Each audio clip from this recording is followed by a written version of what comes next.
creation of a humanoid. Power to overwhelm and destroy. The product of a tortured brain.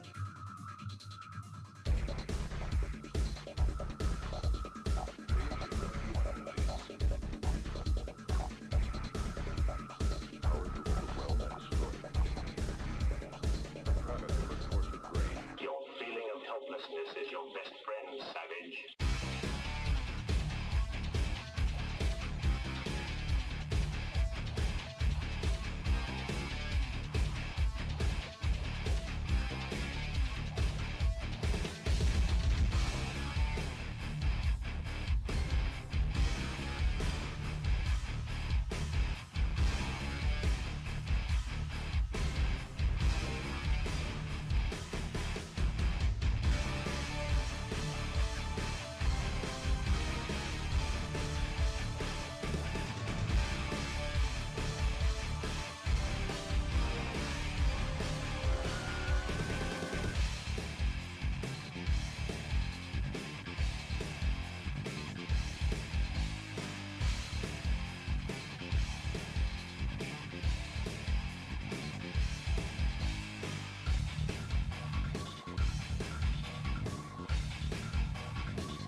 Deplete.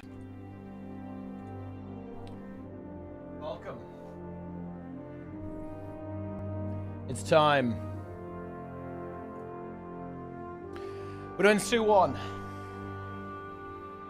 Random in the chat. Legendary Conqueror of Ceres, the Breaker. We're ready to pump. This clip is still true, by the way. Let's take a look. But if the power of the magic is unknown, what could it do to you? Oh my god. Like, seriously, Arena, it will be so easy for you to make everyone happy. Just fucking do it, dude.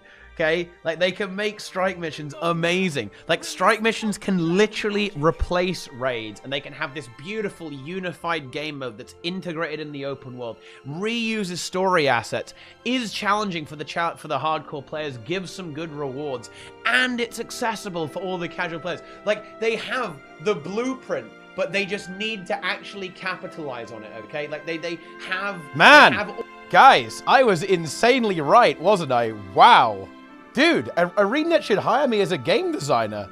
I was unbelievably correct 5 years ago. Oh, yeah. All the tools, they've just got to put them to use and actually get the job done now. And I'm terrified that they're not going to do it, dude, okay? Like, is it not written in... You can lead a horse to water, but you can't make him drink. Man, I was so right. That's that statement has aged very well. Yeah, they are doing it now. Yeah, to give credit where it's due, they are doing it now. They are doing it now. It's Sue 1, guys. Dragon's End. The Breaker. I'm bringing gw2 to the summit of Mount Fuji to come raid. We'll show video Peak Gaming. That is Peak Gaming, actually. Holy shit. That's fucking Pog. Let's go. Have a good time over there, Raza. You said they wouldn't, but they are. 1-0 ArenaNet. Well, to be fair, I didn't say they wouldn't. I said I was terrified that they won't, which is, I feel like that's not quite the same sentiment. And they are doing it now. They're doing it. It's actually hype. Let's go. Feels ArenaNet, man. Feels ArenaNet, man. It did take them a while as well, yeah. You know, it was a long process. It was a slow process, guys.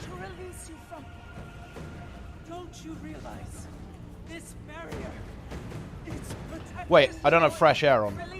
What the fuck is this? Okay, hang on. Bear with me. What is this build? This is clearly the wrong build, guys. It's not even close. Now it's the right build, though. We're good. Yeah, they slow cooked. Yeah, exactly. It was the long one. Yeah, we got there in the end. Also, guys, I have an announcement to make. This is a very important announcement. Listen up. Listen up. Okay.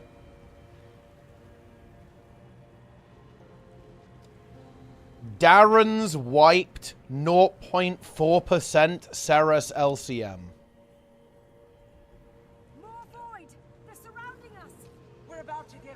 There we go. And if they destroy those crystals, all is lost. Enjoy. The Arcane Triathlon. I think the Arcane Triathlon is actually correct for the Alak build, actually. Yeah. This clip? Let's see, what clip is it? To be honest, no. I don't think I can. And the reason is because it's just not... It's not difficult, right? It's too easy. Okay, it's never going to fail. This is just like an AFK farming simulator, and that's not why I'm playing Guild Wars 2. Guild Wars 2 is not meant to be an AFK farming simulator, in my opinion. I mean, maybe that's unfortunately what ArenaNet wanted to be, but I don't think that's where the game truly shines, and that is the very definition of this map, right? It's a very, very pretty map that looks absolutely fantastic, and the actual map mechanic is really well designed, but it's just it has no resistance, right? Okay, like I'm talking about. I tell you, dude. Like I'm talking about Drizzlewood there too, and Drizzlewood is really annoying to me. Like Drizzlewood is, I think, one of my least favorite maps in the entire game, because it's, yeah, Drizzlewood Coast is not good. It's not good, guys. Wait, why can't I use my heal skill? What is this? Why can't I use the skill? Wait, why can't I use any of my utility skills? What's happened? Wait, what's happened to my character?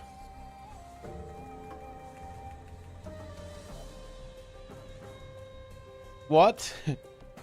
Wait, what's actually happened to me? Wait, look at this. I can't use any of my utility skills, guys. Wait. Oh, this is weird. Oh, hang on. Look, I don't have any... Look, it's not showing the signet. It doesn't even think I've got the signet equipped. That's really interesting. Whoa, what is this? I don't think... Wait, I've actually never seen this before.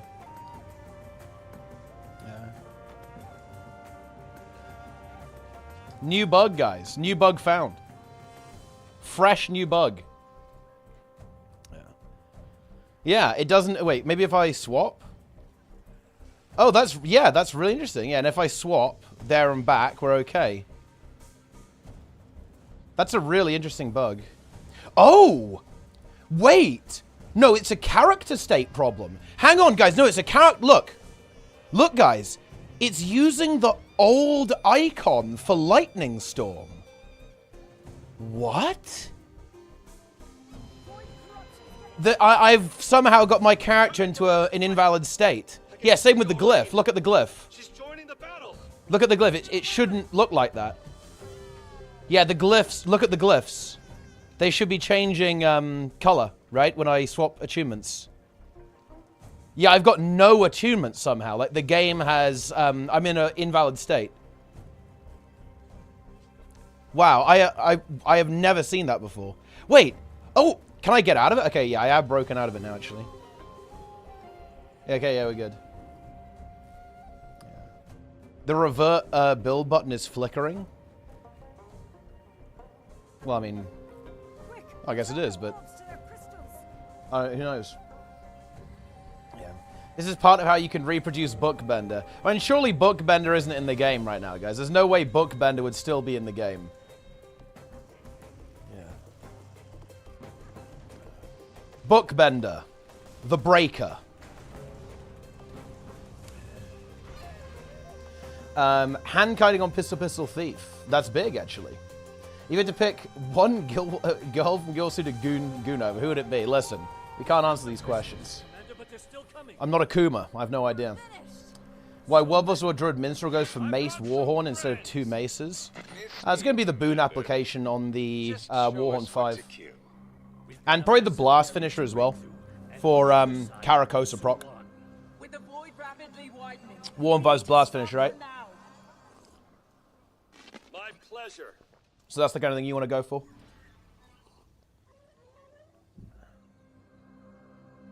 Mr. Bots. And Mr. Bots is a high-quality character. There's no question about that. On my count. Do maces have more heal output? I mean, mace offhand is more of like a defensive weapon, not really a healing weapon. Look at the remaining health here. Let's take a look. Let's take a look, guys. 0.09%, 100k HP, 169k barrier. Saras, the Breaker. Come, we must save her from herself. Look, I actually destroyed Darren's, by the way, guys. Check this shit out. Okay. Also, by the way, guys, do you think I can sue the Warcraft Twitter for copyright infringement? Look, they have the fucking balls to tweet this shit out. And this just goes to show, guys, like, I inspire World of Warcraft. They dare to tweet level 7 crab on a skateboard saying, "Yo!" What are these guys playing at? Like, this is ridiculous. But yeah, anyway, I completely destroyed Darren's, guys. Take a look at this. So Darren's was talking about break bars, and then I said, "Yo, did you see this bug?" Darren's, I keep seeing this instead of a break bar sometimes. You click the link, and yeah, it's Saras. Okay, that's how it is. Because Darren's broke the Saras, guys. That's the joke.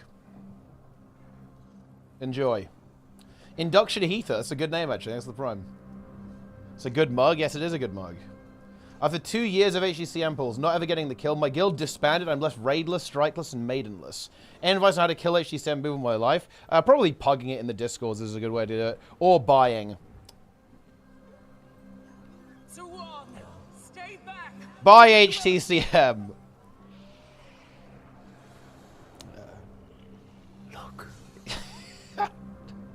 The world is empty. Suwon is here. His bench says NA, so he's out of luck. Well, I mean, on NA, you can... I mean, you just buy on NA, no? You just fully buy. Everyone who completed HCCM on NA bought. That's just a fact. The end will come fast. Fact. And death will be your deliverance. I precast too soon. It's completely fucking over. She's luring the boy toward the temple again. If I don't stop it, you'll all be encased. Oh. Hold this area while I'm gone. It is beyond over. Yo, Nico with the resub as well. Wait, why don't I have quickness? What the fuck is this? This is fucked up, guys. I don't have quickness. I do now, though. Saved.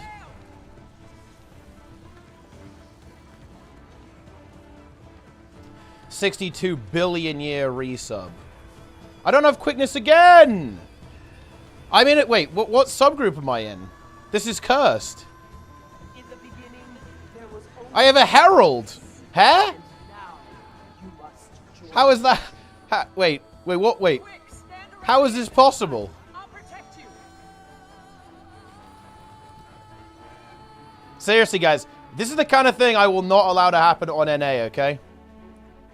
Seriously, look, I'm going to say this now, guys. What just happened to me will be a thing of the past on the NA server after I'm done with NA Community Month after Janthir Wilds. Exits up there. It will just not happen. Like, you'll go... Seriously, guys, you will load into a map on the NA server, and you'll instantly have 25 mic quickness and alacrity. Immediately. That will just be like the default. Like, you'll be walking around, you go, like, how do I even have these boons? Where are they coming from? You're just going to have every boon. That's going to be reality, guys, on the NA server.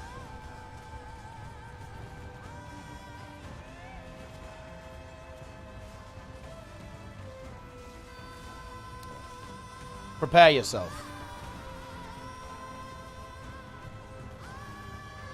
Yeah, the Suwon music, it's pretty good.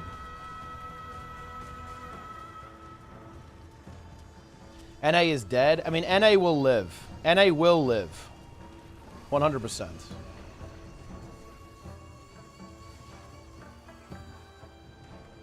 Imagine my overload got interrupted there. That would have been an actual... That would have been a break moment.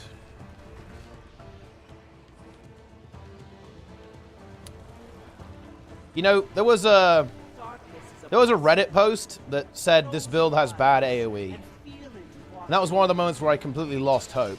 There was also another moment where someone said Druid is bad on Legendary Serra CM.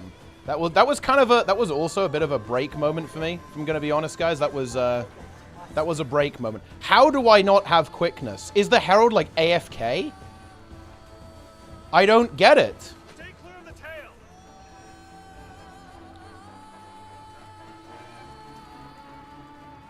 Are they... Wait, what is going on? What build are they running? They've got to be running the wrong build, right? There is an ocean of void, and you are already drowning. It's just run out again. This magic This is fucked, guys. This is fucked up. This is not okay. don't let it hit. This should be illegal. You know there are builds that don't give quickness? I mean, surely, like, if you're playing Herald, you're giving quickness. And also, why do I have some quickness as well? Okay, explain that. Yeah, no, they are applying quickness, just not all the time. It's just, it's only, it's sporadic quickness. It is coming from that character. Keep fighting. I'm forming a weapon. Tuh. Guys, next person to type Tuh permaband.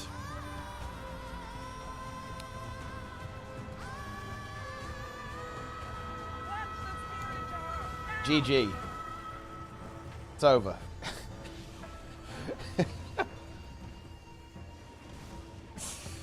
Oh, man. Leave here before you are all destroyed. Before we're all destroyed. 610 east. Okay. We go west then. This is why, guys, nobody wants to play alacrity builds in open world. Because you don't you don't have quickness. Okay, so it's like uninstall fuel. Destroy them before it's too late.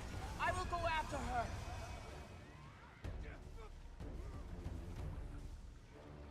Here we go. Oh no, did I had slow, so I cancelled my air overload. Now that, my friends, is tragic.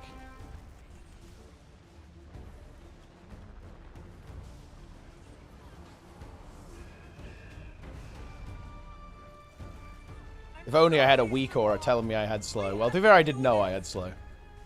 I just mistimed the button press. But to be fair, having like... Okay, look. Am I wrong here, guys? I feel like having quickness 50% of the time is almost worse than not having it, okay? Like, what is going on here? Battle at the top. I've never seen such bravery. God, she's back. This is terrible. Out!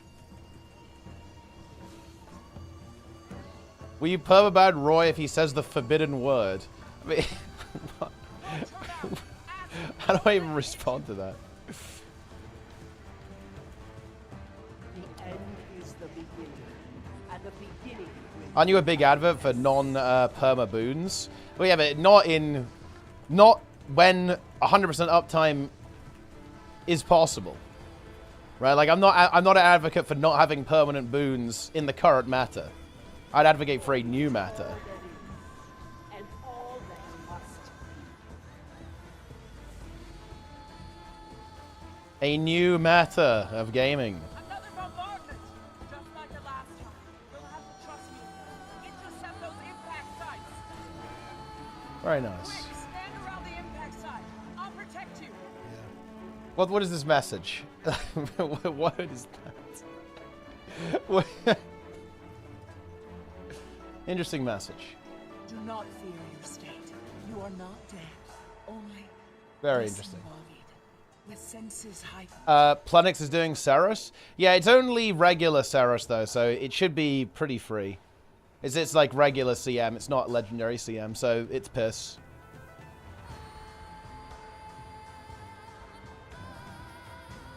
The message is the coded balance manifesto. Yeah, that's a good point actually. You know, like. Do you guys think that CMC and Trig need to do another balance manifesto?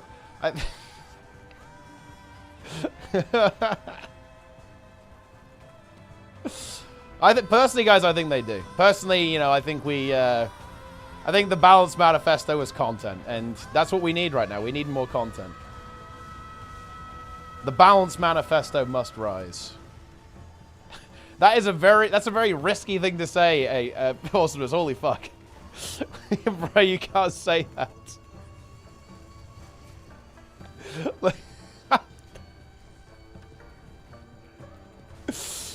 Yeah, quarterly balance manifesto.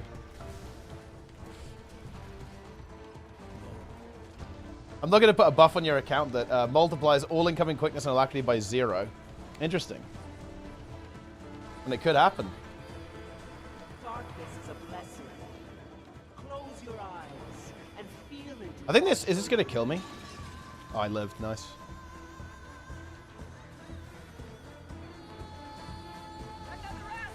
I lived. Does lightning orb even hit? Oh, it does hit, yeah. It's hard to start. On some structure type enemies, it doesn't actually hit. I'm CCing. I'm DPSing. the pain. The pain. It's too much. Whirlpool, look out! Ah, Suwon.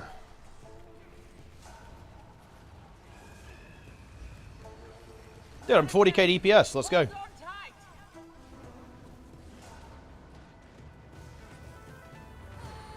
Literally 40 billion DPS right now.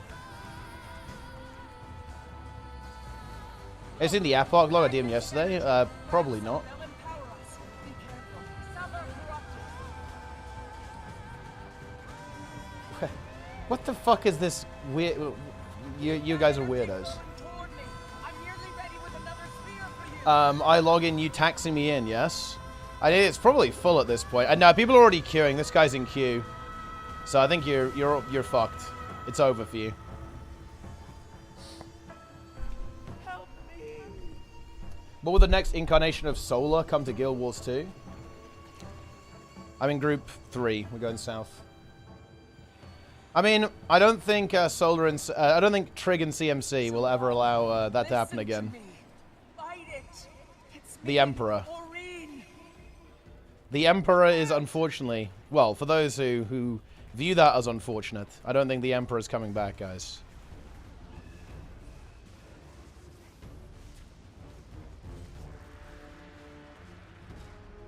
Let's CC, guys. Let's talk hashtag CC. Let's talk hashtag quickness as well. Which I don't have. Let's talk hashtag boons. Hashtag boon meta. Reach deep inside, and you will feel the emptiness already growing there. Oh, I thought I could stand there and get away with that. I was wrong. It was an incorrect assumption.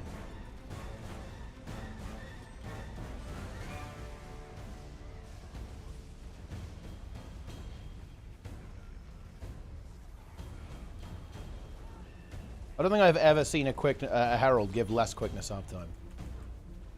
This is wild. I'm sorry, Suwon. We have to do this. The end is the beginning. Maybe I'm actually on NA somehow. And the beginning will be nothingness. Free me. I got to test Mythic Silken Core for myself yesterday. That boss is going to make people quit WoW. Honestly, good. Look, I'm sorry, guys. This is just a fact, okay? If a boss doesn't make at least a couple of people quit the game, it's not hard enough. Am I wrong on that? I don't think I'm wrong on that. Like, if your boss doesn't break at least a couple of people to the point where they cannot continue, they are forced to stop playing the game mentally, then it's too easy. It's just not hard enough.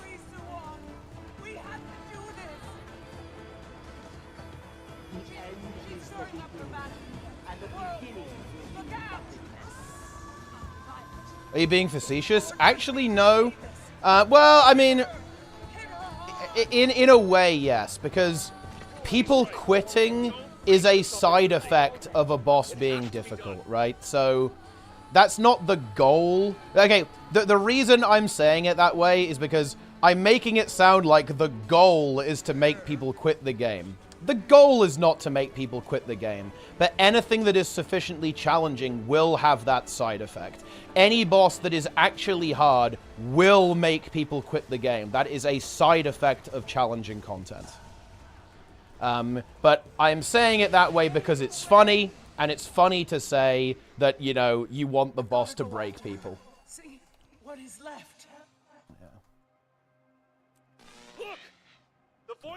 Found my pencil there with a tier 1. Actually, that's a very good call, Joe. I know you're a Bloodboing fan. Wait, whoa, wait. What the fuck is this? Why are we... Wait, why are we timing out... oh, wait, okay, Angel's timed out. It was for winning the Dootless, so not for the Bloodboing. Guys, bring Bloodboing back. Let's go. Fighting as one. I'm with Suwon, hidden underground. You can follow the trail. Bloodboing. Champion, she wants you here. Very good call. We did it, guys. We completed the event. New Rose PvP video, very base. What does he talk about?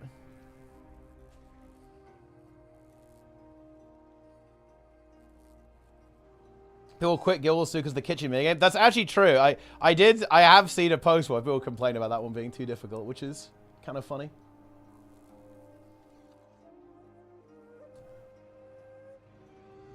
I discovered GeForce now thanks to your video. It's amazing. I mean, it's definitely pretty useful.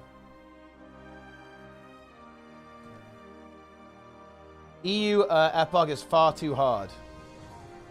Let's take a look. Hey, the drinks are on me tonight. He queues PvP on Core NG Action Cam Nade Kit. Oof. Yeah, I mean, that's not going to be a particularly good experience. Yeah, it says... Jesus. Okay. Man, there's so many 5k DPS gamers here. There's a lot of 5k DPS going on here.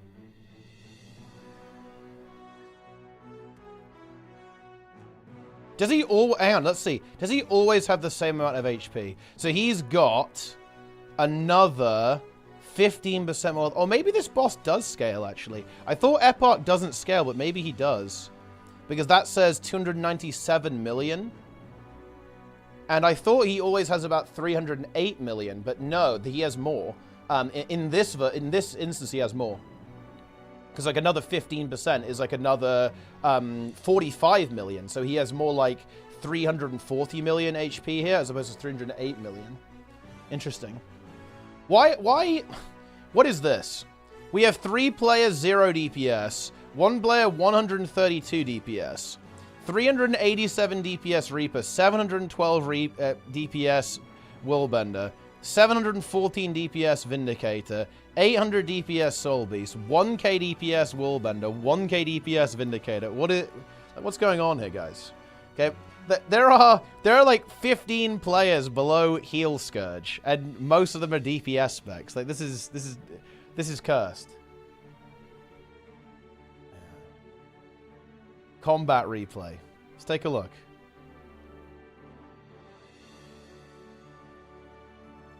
Full fight.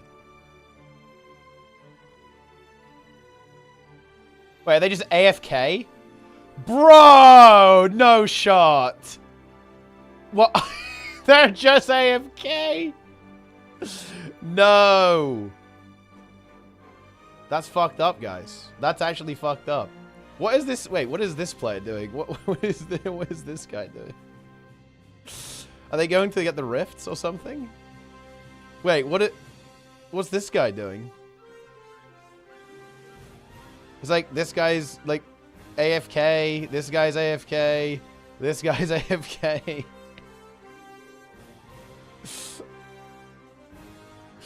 What is going on?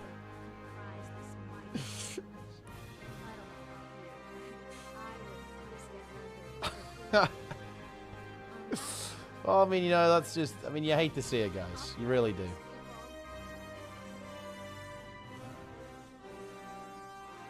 Unfortunate. Log review.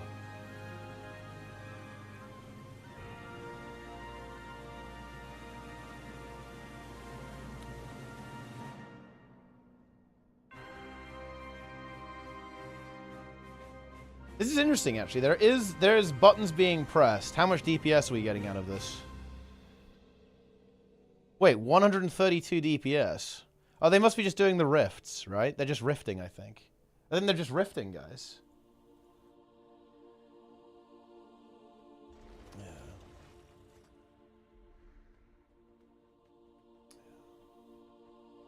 Let's see, what did they actually hit?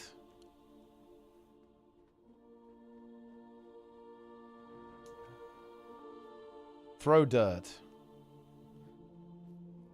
Flourish.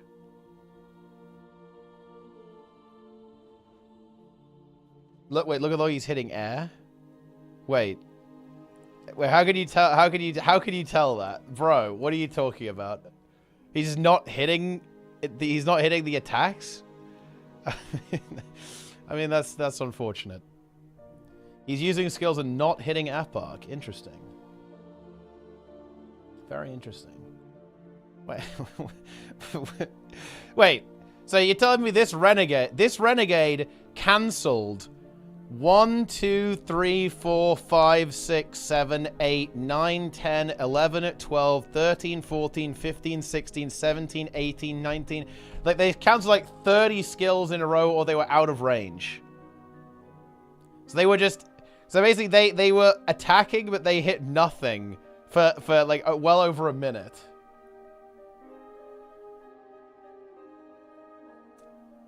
And that's unfortunate, guys.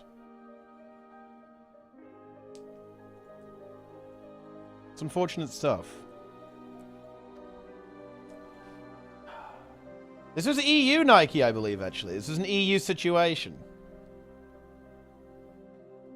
This is an EU setup. Why is it so much... There's a lot of auto-attacking going on here. It's a lot of auto-attacking here. Look, buff autos, that's all I can say, guys.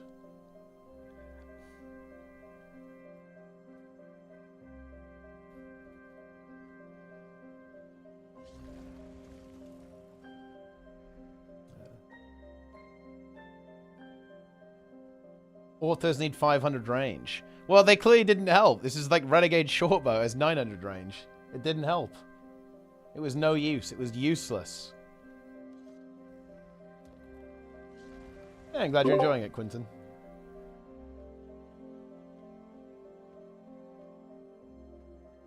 Yes. All boons 1200 range.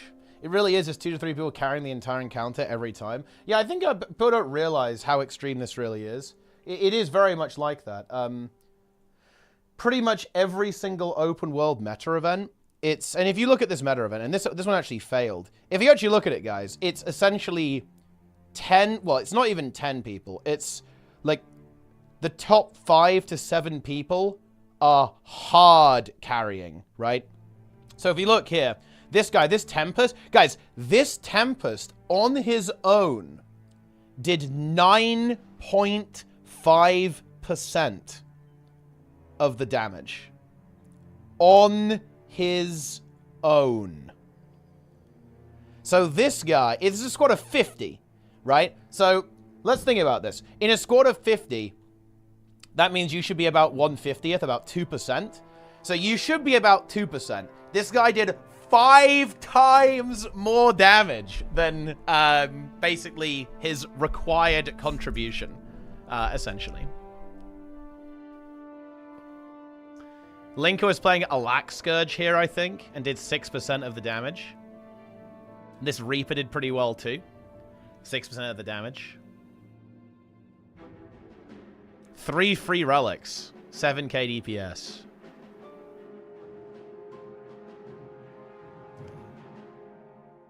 Zero DPS.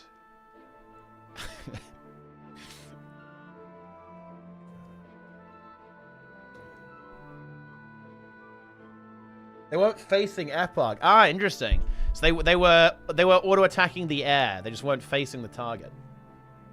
That's unfortunate. How much damage people were doing to a roll? DPS, boon DPS, healers ideally. So I'd say that let's say, you know, in an ideal scenario, I'd say boon DPS about 25k, regular DPS about 35k, and then healer, it kind of depends on the build, to be honest. Like, some do more than others, but anywhere between like 2 to 5k.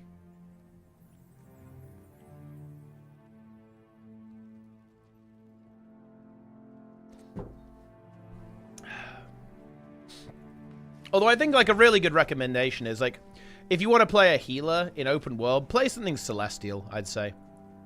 I wouldn't go for like a full healer in open world. Wait, on Golem or Encounter, you mean? I mean on Encounter, right? On Encounter. Obviously on Golem, for DPS, it's closer to 40k. For Boon DPS, it's closer to 30k. And then for healers, it's like, you know, it's whatever. No one cares, right, on the Golem. But yeah, as a Boon DPS, like in an Encounter, like 25k is fine.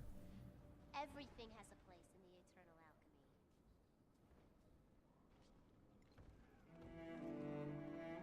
alchemy. 25k is all good. No. Is this DPS about something to fix? Not sure how you can. Well, the issue is, I think people are actually a bit lost on this. Okay. You know what, guys? Oh, I don't know. There's no point in saying this, but I will tell you. I'm going to tell you guys the truth. The reason why, the reason why people are doing low DPS, it's not because the game is hard. It's not because they don't understand even. It's because they're simply not engaged. Like, they're not... It's not that they're not trying, because that kind of implies intentionality. I think it has a very negative slant on it, and I don't think that's actually really it. I don't view this as malicious, to be clear. It's just that people aren't engaged, right? They're treating the game a little bit like a mobile game, right?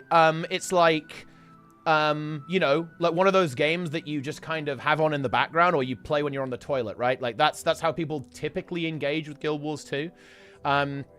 So again, it's not like, oh, I'm gonna leech this event, I'm not gonna try it. It's like people view it as like a conveyor belt, right? Like the event's like a conveyor belt, you know?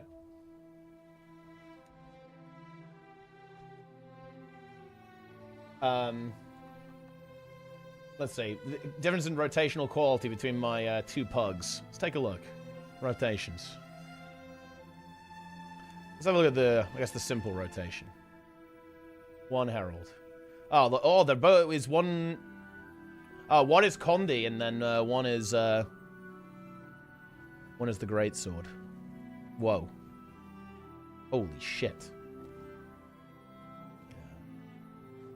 Yeah, I mean,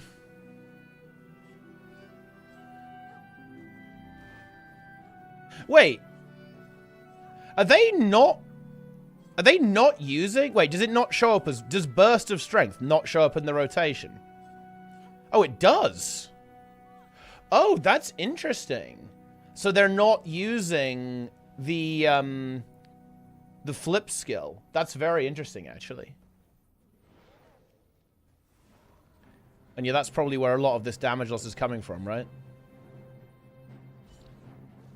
Playing Jalis, too. I'm not gonna lie, playing Jalis, doesn't help here. It's quite a big DPS loss, right? Like, just auto-attacking with Shiro is very juicy.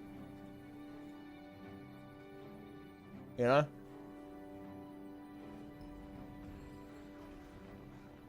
Yeah, this guy is using Burst of Strength. He's using the True Nature, but not the Burst of Strength.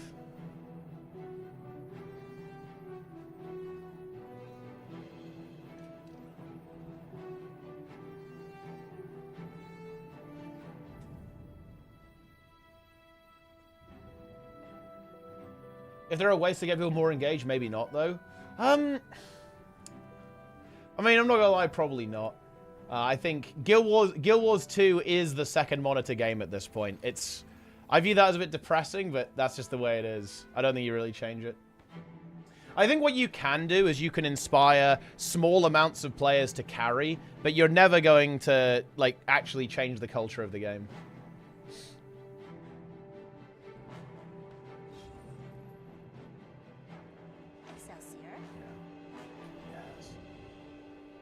I'm like open world Firebrand Seller with two-handed and two swords and having fun. Yeah, I mean, look, I will tell you guys the ultimate secret of Guild Wars 2.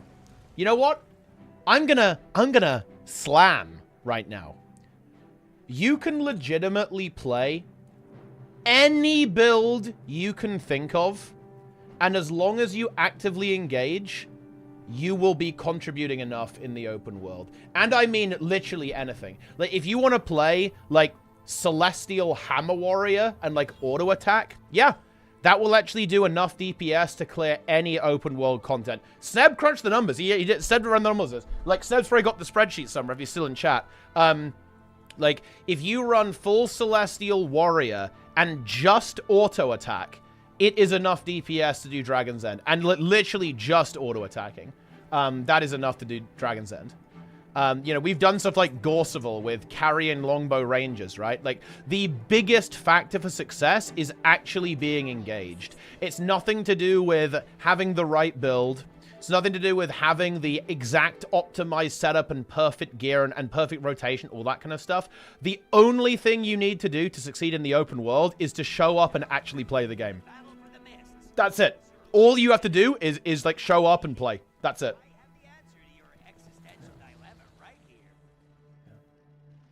Let's see. Perfect rotation. Let's take a look. Want to see my tenty? Serious Jester. Ah, the Broken King. Let's take a look at the rotation. Is it just auto-attacking? Wait, it is, right? Yeah. Because it's Broken King, right? Dude, holy shit. Dude, he didn't cancel any autos. Based. Look at that, guys. That is beautiful. You love to see it. Oh, look at that. Nothing but auto attacks for 2 minutes and 25 seconds. Very nice. I am Plenix Hello. Ah, I assume this is from Plenix Weekly Clear.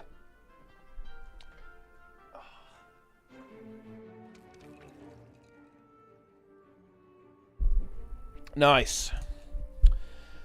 Alright. Let's see, did anyone die here? Sokos goes into the downstate. Sokos fully dies. And this guy dies as well. Interesting. Very interesting. Alright, I better get ready. I think resets in 3 minutes, right? Dude, Planet's listening to Kate Bush. That's a very good call, actually. Do I play World vs. World? Of course you fucking play World vs. World. Like, fungus operations begin soon, Jester. Project Fungo begins. Where should we go? Where should I go, actually? Do I want to play EB?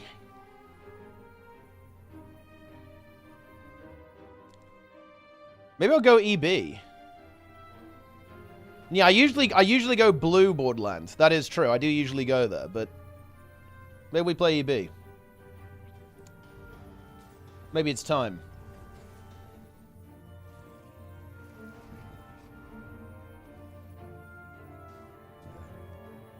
Kill Broken King in a few seconds and invuln the orbs. Does invuln even work on them? And no, you have to soak them. If you don't soak it, it just respawns. The orb just respawns. So you have to soak them. So you'd have to, like, have good coverage and sometimes... Well, yeah. I mean, you could do it really fast. It's just that you have to soak, right? Let's demolish, guys. Monthly AT winner. Gamer.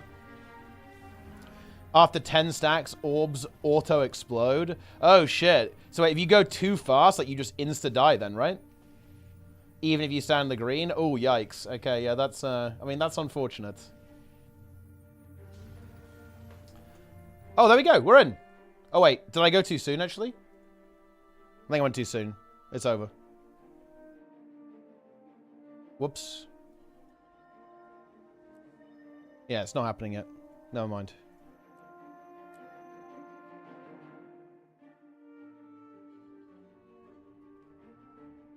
Alright, we're back.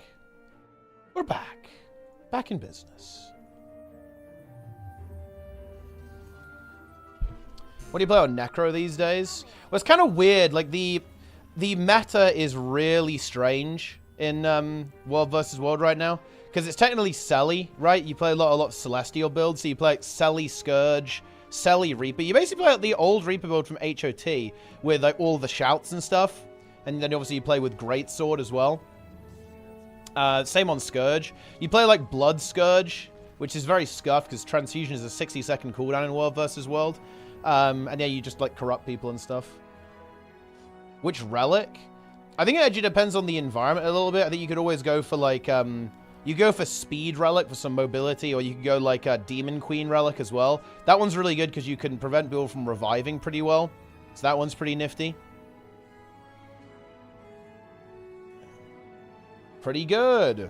I'm not playing Demon Queen. Wait, why are you not playing the Demon Queen Relic, bro?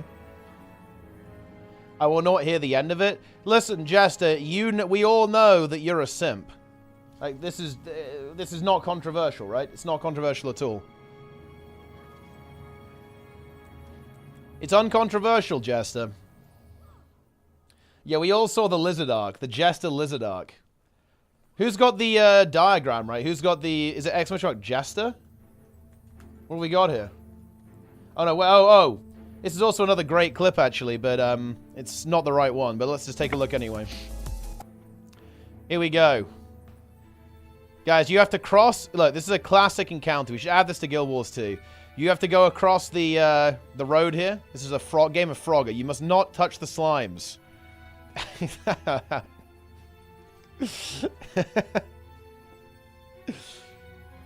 I don't think we had any world... Wait, did you have world buffs at this point? Probably not, but they... Here's the image in question. Ah, yeah, very good. I'm glad you had this on hand, actually. This is a... This is a classic image. Very nice. Very, very nice.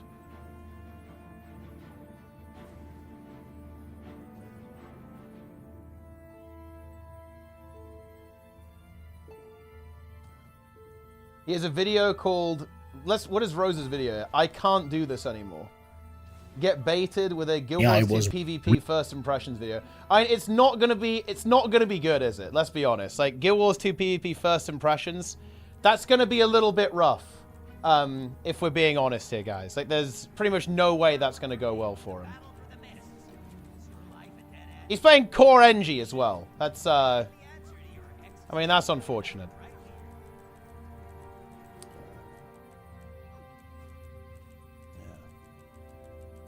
Base. I mean, it's a little bit base, but it's... I mean, PvP is a rough experience, like, for a new player. He's also playing Action Cam and Nades, so basically he's nerfed himself very hard. Which is, it's not ideal.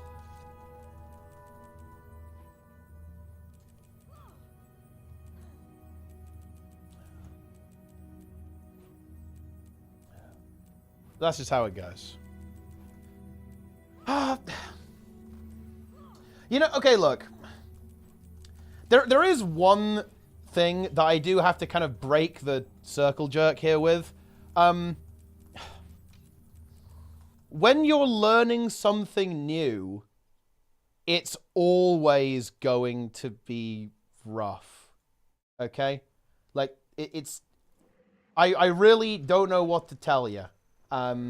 It's always going to be a really rough experience. Wait, what? Wait.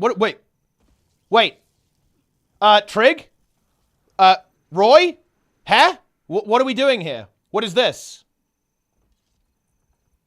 Awesomeness? Why am I here? What?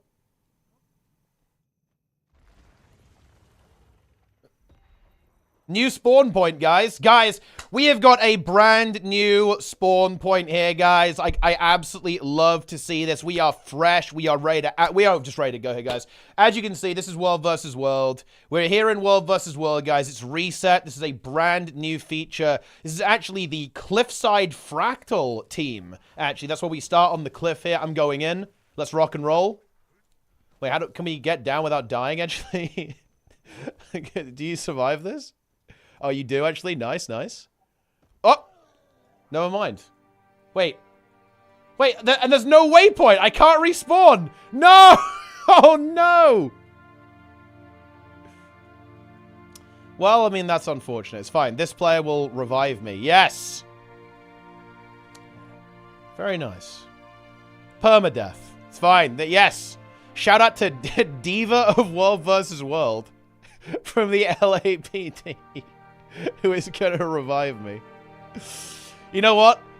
Let's revive this guy too. Oh, let's leave him on 99%. That's like the true gameplay here. What team are you on?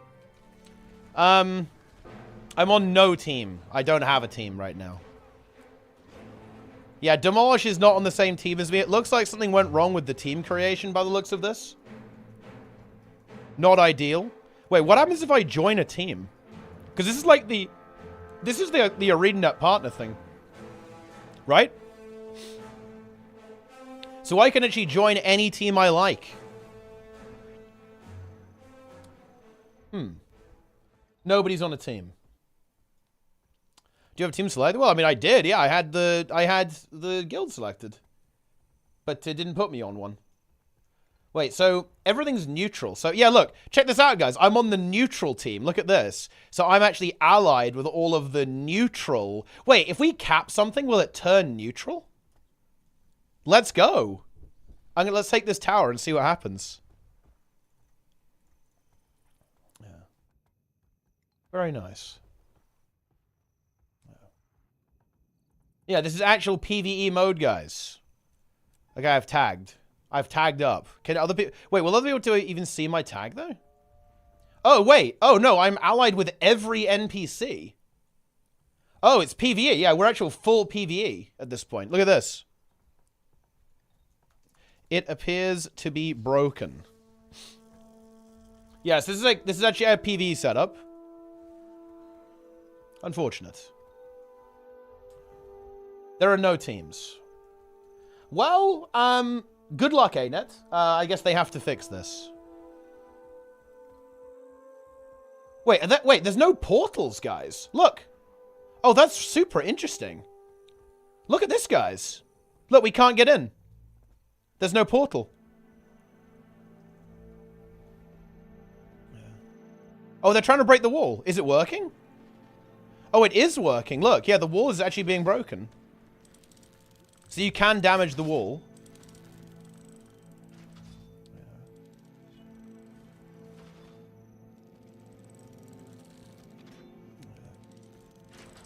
Very nice. Very nice.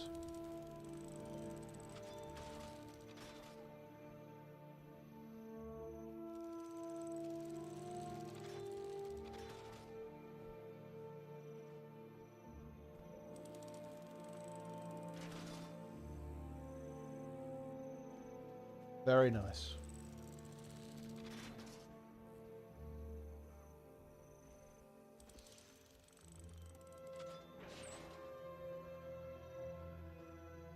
Are the Cata people neutral, though? Well, they're actually, I guess they're on a team. They're on Skritzberg. So I guess some people are on teams, but not everyone.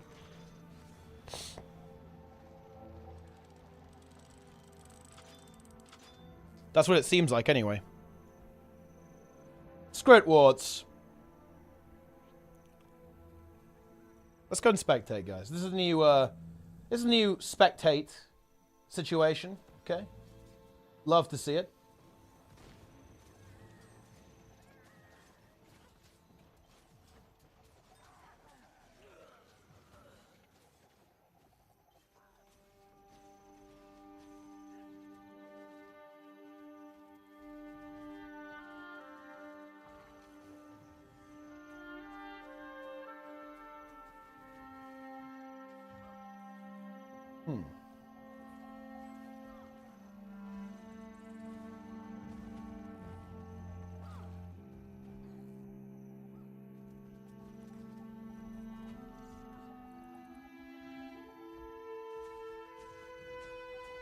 Heal the NPCs. Well, I guess I can heal the Lord.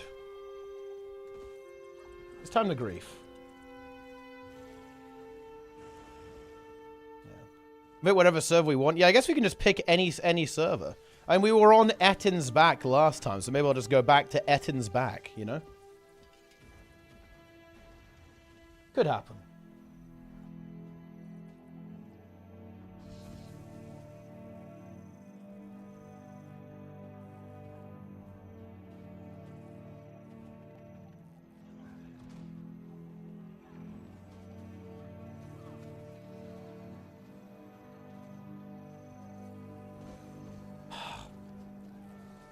Ah.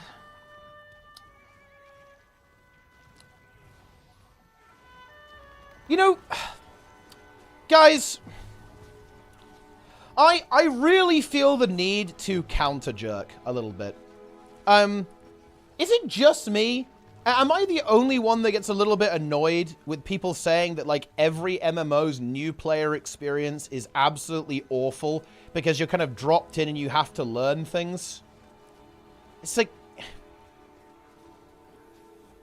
yeah, that's the good bit. That's literally the good part.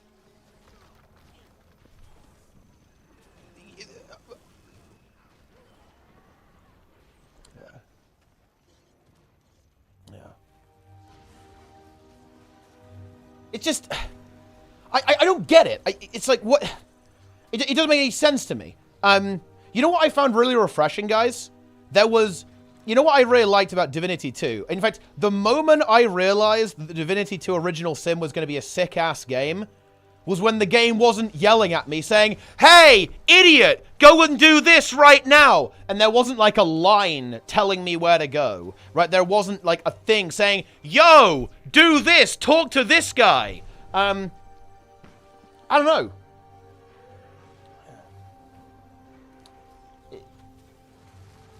Also, I can't wait. What happens here? Can I like give people boons? What even happens? Can I heal people? Oh, I can. Ha ha ha ha!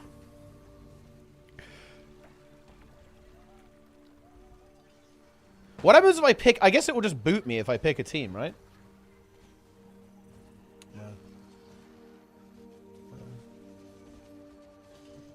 Yeah, combo fields are working too. We're a big alliance. Yes, we are. We are indeed a big alliance.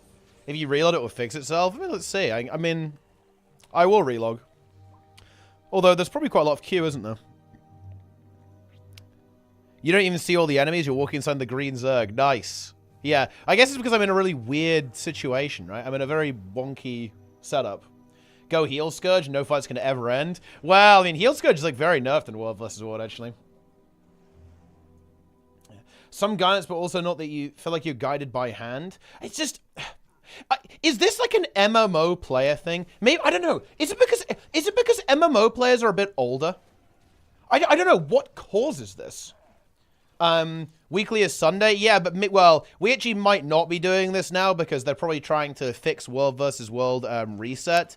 But Roy actually recorded the first weekly for me, so I was going to commentate it today, but that it depends if Roy is occupied with fixing it or not.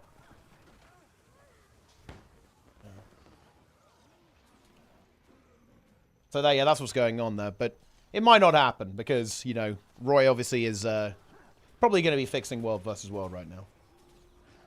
Yeah, maybe a little bit unavailable right now. And you know what? That's fair enough. I'm not going to give him a hard time for that. I'm just going to join Ettin's back and see what happens.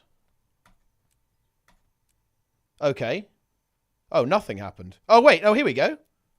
Wait. Oh, did it change me now? Oh, the thing is, though, I must be on the... Yeah, oh, this is so weird. I'm in the wrong matchup now, right? I'm in the wrong one. Because this is like Skritzberg, right? But that's not one that I even have an option to join. I'm just in the wrong one now. Okay, let me see if I can join. Let's see what happens now.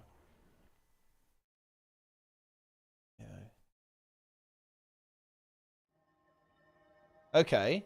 Are we good?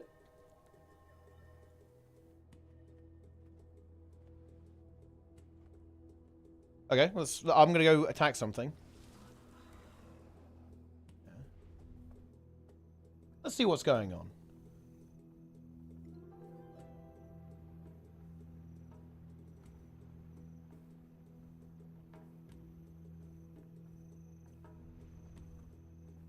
Go back to EB? Well, I mean, yeah, I have to queue, though.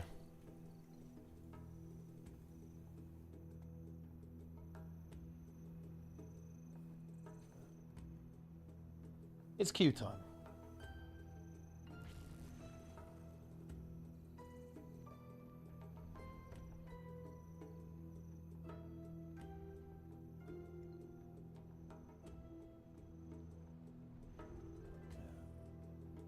I don't know, it's just... I am intensely bothered by this, guys. I don't like this. I really don't like this. Oh yeah, I think it's fixed though. What is with people just saying, oh, playing an MMO is so bad as a new player. Oh, it's so awful. Oh, it's the worst thing ever. It's...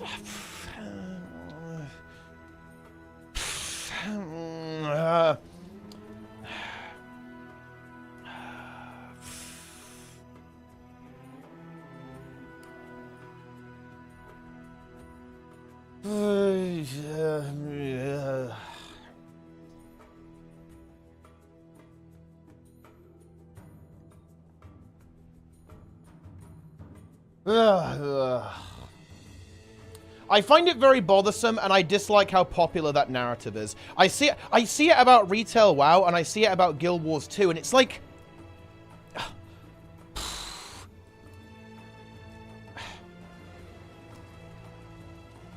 I don't like it. I really dislike that narrative, actually, because do you know why I don't like it, guys? I'm not saying that it's like trivial or easy or anything like that, but the way that people sell it is so negative, right? Like, people really say, oh yeah, it was a terrible experience.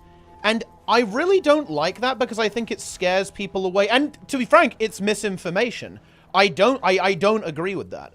And you know what? Like, if I interrogated people on this, I am not entirely sure that people would agree with this.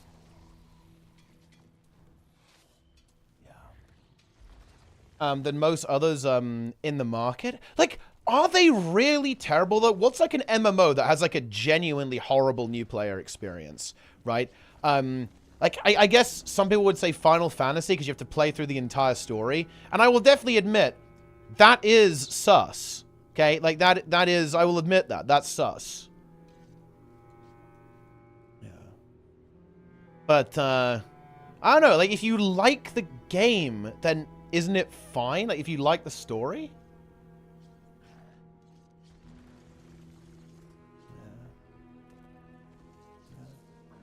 Want to play with a friend that's endgame just started. You have to play again for 100 hours and want to join your mates. That's bad. Yeah, I don't like that. I don't like the leveling experience working that way for sure in 14. That's not good. I don't like that. I love playing WoW as a new player. Hated the way that the story is done. Very confusing. It wasn't very fun to sit. So much time for finally let you join a group in M+.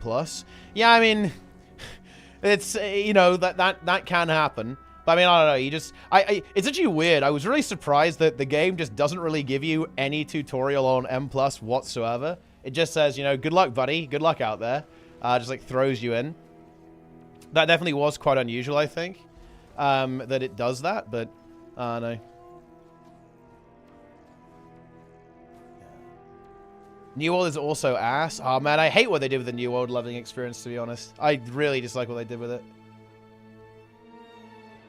The way we have 4 skills. That's a really interesting system, actually. Like, that system is very interesting to me. Like, I understand why it is that way, but I also understand why people might not like it. Destiny 2. What's bad about the Destiny 2 new player experience? But you know what, guys? I'm gonna say it. Vanilla Guild Wars 2, 1 to 80, is one of the best leveling experiences in MMOs. I said it. Cope harder if you think otherwise. That is a factual opinion. Cope harder. That's how it is. And I'm annoyed with people who say that it wasn't.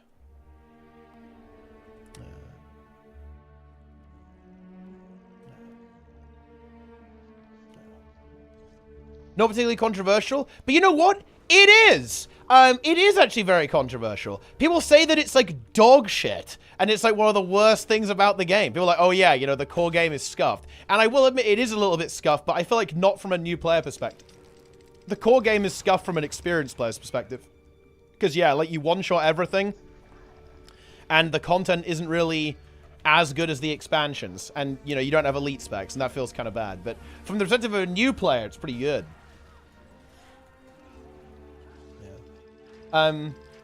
But only using stuff the game teaches you instead of what you know now. See how that works?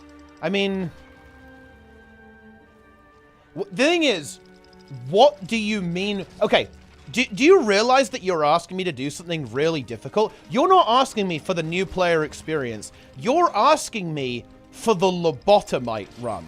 So, you're asking me to lobotomize myself and not only forget everything that I know, but also never try to figure something out. Never experiment, never explore, never read, never be inquisitive ever.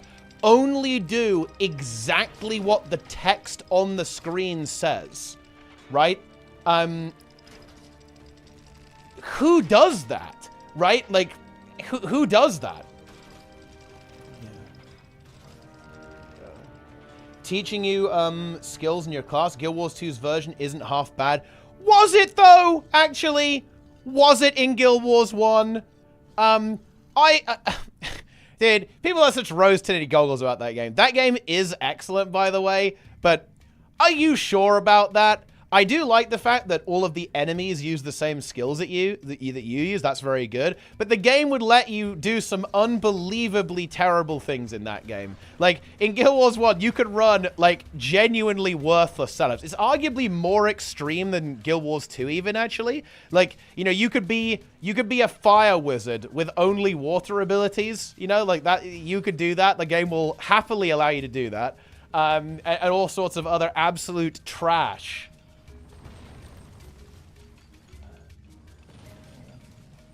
His main point was the story sucks. He acknowledges you can boost it through, but he wants to have fun leveling. I mean, the story's alright, I guess. I don't know. I'm not really much of a story player, to be honest. I don't like how they did dialogues in that game. I don't like how they should have gone with like in-game. And there's a reason why they ditched like the two characters talking to each other. It's because it's lame. Okay, like that's the deal.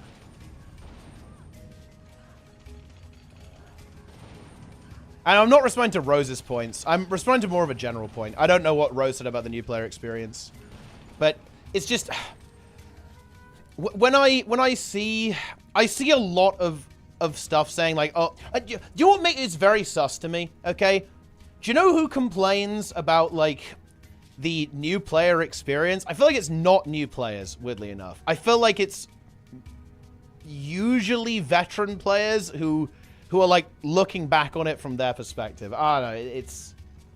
I do not like. I don't like that criticism, to be honest. I don't think it's very good. I think it's misleading, to be honest.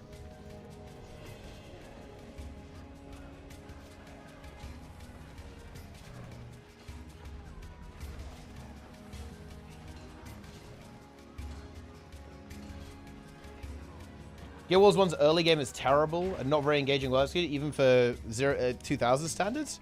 I don't think Guild Wars 1. I mean, I don't know. I like the Prophecies campaign quite a lot, actually.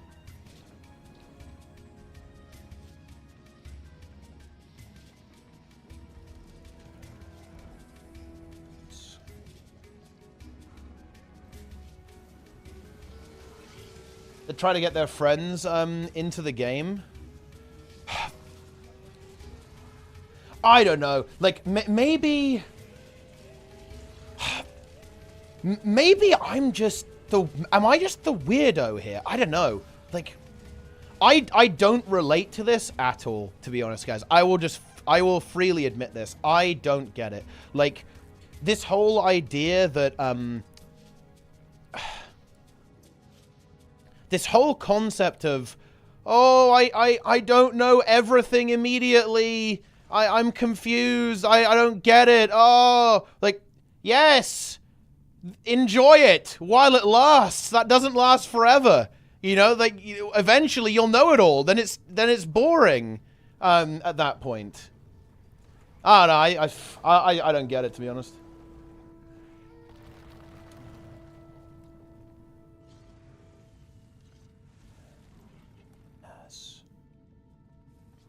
How bad it was at the start. They only know that because now they have the knowledge. I mean, the thing is, I need to think about this more. I don't think I have a very refined opinion on this. It's a topic that just kind of annoys me because I think it's very kind of mean to the games, actually. But also, it's just very weird because it like ascribes, it takes away so much agency from the new player. Like, when people talk about the new player experience, I feel like everyone talks about new players as if they're complete idiots.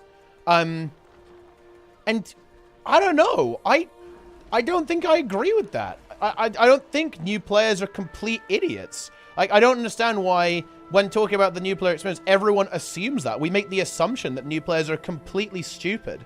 I don't know. If we like Guild Wars 1 more because of nostalgia, because we really think it was good, hard to tell, at least for myself. I mean, I think it's pretty easy to tell. You just have to actually critically analyze the game, right? I would say Guild Wars 1 actually is a very good game. It's obviously, you know, not perfect, and it's aged pretty poorly in some areas, but it's definitely a very solid game.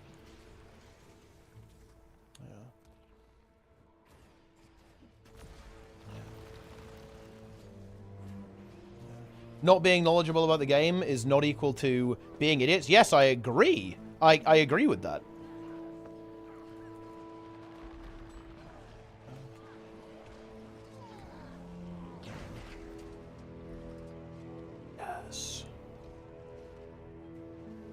I boosted my first character when I was 82 when I wish I was able to play the game from the start properly. The core game has a lot of charm that I discovered late when the impact of it was lessened.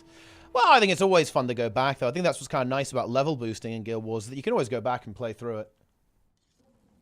The level 1 to 80 experience teach you nothing to prepare you into Guild Wars 2 endgame and how it works. But no MMO does that, really. Like, because the way endgame works is entirely player-defined every single time. Like, this is actually a concept that I think I actually loathe this concept now.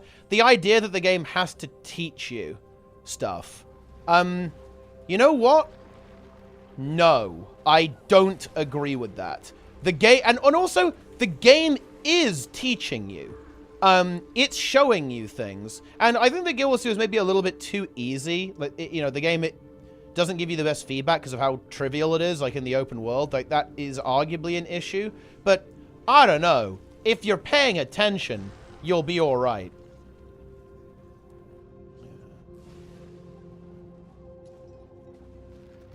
A complete non-gamer hopped on an MMO would be the worst if it's in someone like a shooter, but someone familiar with the game jargon, it's not really a big deal. I mean, I don't know. I have no idea. I actually have no idea at this point, guys. I feel like I've been successfully gaslit by the community. I don't know what's real anymore. I actually don't know. I'm clueless. Because when people talk about the new player experience, it wasn't like that for me, and more importantly, no game was ever like that for me. I don't think I've never had an experience, even when I was 4 years old, like how people describe their experiences, or how people describe the new player experience. I played WoW when I was 8, and it was totally fine. It was, you know, it was fine. You know all those Cataclysm dungeons, Cataclysm Heroics, guys, that people were crying about?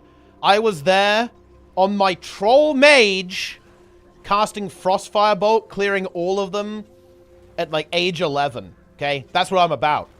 And you know what? It wasn't hard. I don't know what to tell you.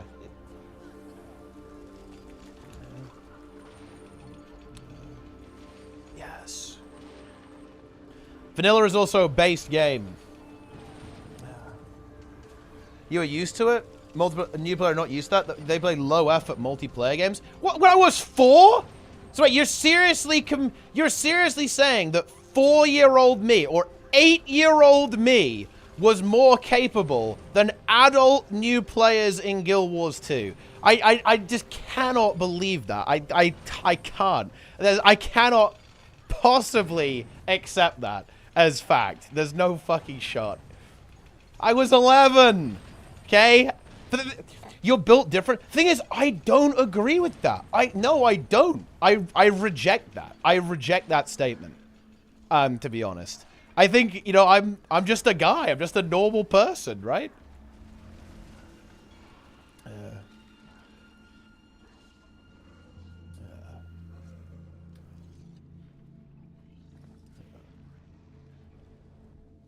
You're probably an exceptional player. Well, I mean,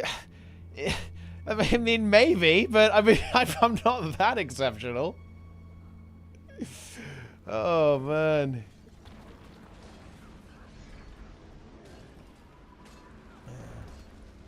Very nice. 4, 8, now 11. Well, I mean, my first video game was 4. I played Red Alert 2. Incredibly based game. I played WoW when I was 8, I think. And I guess Cataclysm, I was either 11 or 12 when Cataclysm came out. So, I mean, that's the timeline.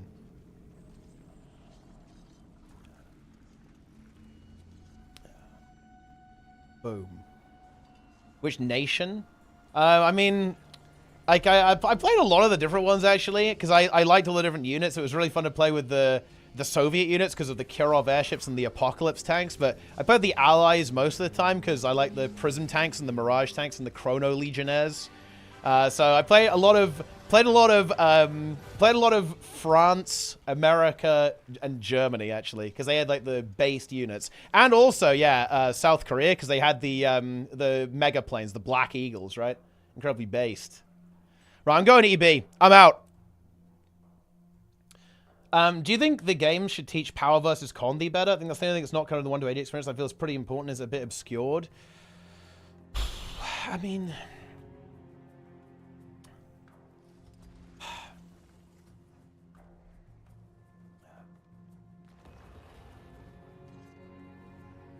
It's available in-game, but it is available in-game. It is. And also, you have to experiment a little bit sometimes. You know, you have to mess around. Yeah, you aren't gonna understand, right? You know what I'm saying? Dude, it's Trollkey here, Trollkey.avi. Give your meat a good old rub. Good guild name, Harbinger. I don't know. I need to do some deep research on this, to be honest, guys. I need to do, like, full deep research on this, because this is actually a topic that I genuinely... I don't feel Generals, of course. Generals is one of the best games ever made. That game is sick. Are you kidding me? I played all Command & Conquer games. Look. There's just one thing I've got to say. There is no Command & Conquer 4. That game never happened. And you know what? It feels good. It feels good that it doesn't happen, actually. That feels very nice. We have to take the castle. Where do we get in?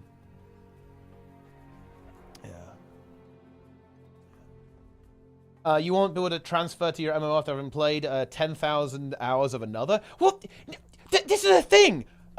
Guys, I'm going to go ahead and leak this. You know what, guys?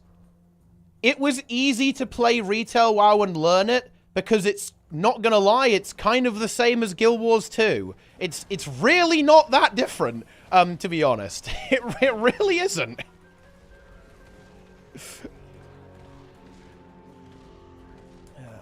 Except the number goes up.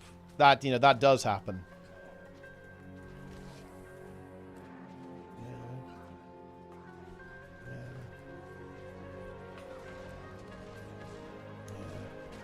Of course, that's where your mind immediately goes, Jester. I like how they made Red Alert 3 way more of a Kuma game than Red Alert 2. That was actually kind of one of the more cringe things about that game. Yeah. Not the best, to be honest. Gearing is a lot easier in WoW. Wait, what the fuck is this? Why is the Lord coming back? Oh, I think someone said this in the chat. Like, the Lord immediately respawns. What is this?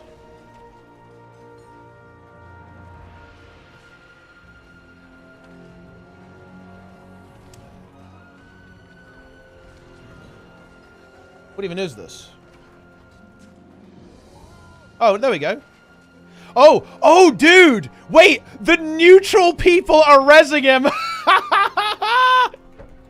That's what's happening, dude. Yeah, like, the fucking neutral people are rezzing him. Oh, no.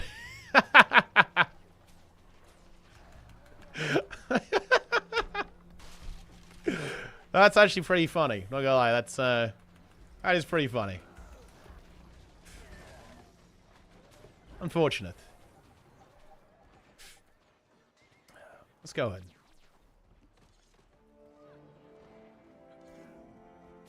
Objective to choice for everything in a vertical road game. More situational or horizontal. That is semi-debatable, to be honest. Like, at least on some specs. There's like, you know, if you play a lot of tanks and you don't play haste, I mean, yeah, it's not gonna go well for you. Let's put it like that. You know, it's that's gonna be a rough one.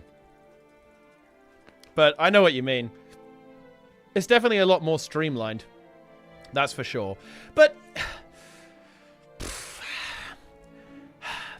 do I really think that people can't grasp the concept that Berserker gear is good? I don't know. I'm not sure if I can accept that fact. Or Viper gear.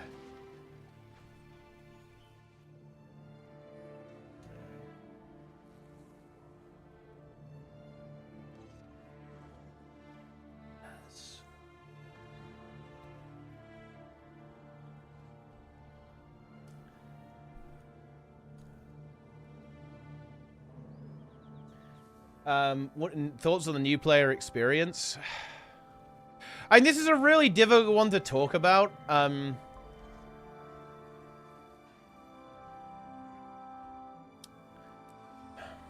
It's a very difficult one to talk about, actually, I think, because in some sense, I'm like calling people out here, right?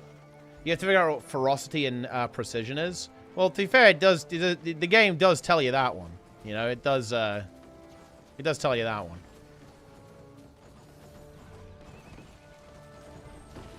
I like power. It says increases attack. That's like the most worthless one. Not sure about that one. That's I don't know about that. Yeah, on launch, Frosty was... There wasn't Frosty anyway. There was no concentration or expertise. It was just like the base durations.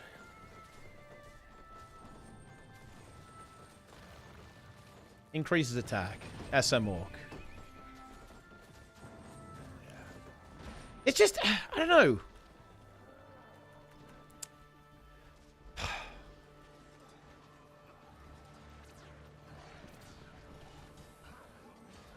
I just this is my suspicion, guys, okay? My suspicion is that most new players who play these games are just fucking full sending, pressing all their buttons like maniacs and going, yo, I just cast a crazy big spell and it was awesome, right? And they're not going, oh, but I don't understand the exact power scaling and I don't know how to get my bis, and I'm 17% off optimized damage. I just don't even see it. Like, there's no shot, right? I feel like most people are like, yo, my character looks fucking cool, and I use a sick ability, and I fought a giant dragon, and it was based. Like, that to me is the new player experience in an MMO, right? Like, that's how I imagine it is for most people, right? See how decayed the game looks? This is... I love this criticism. This one is so interesting. Like, just... I think like Guild Wars 2 looks pretty decent, honestly. It really doesn't look bad. I mean, you know, MMO... I guess if you haven't played an MMO before, MMOs look pretty bad. That... I can see that. Like, if you're used to playing, like, AAA games, then yeah, Guild Wars 2 looks like ass, 100%. Like... That's, yeah, true. But, I don't know.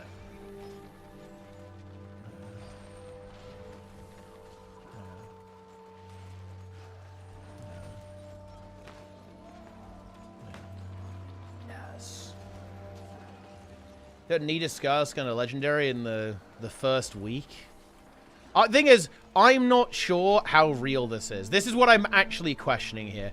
People say that the new player experience is like the worst thing ever, but I'm not sure if that is the new player experience. Like, I struggle to believe this, to be honest. Like, I really struggle to imagine a world where new players are like, oh my god, I don't understand everything about the game. I'm having negative fun. It's fucking over. Like, I just don't see that being the case.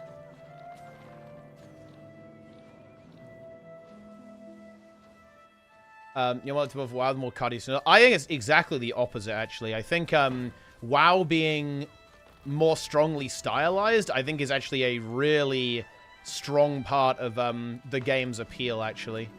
I think the game ages extremely well because of that. Especially when they do their cool cutscenes and stuff.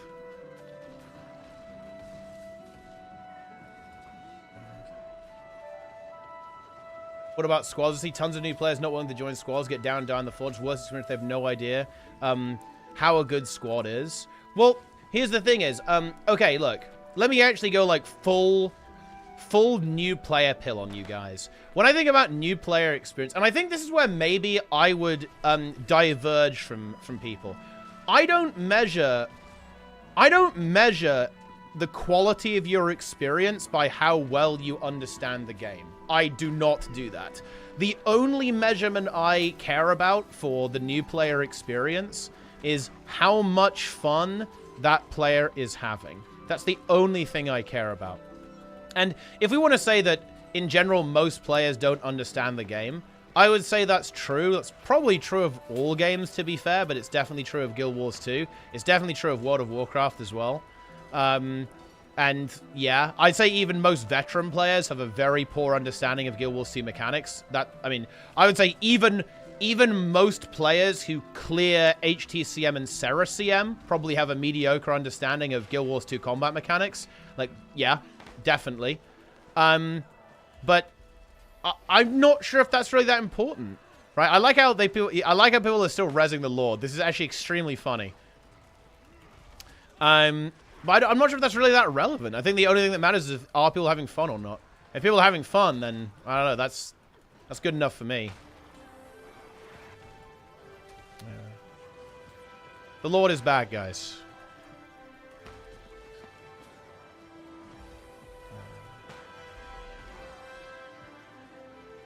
How scuffed and long core story is, and the good content does not have an easy way to join. They would need friends or make LFG.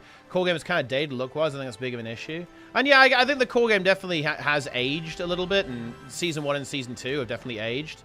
I think it would be really cool, actually, if you started in Heart of Thorns. That would be incredibly based, to be honest. Although the story in HOT is kind of scuffed, honestly. It's the quality is a bit wonky. I didn't realize until I played it again on the Zero to Hero.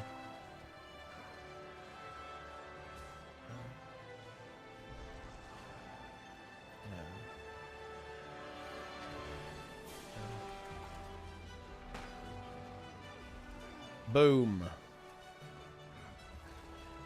But player retention stats does you reflect this? What gives?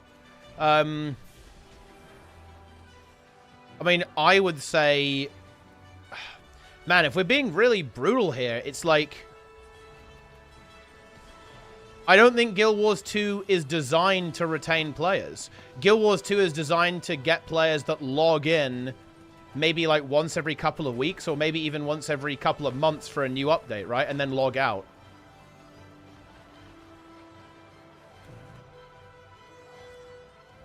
It just doesn't retain. Like, you know, look, think about it. This is what we talk about all the time, guys. Almost everyone I've ever played Guild Wars 2 with has quit and look, guys, I haven't had like a proper group of people to play with in Guild Wars 2 for multiple years. And that's fucking sad. I don't have anyone to play with. I have no one to play with. I haven't had for a long time.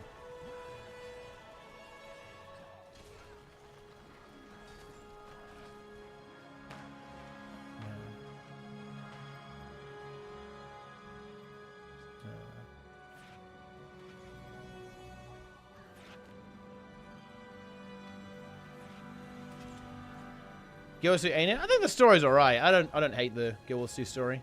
I like the Soto story actually, or the start of it anyway.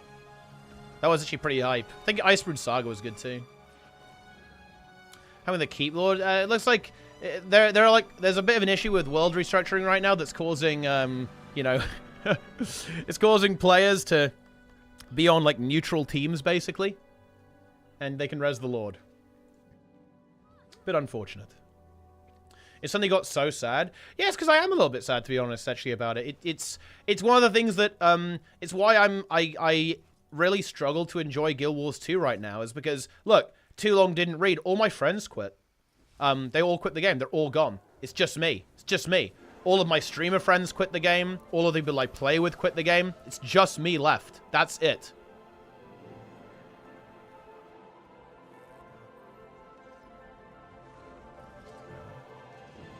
And they're not coming back. They won't reinstall. This is the annoying thing. This is the thing that really feels bad for me.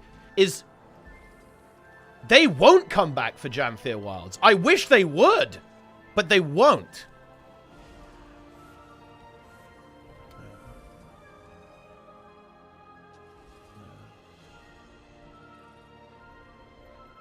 I don't like talking about that, because I don't like talking about sad things. That's no fun. Worm.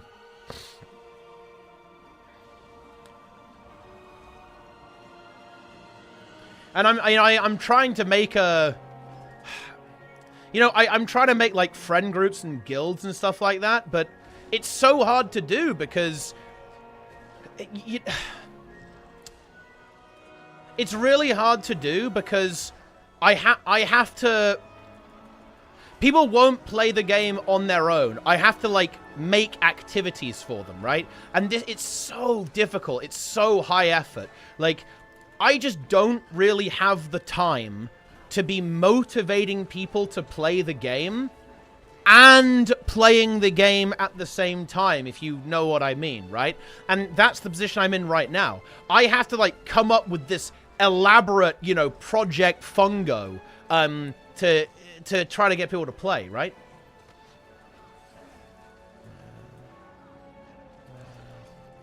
And that's just very, very difficult.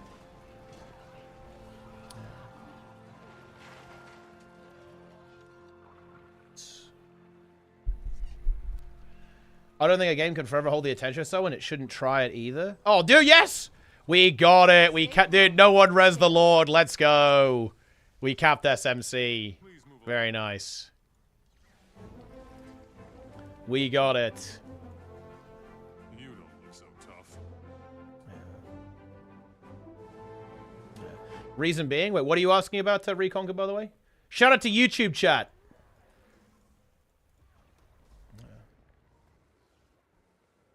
I know.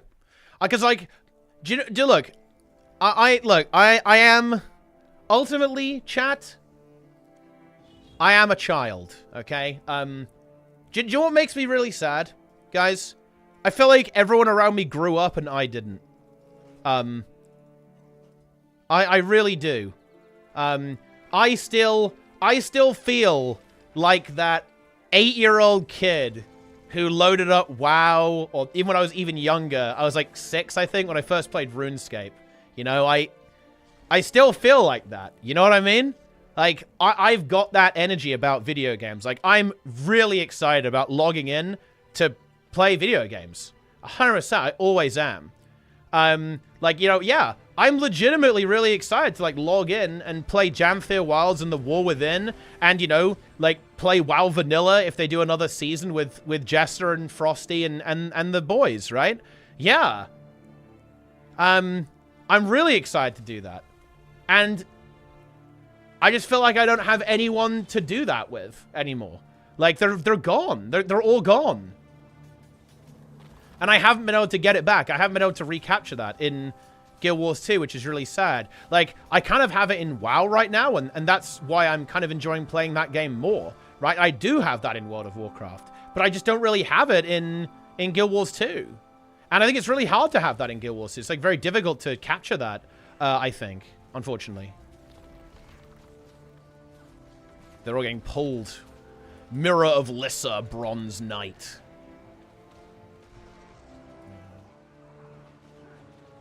Ah, yes, the Trog. The Trog saga.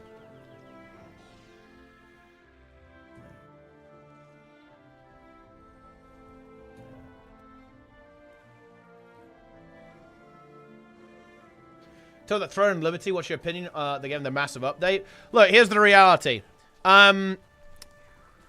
So, here's a quick, handy guide for all of you guys. If it is a game, Eastern game, that was already released in Korea or whatever, and now it's re-released in the West, there is a 99% chance the game is complete trash. Boom. Actually, I can go a little bit further than that. If there's any game that has been released in one region and then re-released in another, it's almost certainly awful. And I think that is, yeah. And by the way, guys, funny enough, that applies to New World, by the way, guys, seeing as they're re-releasing that game on console. Yeah, not good. Well, everyone died. Unfortunate. I'm running out of here. Let's go. Blue Protocol doomed? Of course, yeah.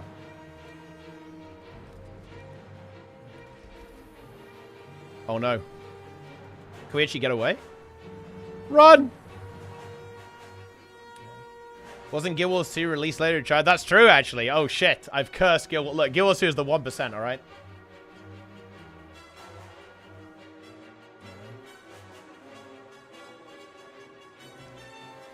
Oh, so it is the healer's fault. Tex naturally did not heal. Jess, you pulled 17 trogs. We were level 2, okay? You broke us to those trogs twice in a row. You literally died to the trogs.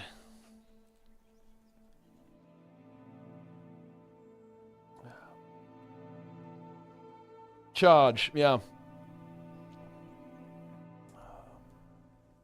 Trogs.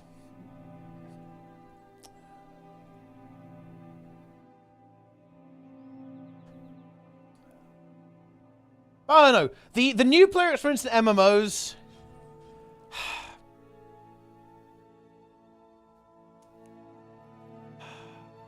I don't know. I don't know, guys. Oh, shit. Plenix is on a big run. Here we go. He's on a big run.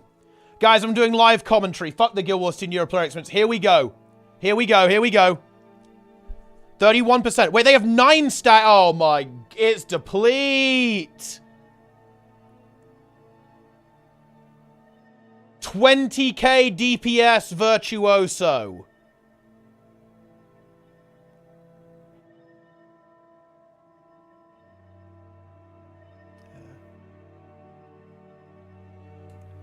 Okay.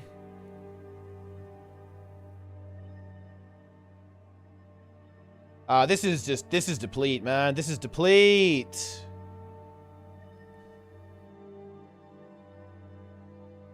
Okay.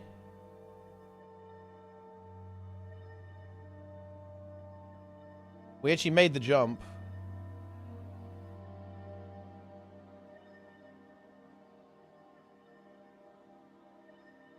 Another beam. And I think they'll make it. They should get 10% here, right?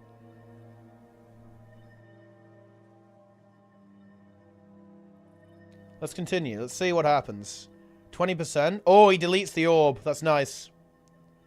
He deleted the orb, guys. He's exploiting. Scourge portal. There we go.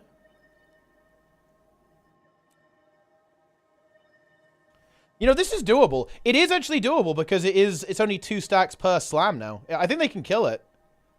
They haven't let any more in. It's maybe doable. It's workable. What is that guy doing at the front, though? He's trolling. He nearly just griefed Plenix.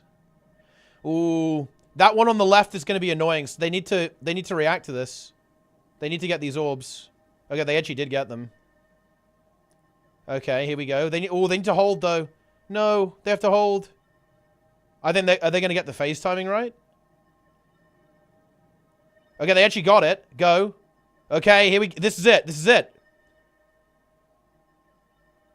Okay. Here we go. He puts the barrier. I like that. Oh, one guy dodged the wrong way. But it's fine, though, maybe. Maybe it's fine. Oh, wait. Wait. What? What? What was that? They just, like, ran through the beam. That was, like, lunatic behavior. They get the res, though. Oh, he has to put the portal, though. 6%. There's big damage coming out. They're going to have to take it. The DPS is really low, actually. 2 people die, 3 people die. Yeah, we failed some of the dodges there. I think they just failed the DPS check, though.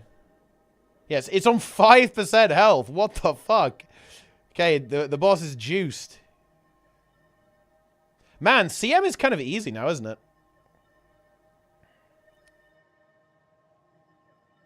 Yeah, the problem is that now the boss is just gonna fuck them. It's over. 3%. The cast happened. It did not. It may not happen as well because they have to fix the game. It wasn't the kill.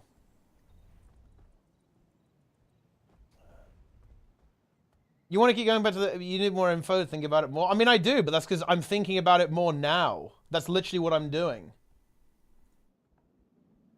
I'm thinking about... I need to give it some thought. And that's what we're doing. We're doing that literally now. We're giving it the thought. It's receiving thought right now. Right this instant, in fact.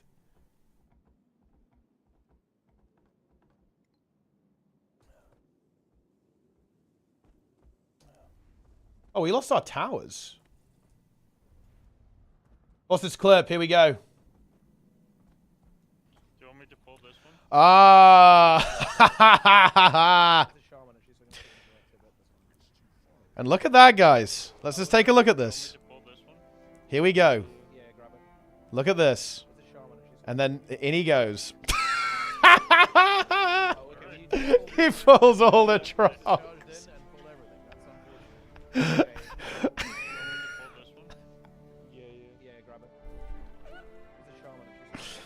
HC hype. HC hype. HC hype.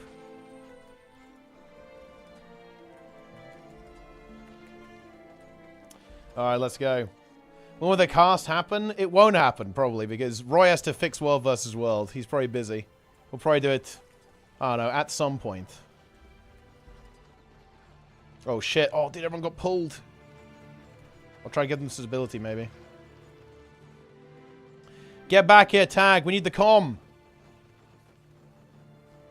Do not clip matter. No, but I have the stream downloaded. So I do have video of it.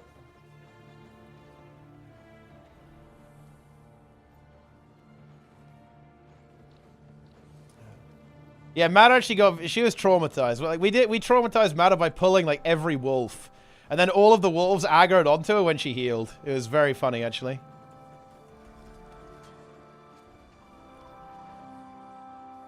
Check this graph. Okay.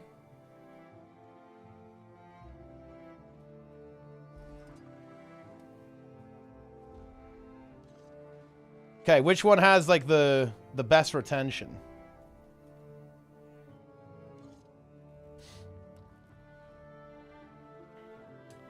Why are these like worthless games, by the way? No, why does no... These are fucking irrelevant. Is there data with actual important games?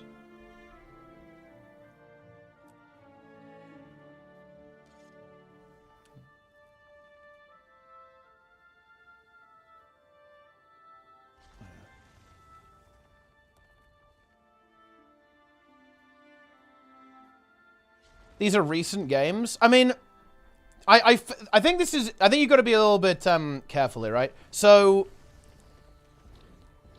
I think the reason why you're going to have high retention on games like Albion and Arcade is because if you're the type of player who wants to play a game like Albion, you're probably pretty sure about it, right? If that makes any sense, because they're a bit more niche in general.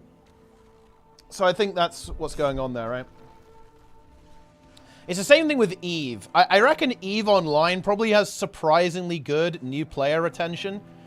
Purely because if you're the kind of player who's like, oh yeah, I think I'm going to play EVE Online, you probably know what you like and you probably know what you're getting yourself into. Hocus Crocus Prime, I like that name a lot, actually. Is that a frog-themed name? It better be.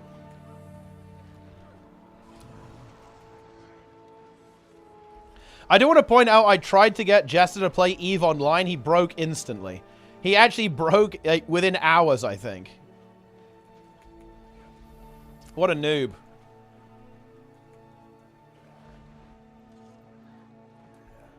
The UI is unusable. I mean, it's interesting, that's for sure. There's an 80s metal band. Ooh, nice, actually. I do like metal, but I haven't heard of that band, so I think I'm a zoomer, unfortunately. Zoom, zoom, zoom! They lock World vs. World. Oh no! It's broken! No! Oh no! Well... I mean, yeah, it's a new system, right? It's gonna have some issues. It's gonna have some problems. My stability got corrupted. I'm crying. Man, we can't... Yeah, we can't fight that. Like, I can't follow through there. World vs. World is dead.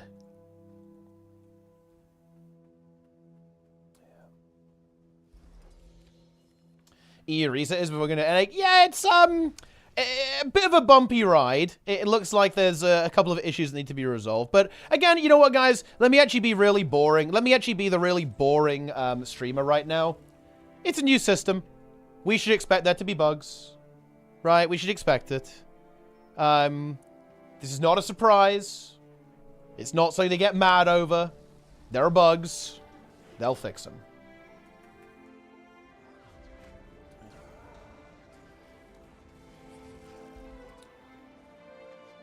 One's on a working server. Oh, believe me, I was not on a working server. You were not here for the start of the stream, I think.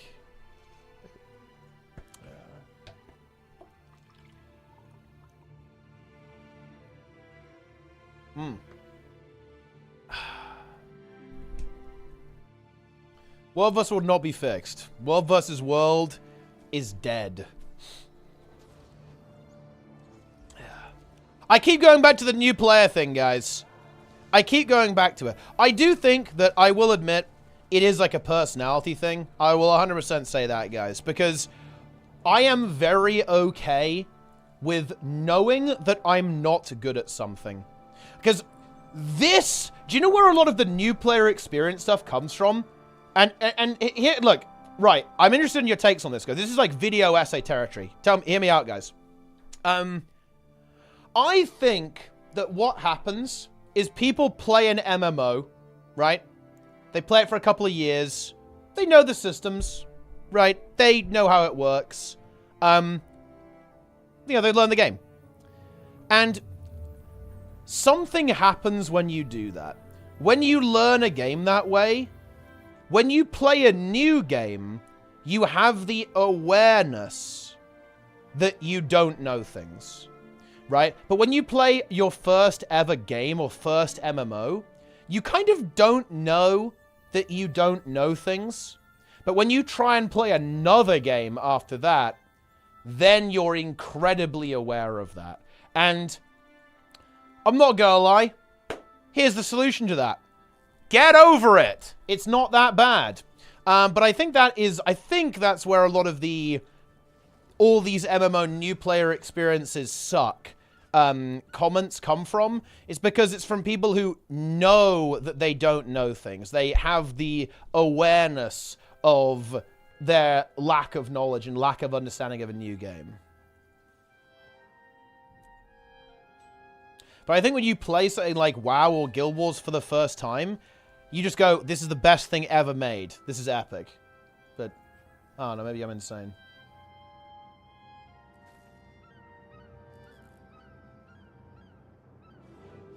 Think in Guild Wars there's not much instance multiplayer content. It's okay to not know things. You can do a WoW dungeon at Cap and not know shit. It's okay there. And you can do tier 1 fractals and strikes. I did not like vanilla WoW when I played the beta. That's my favorite MMO. Wait, you mean like the beta of original vanilla? That's interesting, actually. People say this is the best game ever, then not log in 2 months down the line. Yeah, because Guild Wars 2, I don't think Guild Wars 2 is really intended to retain, right? There is a reason. There is a reason why I'm kind of alone in Guild Wars 2. Because you guys are right. I am the exception to Guild Wars 2. People like me don't play this game. Right? That's just the way it is. People like me don't play this game.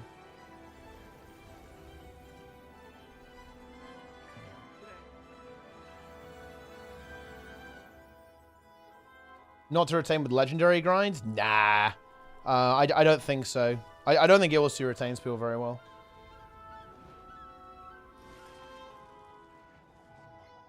Well, it retains people, but in like a very specific way. Like it makes people like log in every couple of weeks or every couple of months. That's why they're doing all these events, right? They work really well.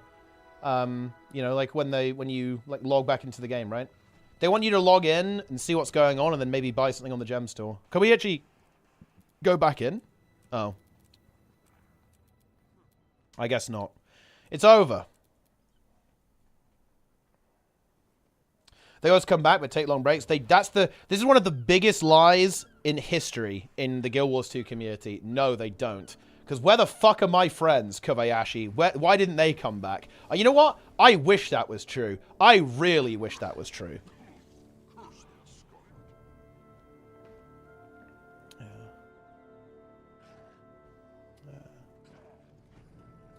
Old servers are back.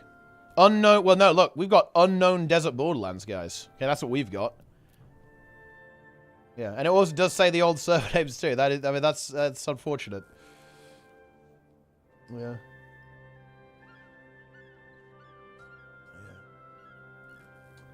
It's gone a little bit wrong, guys. Yeah. I'm sorry you lost your old friend. Yeah, I'm sorry too.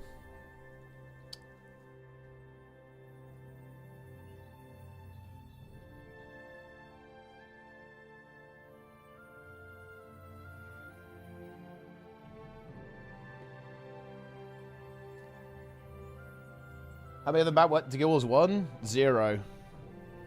They all play WoW now, or just don't play anything.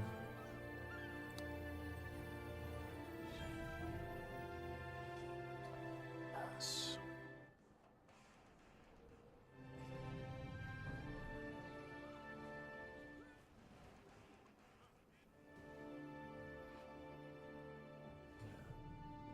Does the debate exist online? Oh, I don't think so, actually. I might have it recorded somewhere.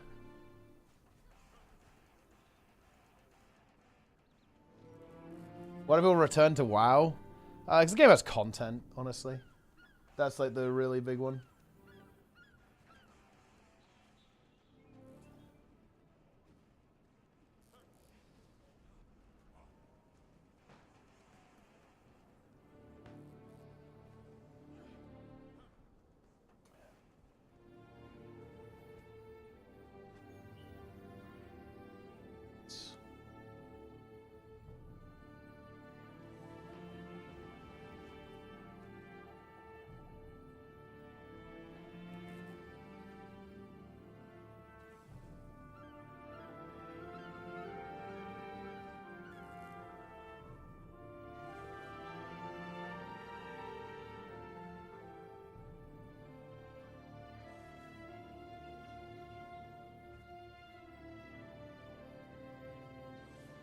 Let's go do frackies over to the fractals we have today. What are the fractals today? Is it Lonely Tower? Ah, Lonely Tower Fractal .avi, guys. Very nice. Very nice.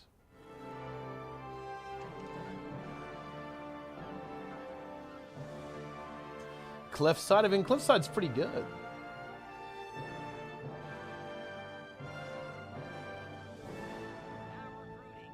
Is the best fractal we got in the past year. Not gonna lie. Well, I mean, that is true, but it's also the only fractal we got in the past year, so I'm not sure if that really counts. Can we really allow that? Give him that?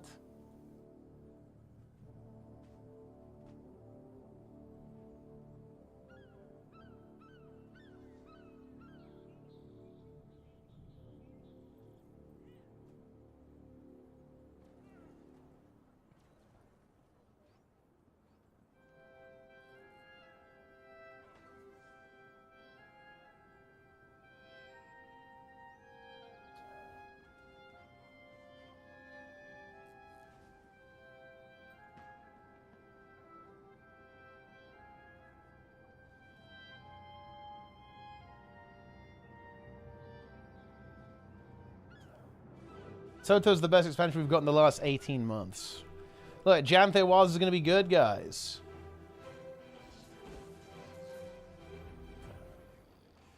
Probably a bit of bias in timing as well. Yeah, there is, but the problem I have is that it's like, I don't really have a problem with finding new friends, guys. I don't like have an issue with it conceptually, right? Like, I'm perfectly okay with meeting new people. I know that people move on. I know that times change and all that kind of stuff. But the issue I have is that there just aren't really... There's no replacements, right? Like, I don't have anyone to fill the shoes, you know?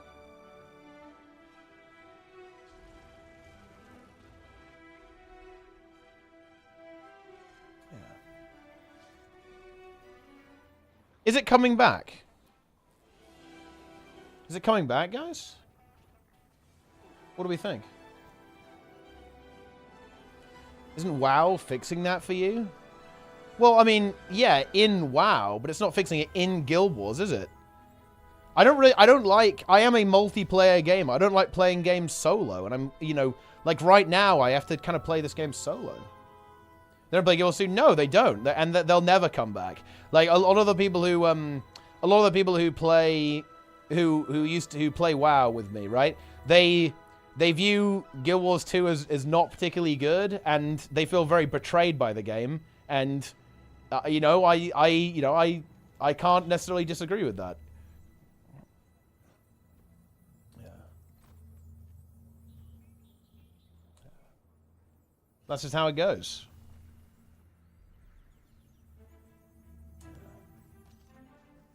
I don't like playing games solo. I'm not a solo player. Let me in. Ready in 10.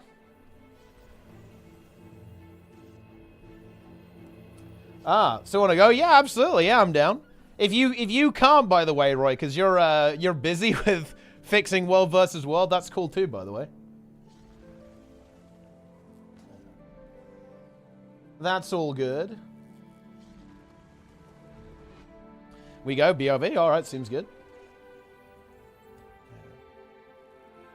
True, Embless team, Lonely Tower. Convincing the main Guild Wars 2. True.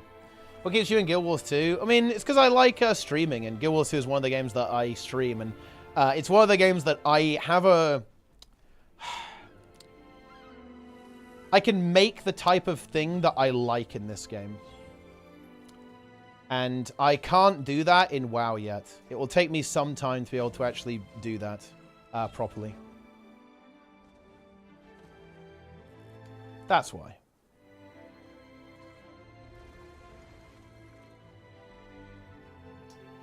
I like streaming the game pretty much. Is the only reason. If I want, well, I mean, that's a more complex. Need a bigger audience than WoW, is it? Not really. No, it's just I don't think my WoW content's particularly good. Really, I'm not good enough at the game yet. You know, I don't really know exactly what I want to do in terms of content there, and I haven't figured out like a good strategy for doing things in that game. PvP in Guild Wars 2? Well, I don't have a team. Like, I'm not gonna play fucking ranked. Like, ranked is fucking trash. Like, the only reason to play ranked in this game is to, if you were trying to win the monthly or something. Reset waiting room. This is the seeing if World vs. World is gonna be revived waiting room, but it looks like the answer to that is no.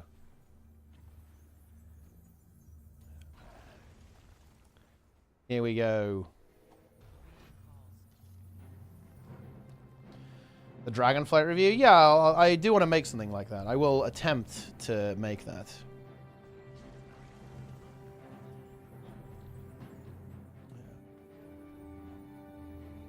Blizzard has never betrayed their players. That's completely irrelevant. They haven't betrayed my friends.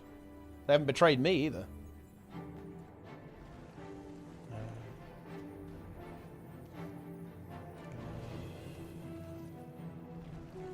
Sounds a bit like being stuck. Well, not really. I mean, look, I'll be very clear on this. If I didn't want to stream Guild Wars 2, I just wouldn't do it. Like, I'm under no obligation to do it.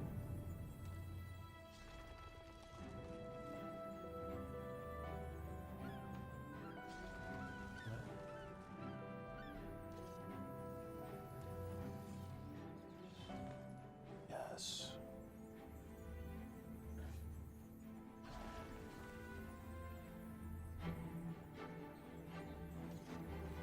Play join a guild, engage in the community, happen naturally, almost forced away. I've never needed to join the guild, get the community, feels a bit lonely. Yeah, I feel very lonely in this game, to be honest. I feel very lonely in Guild Wars 2.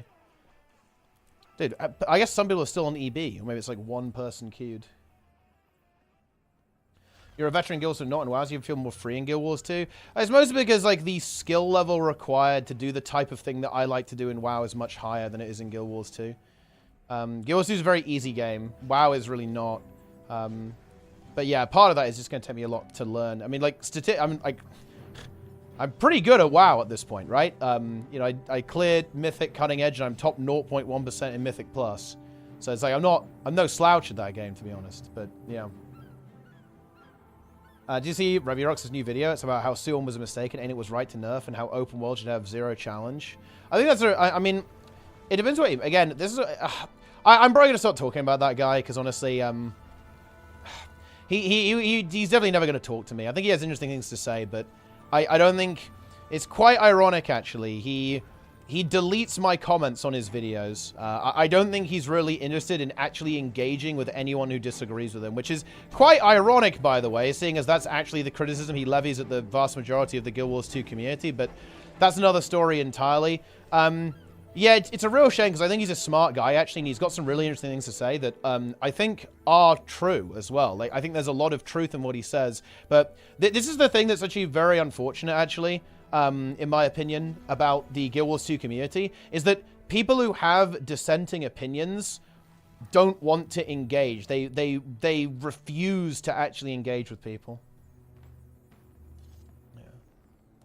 Every achievement feels like it becomes obsolete by the next tier. I mean, to be honest, I feel like that's just objectively wrong, though. Like, if you cleared Mythic, you cleared Mythic. Nobody can ever take that away from you. Nobody can ever take away from the fact that I got the title in my first ever season of playing Mythic Plus, top 0.1% of my first ever season of playing, right? Same as like in every other season, and the fact that in my first season we also got Cutting Edge on Sarkarath, and then Max called me and we talked about it on stream. Like, that's permanent. That's indelible. That can never be taken away. I don't agree. I don't agree with that. I think stuff like that is eternal.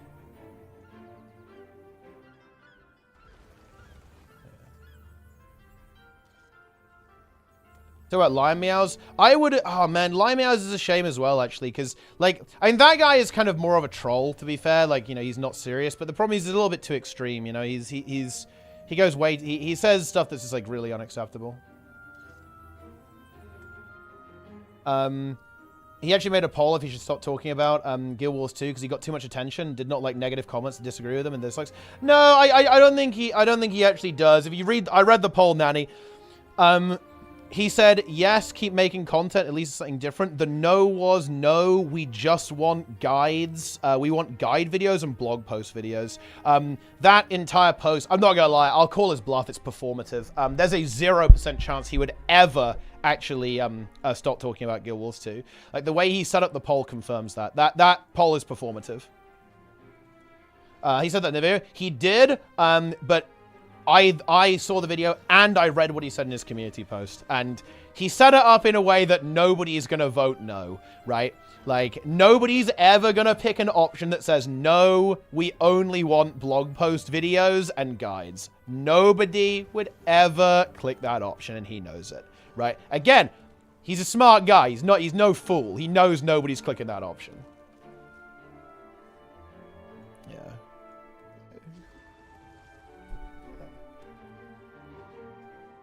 Ah.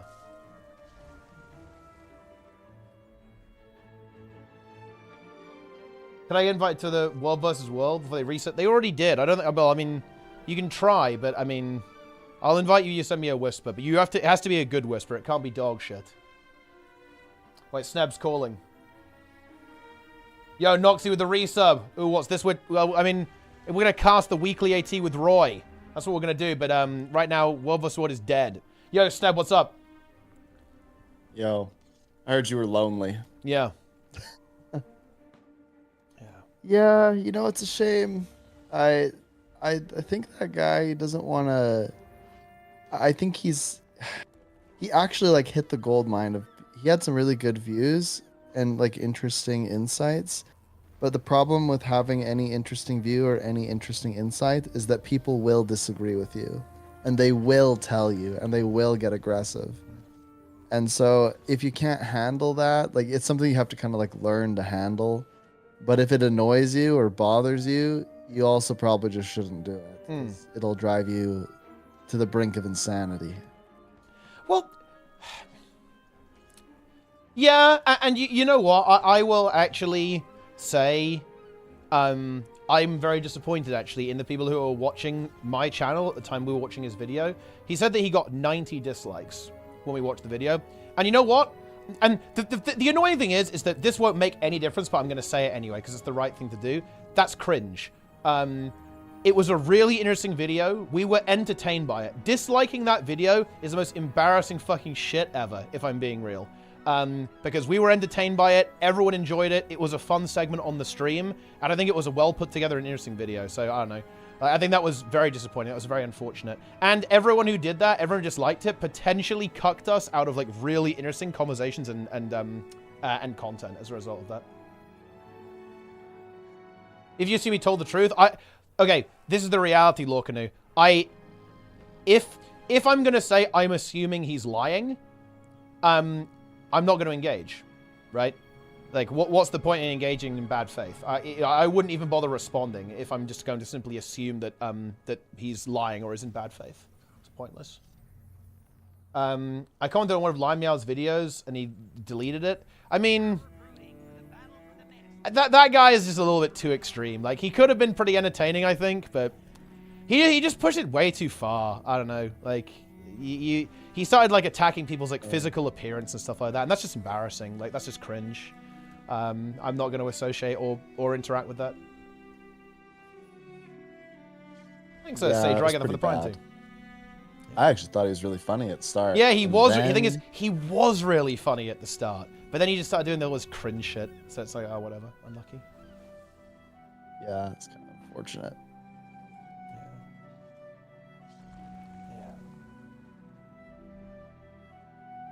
Weekly tier Sunday. It is, but we're Roy recorded the first one, so we're gonna watch and cast the first one. Boom. Yeah. I am lonely in Guild Wars 2, Sneb. It's just, I'm trying to get the gang together, but it's... Do you know what I found that I am incapable of doing? I can't get people to want to log in, like, on their own. You know, like, that is the thing that I'm struggling with. Like, people will log in if I, like, force them to, basically. But it's, like, very difficult for me to get them to kind of log in automatically, if that makes any sense. The auto login. Yeah. Well, I mean, we've talked about that before. There's a lot of pressure just because of, and I'm not saying this is even like a horrible thing, but there's just like a lot of pressure on like commanders and stuff in Guild Wars 2, like a lot, because they basically drive the content. And I would argue that this is even more so an issue now when you have things like convergent CMs and things like Eparch. So, yeah. Also, there isn't a weekly right now. Isn't that on Sunday? Well, yeah, I are you said guys on talking stream, about? Roy recorded it. He recorded it for me. We're about to commentate it right now. Oh. Yeah. Look, I've got the video right here. I've got the video, Sneb. Look at it. Oh. We're in the Last week's game. weekly. Yeah. Oh. Oh my Okay, I figured. God, Sneb. Keep up, bro. Oh, yeah. I'm not even subbed to well, if you guys Roy. are gonna do that, I should That's just actually crazy. I'm not even subbed to Roy. But this is like his... I don't think this is even his like official... It's like not the same channel that he normally uses. I subscribed. I subscribed to Roy Marks. Do you... Wait, actually... You know what, Sneb? I'm actually going to leave you with... I'm going to go cast the taunt with Roy now. Because he's ready to go. Good. But I actually want to leave you with a very nice bonus meme. A very nice bonus meme that you can do on stream later. Okay? Fucking Count Depletula is here. That's big. Okay? You need to go on CMC's Twitch channel and look at the clips and highlights. That's all I'm going to say. What? Exactly that. I can go. You need to go to CMC gw2 and just go check out the clips and highlights. You will. I guarantee you that you'll enjoy them. You will enjoy them. Okay. Well, good luck on the cast then. I'll talk to you later. Just, you know, I want your thoughts on the Skyhammer Strats series. That's what I want your thoughts on. Oh boy.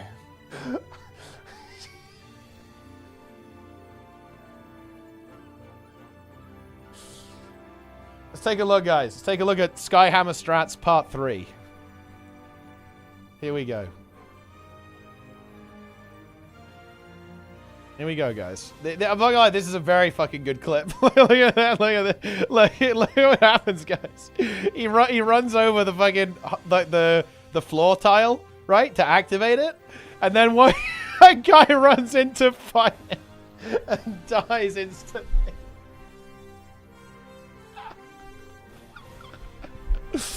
Oh man, it's such a good clip. And yes, also weave wait, chat cover.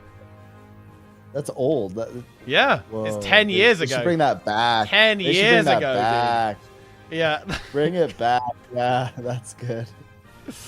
Bring it CMC, guys. Oh, man, dude. The old PvP arena as well. Oh, my God. Oh. What about back. Imagine Sky? if there's more stuff like that, where like if you could push people into the spikes, that they would just die or something. That would be so funny. Everyone would run like stupid builds. Skyhammer Strats Part 2. Does he push him in? Man, these are some good clips, just saying it. Alright, okay, I'm calling Roy. Sneb, you're done. Go cheer Planix on. He's doing Sarah Okay. CM training right now. The Breaker. Goodbye. Alright, I'm out of here. Alright, guys, we're casting the weekly AT with Roy. I'm calling Roy. I'm bringing Roy in. Yo. Hello. Yo! What is What's going on? Gamer? Yo! How's World vs. World doing, bro? What? Well, as we stated on the forum, we are aware of the issues. We're looking into it. There's not really a lot for me to do personally. So I'm here to cast. Yeah. Just quick thoughts on leaving the neutral team in. Like, people were reviving the Lord. That was good. I enjoyed that. That is certainly a bug. Yeah.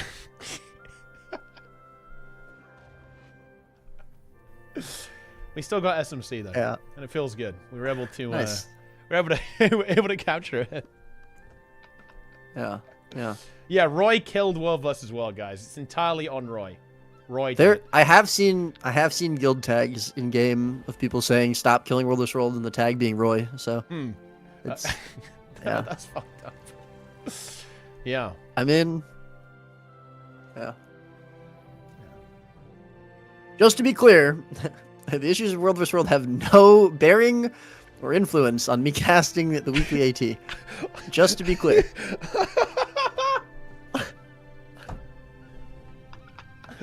That is actually extremely funny to me. I like the idea that someone could go, oh yeah, instead of fixing World vs. World, Roy went to cast the weekly AT. Like that is There is literally nothing for me to do except get messages from players telling me that the game mode is broken right now. I'm not an engineer. Our engineering team is actually insane. They're so good. They're crazy. They're fixing it. They're the best. And all I do is kind of sit there and poke at them. So it's almost better for me to be here doing this. Yeah. So that I'm not in the way. All right. I think it's time to get into this. I think it's time to go, Roy. I guess I think we just start the YouTube video at the same time, right? That's probably the Yeah, I way figure the way to go here. Yeah, we can just also, I don't know if you want to like skip around at all, because like I think I got into like the second round halfway through it, and then yeah. Yeah, I mean, like that's a possibility. I see the chat cover over there as well. It's a good one. It is a good chat cover. It's a bit of a classic. Yeah. There's a few memes in this 2-hour segment. Oh really? Let's see if you can catch them all. Oh wait, there's a couple memes. What do you mean by that? What do you threw mean a couple by memes in there? Wait, you like changed the chat cover or what? There was some editing going on? No. Chat covers. No, I just mean in general, not specifically with the chat cover. Okay, interesting. I mean, I guess chat be on the lookout for that. But I think there's some pretty good games, right? In this. There were some pretty. I mean, okay. Not that I've seen this. This isn't pre-recorded. This is live, so I haven't seen this. Yeah. So yeah, but you're predicting that there are going to be some pretty sick games. Yes, I'm predicting there's. That's some what good we're games. doing here. I guess I should explain. Listen up, chat. This is not the weekly AT. The weekly AT is on this Sunday, but I wasn't around for the first ever weekly AT, so I had it recorded by nobody. In fact, we're actually going back in time to watch this live. And Roy's here to commentate because it's a special event. We're gonna cast the weekly AT. It's the brand new system to see what the hell's going on here. Actually, pretty exciting stuff. It was quite popular. Actually, it had 6 rounds. So that's the same as kind of what the monthly usually has. Actually, in the Swiss style system. So pretty cool stuff. Yeah, no, it was a lot. Yeah. Infestation of PvP players in the game. That's how I would describe There's too it. many of them. Yeah, there are too many actually. Like, everyone was saying there's like 10 people left, but actually there's too many. The tournament lasted 2 hours. But I guess we might as well get into it. And I think to do this we can not press play, I guess, in a couple of seconds. I'll do a little countdown and then we can go ahead and get into it. All right, here we go. 3, 2, 1, go. All right, here we are. All right, I pressed play. I mean, I didn't press play. I logged in. I logged in. We're spectating right now, and here we are. Crazy. I mean, this is crazy stuff. Like, here we are in this. I think we're just gonna be jumping around a little bit, right? In the probably the first segment. Trying to get an idea of where the strong teams are. Oh, unfortunately, it looks like this game. I think Payne's team's probably gonna be a good one. It looks like that game already ended, so.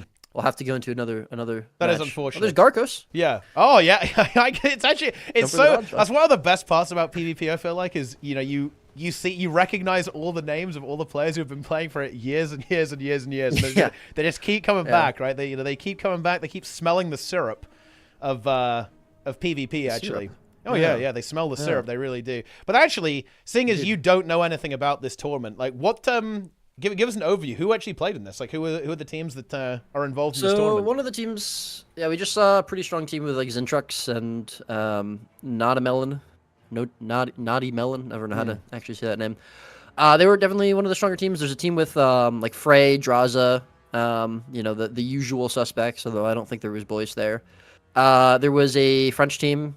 Some good old Frenchies. There was another team with some players who I didn't really recognize for the most part. That was pretty strong.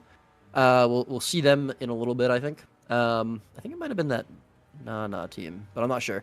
But yeah, I didn't recognize a lot of their names. Although to be fair, I haven't been paying as much attention to PvP as of late to know all of the players that well. But I mean there were at least like 4 or 5 pretty strong competitive teams. I would say. It was really nice. It was good to see. I think what was kind of exciting about this one as well, actually, is because these tournaments are offset on NA and EU, so they actually don't happen at the same time. The monthly, of course, happens at the exact same time right now on EU and NA, but this one doesn't. It's actually separated, so you can actually enter in both. I believe there was actually cross-region action as well. Both servers, I think, actually. I believe there was an NA team playing on the EU and an EU team that played in both as well, right? So that's actually pretty hype, actually. That's kind of cool. Because, of course, outside of the community-run tournaments, there's basically no cross-region, right? That doesn't really happen in Guild Wars 2, of course, right? Because, I mean, why would you do that, right? It doesn't really make a lot of sense. Like, just, you'd play in the regions monthly that you're in, obviously. That's, that just makes sense. But with this one, with the weekly, and I think this actually is a really exciting part about this, and I'm very curious if ArenaNet would consider, well, I don't think you should be able to play both monthlies, right? But, like, at least offsetting them by a little bit so I can cast both. Do it for me. Like, look, guys. So you can cast both, Yeah, well, listen, Roy. When I read the YouTube comments, what do I see? People say that I'm, like, in control of ArenaNet and that ArenaNet listen to streamers and the streamer community, like, has ArenaNet at their beck and call. So, honestly, might as well just look the part as well and get that done too, I think. So and look, another app.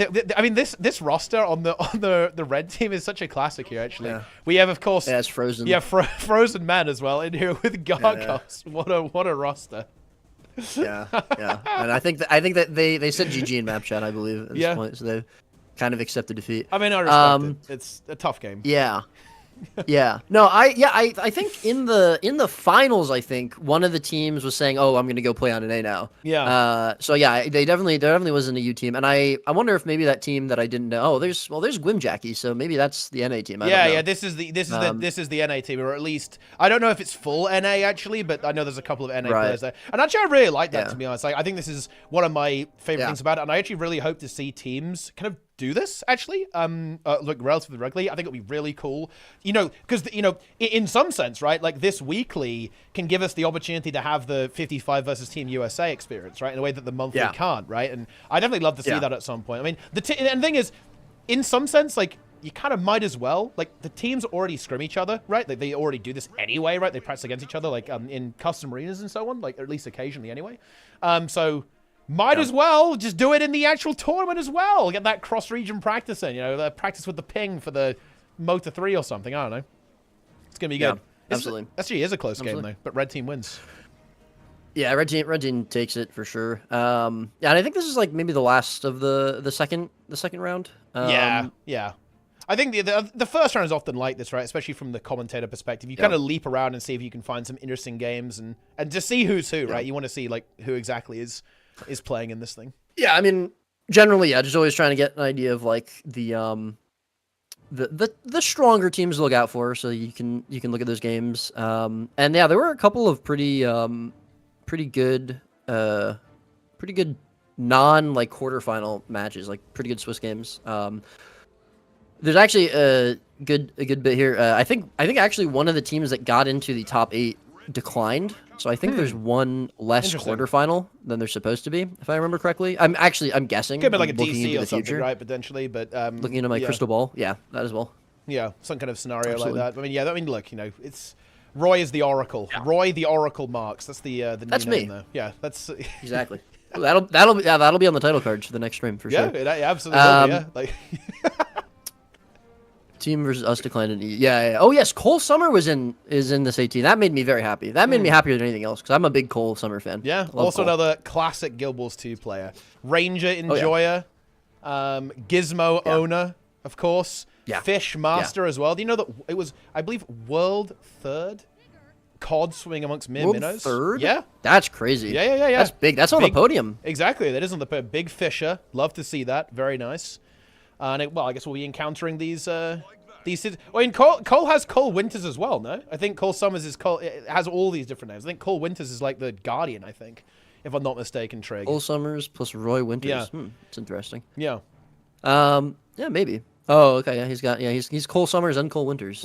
Is he Cole Autumn and Cole Spring too? Yeah. It's like it's like left on NA, the Thief player. He has like the name like West as well and stuff like that. It's like a variety. Does he? Yeah, he's a variety of names that. That's right, because left is west. That's true. If you go left, you're going west. That's what I. That's how it works. Just like if you're going north, you're heading up. You're levitating. Yeah, so I'm curious because we obviously haven't casted like PvP in a little while together, and I haven't really been casting a ton of PvP in general, or really, like I said, watching a ton of PvP in general. Yeah, it looks like this is probably the last. Oh, maybe this is. Yeah, this is the last. The round's round. Kind of ending. Yeah. The last game of this round. What are you thinking about the current meta?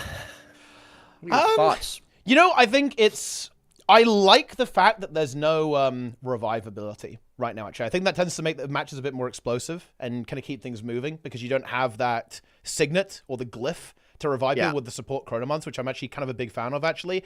I think some of the builds are, pretty crazy. Vindicator, obviously very dominant in the metagame right now. That build's super, super powerful, obviously. And then you obviously have the Untamed that kind of wreaks havoc as well. I honestly think it's actually a pretty okay meta, honestly. I feel like if you're gonna complain about something, you're gonna complain about Deadeye, I want to say, and you're gonna complain about Vindy. I think everything else is pretty okay. The meta does appear to be fairly locked in. Like we pretty much see the same thing from all of the kind of more try-hard teams. Wait, what is this? Teapot? What is this, Roy? Where you type it? What is this? What? You just typed in the trading post that I'm noob. What is this? That's a little bit. I don't know what you're talking about. That's a little bit crazy, dude. That's a little bit toxic. Actually, into Force Niflhel. We're going into the game. Yeah, we're going to a big game here, actually. But yeah, I don't hate the meta. I've actually been playing some PvP recently, both ranked and unranked, actually. And yeah, it's been all right, honestly. It really has been all right, in my opinion. Again, no meta is perfect. I feel like in every single meta, there's always that build that you go, bro, I can't get it away from me, right? Like, no. But honestly, can't complain in my mind. I do think the only thing that is like truly objectionable is Deadeye, but I mean that's just Thief, right? Thief is always annoying to play against, I feel like, to an extent. Yeah, it's interesting because I saw I think especially Pain was swapping between like Daredevil and Deadeye a couple times. So it wasn't just Deadeye the entire way, and even I think Maya played in this AT as well, and she was playing Spectre. Probably, yeah. Well, I know Maya just really likes Spectre. Yeah. You know, it doesn't seem like you have to play Deadeye if you're playing Thief, which is kind of cool. Yeah. But anyways, yeah, this is a pretty strong game. It's definitely one of the more interesting matchups. We've got some pretty strong teams here. The double Untamed on red team. Yeah, I actually have heard that. Actually, I was listening to Draz's stream actually that he thinks double Untamed is actually really good right now. Actually, like over the Reaper, for example. Like, so I could be out of touch on this one, but I think some of the teams on NA like the Reaper. Instead of the second Untamed, actually, or kind of like the Warrior. I think that's another option as well, going with the Spellbreaker, actually, as opposed to the double Untamed, like you have a Spellbreaker and an Untamed as well. But yeah, like I think, like Draza is a big fan of this, like going with the double Untamed instead there. Just using the, having the Vindicators and the Deadeye as the roamer, and then you almost have like you still have skirmishing power, right, on the Untamed as well, so you have like a pretty strong comp for like just getting kills all over the map with this setup actually, and then the Chrono kind of locks everything down as well at the same time, obviously. Yeah, kind of interesting start here. We saw Red splitting across the map a little bit more, and then Blue Team was engaging onto Frey and like putting a lot of cooldowns into him. Red Team kind of grouped up around mid. They got some damage, they got some pressure into the Deadeye, but they didn't get a kill, and so all that damage was kind of lost. And then immediately we see 1 and now 2 kills taken from Red Team. Blue Team just kind of with pretty strong control of that middle node and going now to defend, against Pain, trying to decap this node. So good start there by Blue Team, just getting the kills quickly, stopping any potential from Red Team to kind of swing into other nodes and get some pressure there. Yeah, now we have the respawn coming through, so Red Team have the opportunity to kind of get a bit of a re-engage here. Like, it certainly wasn't a catastrophic start for them. They obviously lost a couple of kills, but they're basically ready to go again. Thief duel over on middle, then we also have the Untames dueling as well at the same time. And there is actually a kill picked up the Vindicator, and I think that's going to be a fairly common target here. Probably one of the easier things to actually kill in this matchup as well. Going to be heavily focused, I think, throughout the entire game. Because, of course, like, it's a very important player. Like, having that damage is, like, that's where a lot of kills are going to get generated from the Deadeye and obviously from the Vindicator as well. So it's important to keep those players alive and obviously focus them down at the same time there. So Red regaining a little bit of momentum, and Esprit actually trying to hold on over here, actually. Or rather, not Esprit, the Red Untamed, in fact. Trying to hold on, and is successful in doing so. Yeah, getting that Vindicator from Blue Team, Hammer GS. Good name there. Going off respawn, plussing into that. Pain coming out of mid. He was losing that 1v1, but nice heads up play from Jaws to rotate in there, and Jaws being the red team Vindicator and get Pain out of that. And take over mid, and then now it evolves into this 2v2, but I think Red Team already pretty far behind into this just because of the amount of cooldowns that Juvenile Menace had to give out to try and survive for so long before Pain got there. And we do see Draza coming in as well from mid, but we see the rotation from Ellen Spectre, Chrono there on Blue Team, just to make that a nice even 3v3 with that downstate from Red Team. And so now Draza's in a really bad spot as well. Pain's not going to be able to do a ton to get him out unless he has a Shadow Portal or something. And so Draza really, I think at this point, just going to try to die at node to get cleaved out faster. But good rotations from Blue Team so far, just getting their players where they need to be really, and also more importantly, not really losing players for the most part. They had that 1 kill, Hammer Jess, when he got kind of caught out alone. But aside from that, they're doing a good job of matching Red Team or overmatching. And we see even here, like, I think this is Goku, GS Bow, Blue Team Spellbreaker. He's getting really low in this 2v2, and we see the rotation all the way from the other side of the map from the Chrono. Make sure he gets healed up, and then immediately the Deadeye can leave because this is their node. They don't need to contest it or decap it. So really good rotations from Blue Team. Yeah, and that, of course, immediately allows the Thief to bully away the red Deadeye from the middle node as well. So Blue Team maintaining a lot of control here currently capping both of the side nodes, and they're looking to be picking up middle as well. So Red Team definitely, I think you're absolutely right, a little bit slower than their opponents so far in this game, actually. And yeah, even Pain getting picked off, actually, by the blue Deadeye, in fact.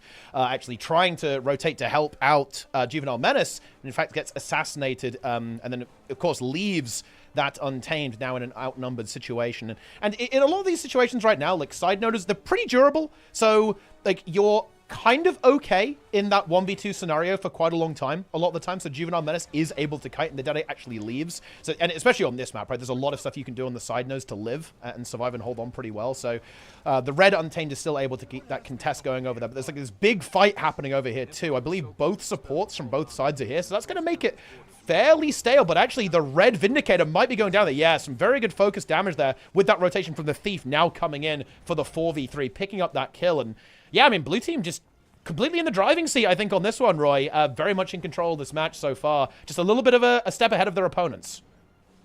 Yeah, I think a big problem we're seeing here is Pain isn't really being very effective on the map at the moment, and especially when you have this double untamed comp where you kind of want to allow them to be on the node a little bit more and either play a little bit more freely into 1v1s and then get plussed, and they're not really getting value from that because blue team is just, they have either a higher advantage on the map in terms of numbers because Pain is dying or getting pressured out by the blue team Deadeye. We see the opposite happening here. I think mostly just because Pain rotated out of that fight after going off of respawn earlier, and Shadow Chevalier was still in that fight for a little bit longer than had to get over to the side of the map. But in general, Pain's usually showing up to these +1s or these fights a little later, or just getting pressured out and he has to reset and then get back in. And so I think that's a big reason why we see it, especially with this double untamed comp. But a little bit, good plus there, good rotation there from Pain, getting that kill on the other side of the map. Recognizing Shadow Chevalier was in this fight for a little bit longer. We do not really see a ton of value from it, though. Pain gets matched over to mid, Shadow Chevalier rotating out of that fight after his Untamed loses. And he's stopping Pain from getting that decap, and then this losing team fight over here on the mine. Again, we're going to see Draza, Red Team Vindicator go into downstate in this 3v3. And that, obviously has nothing to do with Pain. That's just the Red Team losing the 3v3. I think Untamed, Double Untamed could work. I don't know, this map may be a little bit worse for it in general, but I also think, again, they lost the very early pressure off that mid fight, and then it seems like they've been having a lot of trouble getting back into it. They kind of just been playing from behind. And Pain just getting obliterated here. Nice rotation from blue team, while the Untamed is doing Beast. I mean, we love to see that, honestly. When in doubt, go for the Well, beast. we don't love to honestly, see if he gets decapped. Oh, yeah, that would be a little bit tragic, and unfortunately, that looks like it's exactly what's going to be happening, actually, is the Deadeye has made it over there. Can the Untamed make it? I don't think so, right? There's no way. Nope. Oh, that's a little bit unfortunate. Yeah. Not the end of the world, but... yeah, not exactly ideal in that situation. I guess, the Juvenile Mess couldn't really do that much else at that point. And I guess if, the blue team had done a bit better in the fight, wouldn't have got punished for that, but in that case does get punished. And Draza on the Vindicator, again, eliminated. I think the coordinated damage output of the blue team really good. They've been able to eliminate the Vindicator, get them isolated alone without the support of that Chronomancer a lot of times throughout this match. And again, like Red Team, just disadvantage on the map right now. Blue collapsing onto them as well. Draza is able to reinforce off respawn as well. Looks like he's going to maybe go towards middle, though, instead, actually, of getting into this team fight while Red defuses the fight over here on the mine at the same time. Yeah, and it's kind of interesting. We see it's a little hard to tell, actually. Pain unfortunately getting plussed here. Unlucky. No clean 1v1. Yeah, this is it's not world versus world. It's not world versus world, Roy. Yeah, you don't have that. You don't have that world versus world 1v1 montage set up over here, unfortunately. No, for the Red Team. I do think it looks like actually nice kill on the other side of the map there. It looks like Draza picking up that kill against Esprit, the Vindicator and Red Team against the Untamed on blue team. I think Goku hasn't really been under any real pressure in terms of getting rotated on, for the most part over on mine. They've been kind of leaving him here, and Red Team hasn't really been plussing him, mostly because a lot of the blue team players have been over here, and the only players they've really been sending over to the other side of the map have been their Untamed and then the Deadeye or the Chrono when they need to rotate in to help and support it. Most of the team fighting has been over here. So Goku's never really been in a position where he's like 1 versus 2 and has to hold it for a while. And I think that's just kind of enabling blue team a little bit more. But we do see Red Team, it looks like they're shifting a little bit of their pressure over to the side of the map. They've got the caps on the other side of the map, and they're kind of keeping the Thief contained a little bit over here. And even though they were losing players, they're winning the 1v1 on the other side of the map. Again, that's Draza doing that. Or it was Draza doing that. And they're keeping blue team, again, sort of. Blue team has been set up over on the side of the map the whole time, and so Red team's kind of saying, all right, sure, we'll keep you over here, and then we'll get the nodes on the other side of the map and just hold on to them. And so far, that's working out a lot better for them, which is, it's nice to see the adaptation from Red Team. Yeah, and it's an adaptation that's really working out for them as well. They're in an incredibly strong position, actually. If they're able to win this team fight, then they're going to be against what? These 1v1s, though, are very important, and Pain is struggling here a little bit, down to just 100 health, and does actually go down. Oh, that's really unfortunate, actually.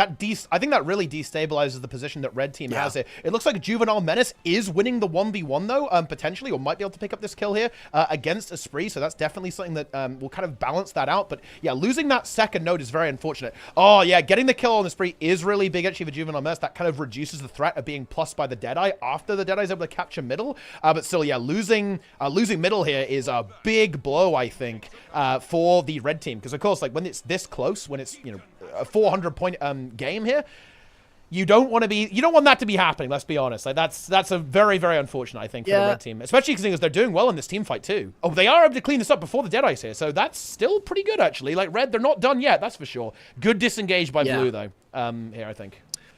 Yeah, I think leaving this fight without trying to commit more and get a kill, even though they had the 3v3, right? It was even.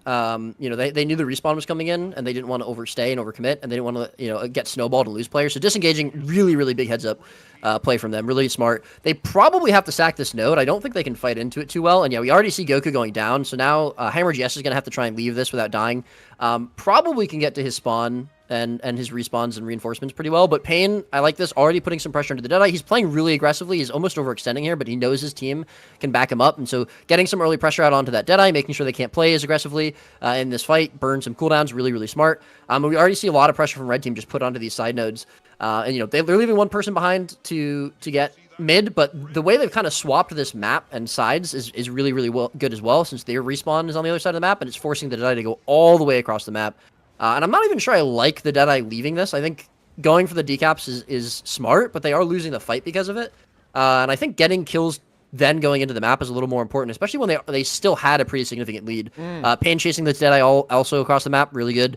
Making sure he can't get that decap and just keeping that pressure on him, knowing he had the advantage coming out of that fight. So yeah, good heads up. Oh, and he finds the kill as well. Yeah. Yeah. That's the thing you can do as well, isn't it? Like the Deadeye mechanic where you can hit people in stealth. Very based, actually. Yep, got him. Very based. Yep, that's good. We love to see that.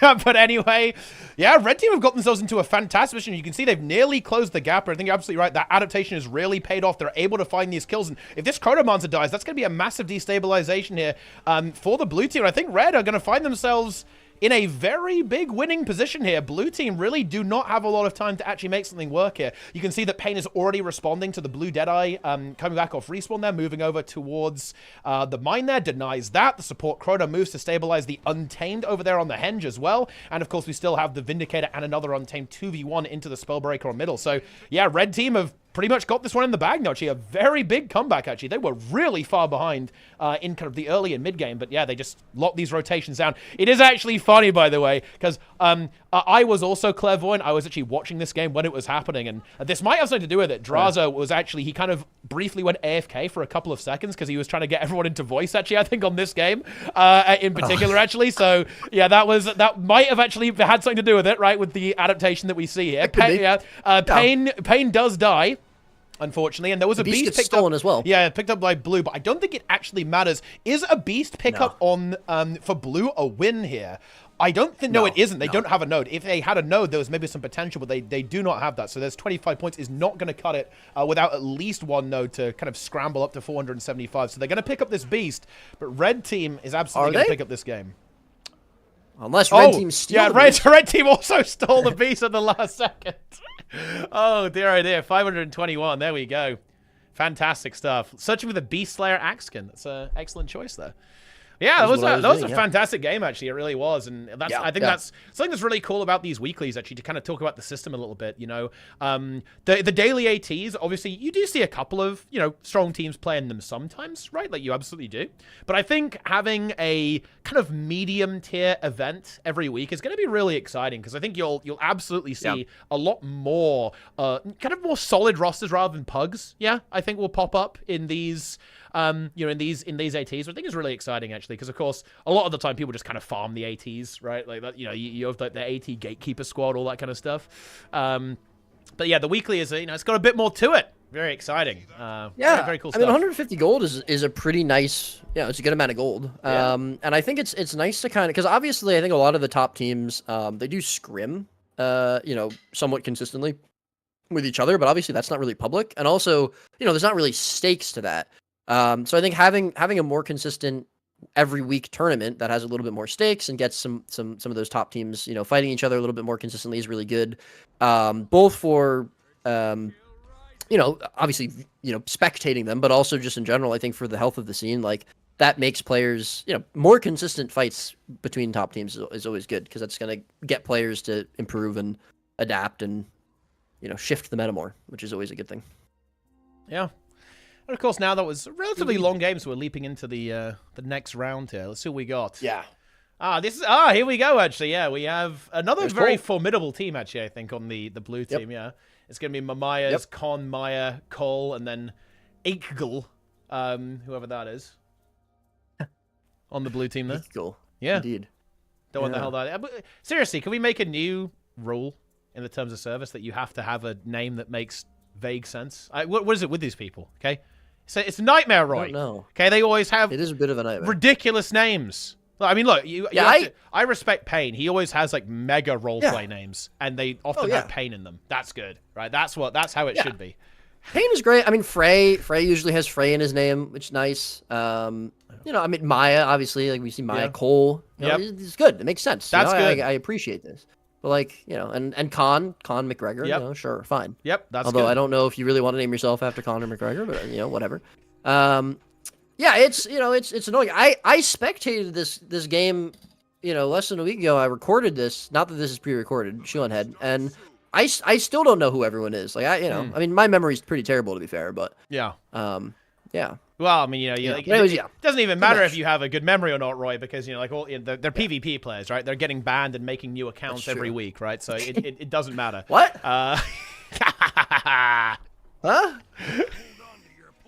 Yeah. Anyways, Legacy of the Foe. So this is round 4, I believe, of the Swiss games. And yeah, this is, I would say, blue team maybe not quite at the same level as red team or the team we saw red team fighting against last match. But definitely one of the more sort of top contenders in this AT for sure. So this should be, you know, pretty decent matchup between them. Obviously, so, you know, it's interesting. Cole, I guess he just either doesn't like Untamed or, you know, obviously, you know, maybe the reason he's playing Druid is different than what you'd normally get from Untamed. But, you know, Druid, I think he's pretty much the only person we're going to see play Druid, you know, since with Untamed being so strong in terms of Ranger builds. But yeah, it's kind of, it's nice to see some variety there. And I think Cole, obviously, you know, a strong player, plays a lot of Druid. If someone's going to make it work, it'll be him. Absolutely, and we also have the Dragon Hunter as well. The Scourge of Ranked has made it into the AT as well there. That's also not a surprise, really, from Con, to be honest. Con, obviously, definitely a bit of a... Guardian main, I'd say, for sure, does actually play different varieties, but I think Dragon Hunter, a little bit of a favorite there as well. And as we mentioned earlier, right, like Maya playing Spectre, that's also not a surprise whatsoever. Maya's definitely a big almost fan of that. dies there. Yeah, or actually, I think that might have been her Shroud. But yeah, it does get that kill, gets that early kill into draws, and we do see, I think it was Pain rotating into that, or one of the Untamed rotating in out of mid, trying to help that, but they can't. They get there too late, and so strong start from blue team. Well, not actually a strong start. Early aggression from blue team, getting that kill. There's a little bit of pressure here from red team onto the Dragon Hunter in mid, but the rotation, just with outnumbered on the map, is going to come through here. Yeah, so early on, blue team a little bit of advantage and getting Pain down again. We also do see Pain swapping from Deadeye to Daredevil in this match. That's an interesting one, actually, yeah. And it is kind of fun that all 3 flavors of Thief are actually played at top level right now, which I think is always cool. Like, quite a lot of the time, it's like one Thief variant, like, dominates the other really, really hard. And I think one thing that is kind of interesting about blue team's setup is that, in some sense, they kind of have 3 players that have a little bit of support. Like, the Spectre can absolutely, like, heal up allies and support them in a pinch. Same as the Druid as well. Like, Cole's playing the Sage Amulet right now, so has some healing potential as well, of course. And then, of course, you have the Chronomancer as well. Now, fortunately, they have been smushed here on the middle and red team, kind of making a bit of a resurgence here, picking up the middle node, and of course, also their own home node simultaneously. They're going to maybe see if they're going to go for a push towards their opponents, because they are going for that. Of course, blue team down a player right now, no Druid for a while. Of course, the red team's Deadeye is quite far away, but this is a map that's quite quick to traverse on Thief in particular, so... Let's see if our red team can actually get some kills here. It looks like they probably can, actually. This Chronomancer is really not having a good time. Yeah, gets actually CC locked and destroyed, and blue team is going to have to retreat here. And, well... Yeah, leaving immediately after the Chrono dies. Good call, kind of like we saw last game. They do have to be careful they don't stick around too much. But I think really huge shout out to Juvenile Menace, that Untamed on red team. He held Waterfall for so long, and blue team had 2 players there for a long time. We actually saw him almost die, but he got the rotation in from the rest of his team after they got Cole at mid, and that enabled them to get that kill into Cole in mid, because he was holding that outnumbered, which enabled them to then kind of get the rest of the map. They gave up Waterfall for a brief period, but then Pain came back in after capping the other side of the map, rotated in, they got the kills really quickly, you know, and they now triple capping, and they're going to be steamrolling ahead with points. Maya almost going downstate here, just maybe able to get out, has Shroud, she should be fine, and the rest of the team as well here to support her. So, but overall, really, really good job from that Untamed to set up that pretty much this map state for red team. Yeah, and this is a scary map to be triple capped on as well. It's like quite difficult to make a recovery, and once you're kind of locked in, it's quite easy for your opponents to kind of keep it that way and control the map pretty well. Now, Pain is in a little bit of trouble actually, but is able to Dagger Storm and then teleport away there. Cole tried to kind of split things up a little bit by kind of going somewhere else on the map, but actually got caught, intercepted by one of the Untames. From the red team as well. And I mean, how is this team fight going? Is this really going in favor of the blue team? Honestly, not really. Cole actually does get picked off by the Untamed as well, unfortunately. And yeah, blue not really able to make much headway in this team fight as well. Like, HP bars not really going anywhere right now. And yeah, Con, I think that's the issue, right? Like, Con is just not being able to connect. Like, the Dragon Hunter, of course, has that massive damage potential if it's left kind of unchecked. But of course, red team is a little bit too good at the game to kind of really allow that to happen there. Already being forced to renewed focus and just run away here without really being able to connect a lot of damage onto the red team here. Yeah, I think Pain and Draza are doing a really good job of keeping that Dragon Hunter checked. And just in general, I think the Vindicator is maybe finding a little bit more value in these fights. The Untamed as well, over like the Spellbreaker in the team fights is maybe a little bit more value. I think Maya's doing a pretty good job in these team fights, but again, you know, she just can't really compete with what the rest of the red team is bringing. And I think in general, blue team probably doesn't want to be having these 4v4s quite as much. See a little bit of a cheeky push onto Lord. Cole was going to be there to stop the Untamed from being able to do much with that. But just like a little bit of extra pressure. And yeah, I mean, huge gap between these two teams already. 200 plus points. And there's still nothing breaking this triple cap here from red team. We do see Draza, though. He is finally going to be taken out. Finna break your spine. Red team Vindicator. That's going to be the first kill here. That could be a sign of something here for blue team. They should get this decap pretty quickly. Juvenile Menace, though, this is apparently his home. He's decided that Waterfall is where he is going to live and die.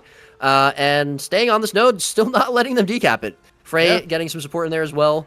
Just keeping that node capped. They do finally get the decap, though. But, I mean, the point difference is just insane. Almost 300 points at this point. Yeah, maybe slightly overstaying the welcome there was Juvenile Menace. They're going for the res, but no, there's way too much damage now. I think, and actually, yeah, Frey is going to get caught in the crossfire and destroyed. There is still another Untamed left over, though. Like, the nightmare is not over for the blue team. There's still more of them. And actually just very much committed, going, like, you know what? I will stand there and I will die. I'm not sure if, maybe not quite the play here from the red team. A little bit overeager, I think, to stand on that node. But as you say, that's what blue team does with it. Yeah, it does. Like, you know, maybe if the blue team can kind of flip the situation, which of course can happen on a map like Fofar, you can 100% immediately snowball the map if you are able to win a fight like that. But of course, red team very far ahead here, and as long as they don't just do nothing, they should at least be able to kind of begin their comeback onto the map here a little bit.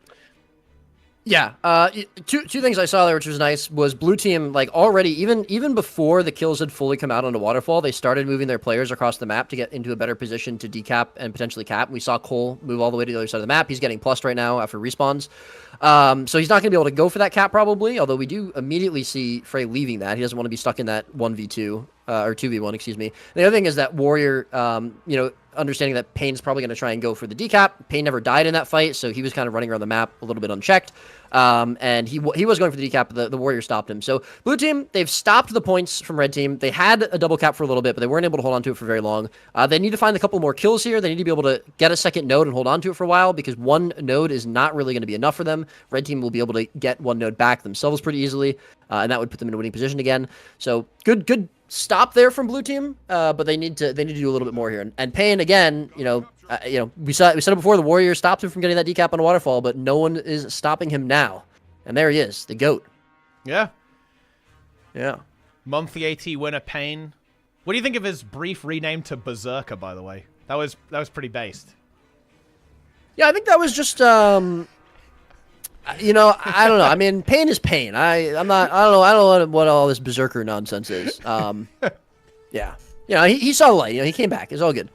Also, Pain dying here, I actually think this is really interesting. I don't know how much he was doing this on purpose and if it was just him trying to get back into base.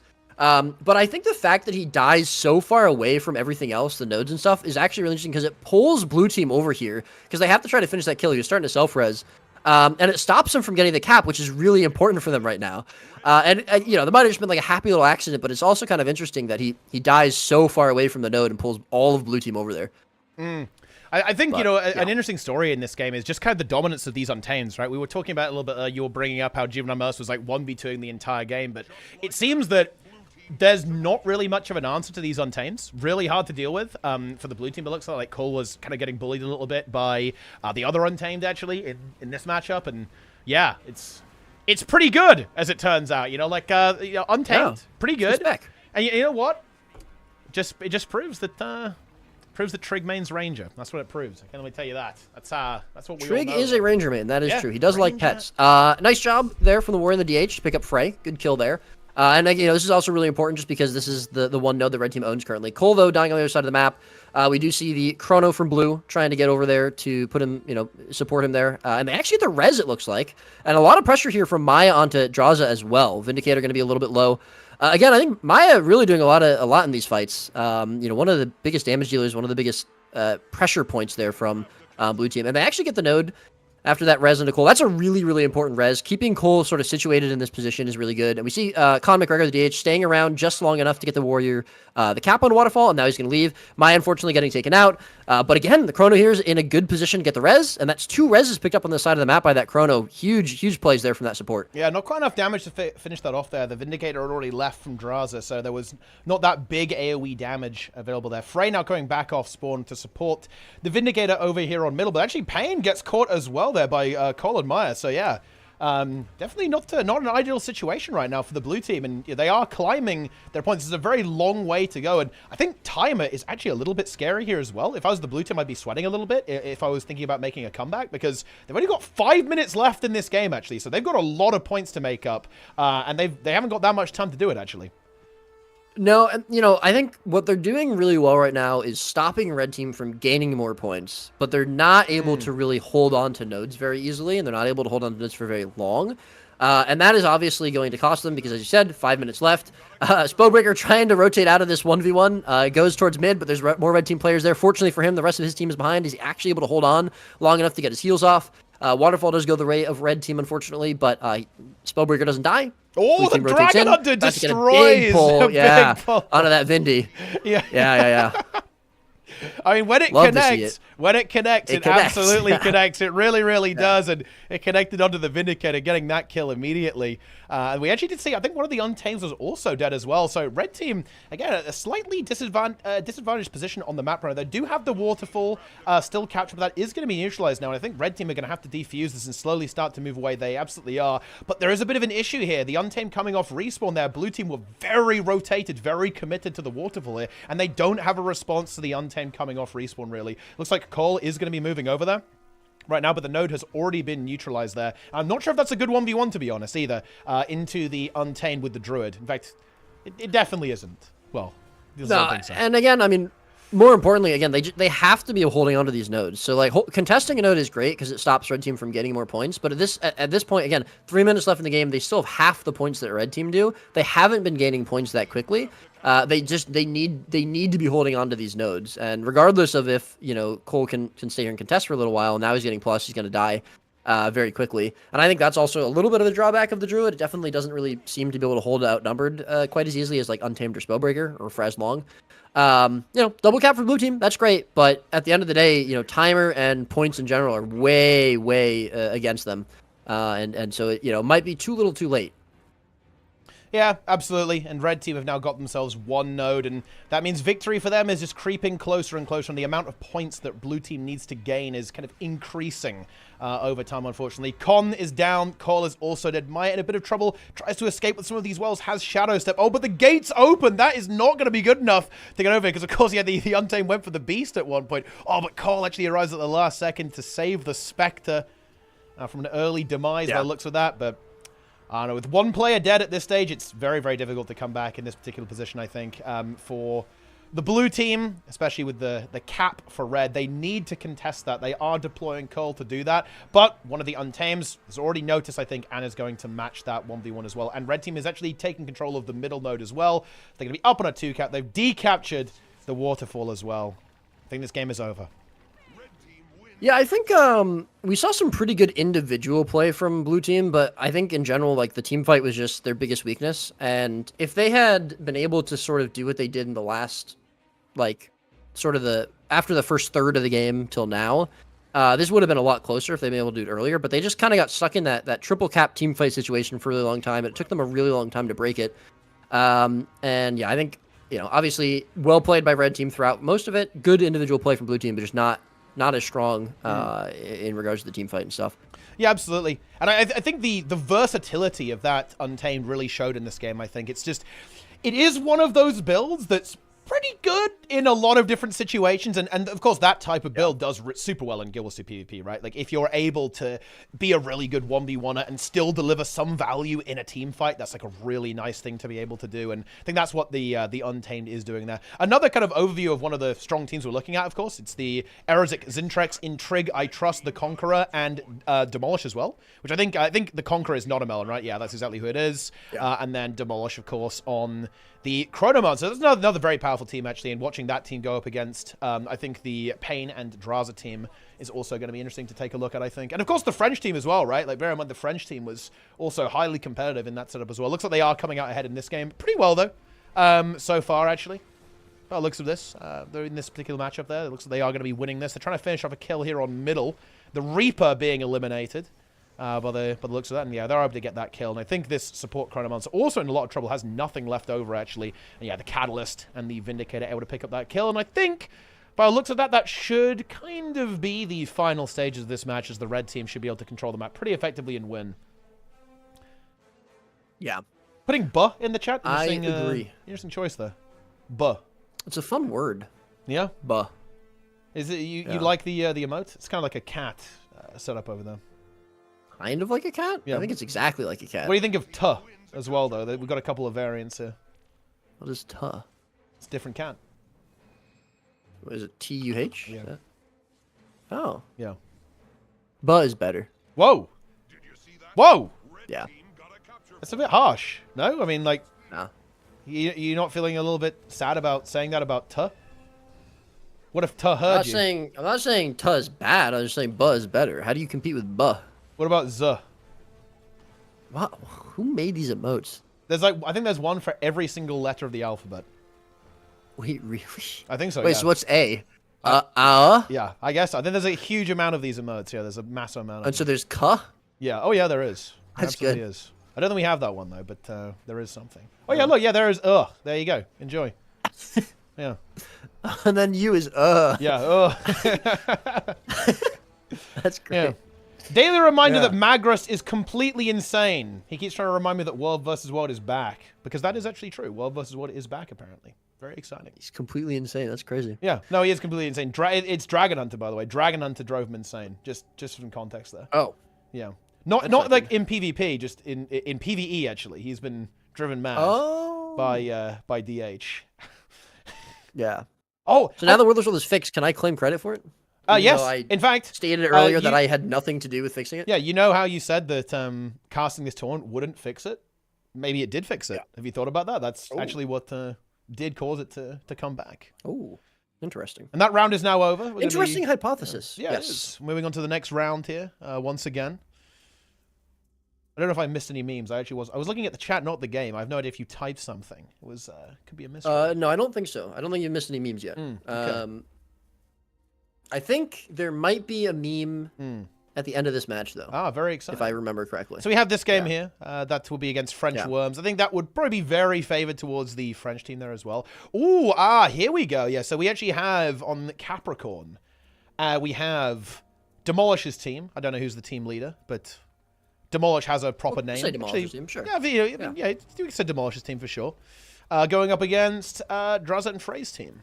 We need people to have some team names, man. Like, can we get that? We need to make it so that if you enter an AT, you get like 10 bonus silver if you have a team name. You get like some extra rank points or something. Oh, 10 silver? Yo. Hey, people would do it. Sign me up. It's free money. I think people would go for that. I don't think PvP players would do it for 10 silver. Okay, what about 1 gold? Maybe. Sure, that's worth it. I want to see some. Yeah, I mean, he'd do a lot more for gold. Hey guys, I'm back. What's up? Oh, sub for free with Twitch Prime. Good call, actually. Very good call there at the start of this match. And here we go. So on Capricorn, I actually quite like this map. I feel like this is. Do you think this is one of the more popular maps, Roy? I kind of like it. I like it. Yeah. I like the color palette. I will say, I guess Yeah. it can get a little team fighty sometimes, right, with the bell mechanic. But I mean, look, nothing wrong with that sometimes on a PvP map. Yeah, I mean, the thing is that I think like team fights are kind of one of the more exciting things to look at, and since it forces teams to kind of team fight over it, that's always kind of fun. But yeah, anyways, let us see. Pain going, rotating over towards the far node to start out, the dock, if you will. Then we're going to see a little bit of a fight around the gate. We already see Bizarre picked up for blue team pretty early, just a couple points ahead since Pain was kind of slowing down that cap on dock, but that's going to be picked up for red team. So now blue team and red team converging on the middle node. Converging, you say? And this is They're converging! Yeah. We have a pretty interesting setup here, actually, for the red team, because there's one thing that is absent in the red team setup, and that is no thief for our red team. And, well, you know, let's not mess around here. I think that is considered to be a little bit of a death sentence, I think, in the PvP meta. If you don't have a thief for kind of like high-level play, it is one of those things that is a bit irreplaceable or hard to kind of play without, I think, especially if your opponents also have a thief as well. So let's see how that works out for our wonderful red team here as well.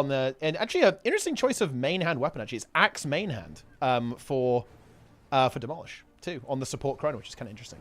Yeah, I noticed that. I wasn't... Yeah, it was a really interesting... option. Not sure why we're seeing him bring the axe over the sword there. I will say, in terms of not having the thief, I think this is one of the maps where you can get away with it a little bit more. Again, kind of just because you're forced to play for that fourth node. But it's very easy to get to. It's not like Temple where you have a lot of different levels that you have to get around. There's not quite as much rotating if you play around sort of two nodes in the bell, I think. And again, like if you have a stronger team fighter than a thief in those team fights for the bell, it can really give you a huge advantage, because getting every single bell is actually a ton of points. Yeah. As long as you don't fall too far behind on the rest of the map, it's usually a pretty good way to play, I think. So I do agree. In general, Thief really, really strong, not to mention that you can play multiple different specs of it. But in general, I think this is one of the maps where you can get away with it a little bit more. Yeah. But still, that's not to say that it's never going to be useful on this map or anything like that. But yeah.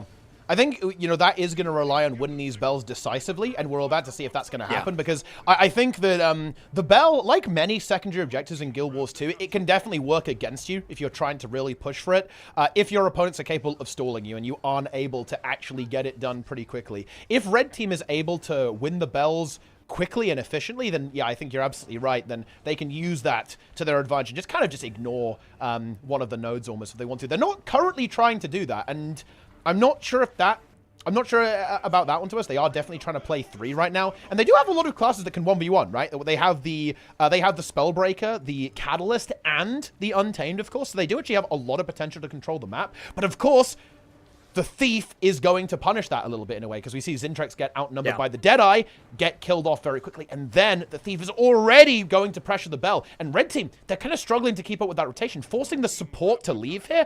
I don't think that feels very good for the Red Team whatsoever, actually, because this Chrono does not want to be here in a 1v2, and there's now no support on the sides as well. This is... I'm not gonna lie, this is not looking good for Red right now. This is not a good state of play for our wonderful Red Team. No, definitely not. And yeah, I mean, not having a Thief to play around in a team fight is obviously, maybe an advantage if you are going for those team fights. But if you're not, if you're just strictly losing the map and getting out-rotated by the Thief, then that is a pretty big disadvantage. We do see Demolish, though. He's able to hold on to this Bell for quite a while, and he does eventually go down state, but his team comes into res him. So, good rotations there from Red Team. They get in there. They're on the Bell. They're able to get into a position where they can potentially hold it. Arizik, though, leaving this fight, I think, almost a mistake. He gets very low against Pain.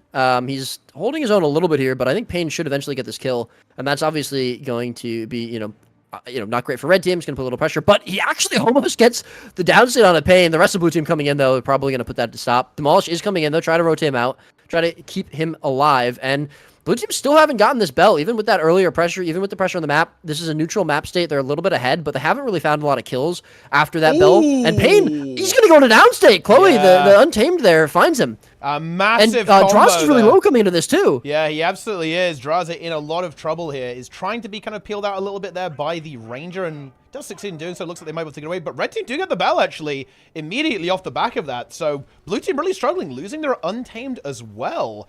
You know, I might have to take it all back here because red team is really making this work for the start there. Picking up that bell quite nicely. It was a very good hold there by Demolish into that revive, as you say. So yeah, let's see what red team can do with this. Like, they are going to be driven away here a little bit. The Catalyst in trouble. We get some really good healing. The dagger offhand actually providing a lot of self-sustain, actually, on that Catalyst in addition to all of the blast finishes and so on. Zintrex now moving into actually hold. Will be backed up there by the support Chronomancer. Red team are struggling with nodes a little bit. I will say that they haven't had a lot of map control throughout this, but they have been doing a decent job of denying it from their opponents as well. But let's see what's going on here. Both teams are back. Another bell is coming up, so here's another big opportunity for the red team. Let's see how they're going to play around that. Yeah, the first bell took such a long time to cap that second bell's already coming up pretty shortly after. And I think you touched upon it really well. You know, red team not really getting a ton of value from nodes right now, but they are holding blue team down pretty far as well. They're a little bit behind them in terms of node capture, and, you know, don't forget that 25 points for red team have been from that first bell. So they are, you know, a decent bit behind blue team when it comes to holding onto nodes. But for the most part, like, they're also not losing a lot of players. We see Draza dying around the middle of the map. The only players I think we've seen full die on red team have been the Spellbreakers, Intrex, twice. Where he just kind of got caught out. He got rotated on. But the rest of the players have been doing a really good job. You said this earlier, the Untamed, the Catalyst, doing a really good job of surviving. And I think it's working out for them so far. And again, we see them put themselves in a position actually a lot better around this bell the second time. You know, and they had a kill on Draza. Draza now just coming off of respawn. So he's going to be a little bit late to this. They can get some earlier pressure out, hopefully. Although blue team had 3 players here versus the 2 that red team did. But red team have turned that into a winning map state for the moment. Yeah, they absolutely have, and this bell fairly slow so far. Looks like both teams not fully committing to it just yet. We do have a lot of players kind of circling around over here as well. Erozik in a bit of a tricky situation, though. Needs some support from Demolish. Demolish is able to maybe get there in time, I think, just to save the day. Yeah, it does do that, actually, pretty effectively. And let's see what's going on there. A lot of red team could crash onto the bell. I think that is going to be their game plan here. It's a juicy 50 points. That would put them a decent chunk into the lead here, at least for the time being there. Blue team grabbing some nodes there. Catalyst from red, able to secure middle, actually. And if red can force the issue here, then they're going to find themselves in a very playable position, especially seeing as going into the third bell, that'll be another 75 points. And there's no way that the blue team could ever really afford to give that away. Yeah, I don't think so. But yeah, red team, I mean, again, just they seem to have a little bit better pressure on each of the nodes at the moment that they're putting their players on. And I would say in general they're winning these team fights, especially because I think it looks like blue team have kind of been outnumbering them. And I think Payne, instead of choosing to continue pressuring into this fight where he's not really getting a ton of value, he's going around neutralizing the map, which I think is a really good play. Frey a little bit pressure out here, has to leave. But Frey leaving that fight is really dangerous for blue team, really scary for them.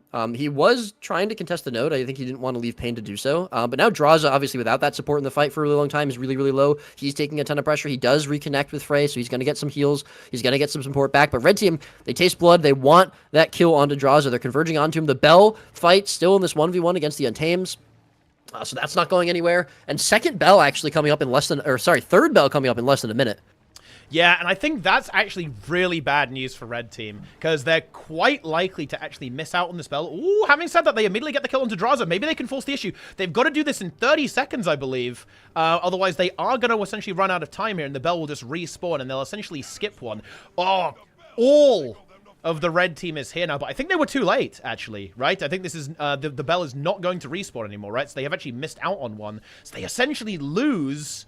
Yeah, they lose a lot of points by doing that. That's... Yeah, I think that's I don't actually... believe so. Wait, did it not just... I believe it starts at 6 minutes. Oh, is it going to come back in 10 seconds then? I believe that is... I could be wrong. Yeah. Okay. I could, in fact, be incorrect. We'll see. We'll see what happens.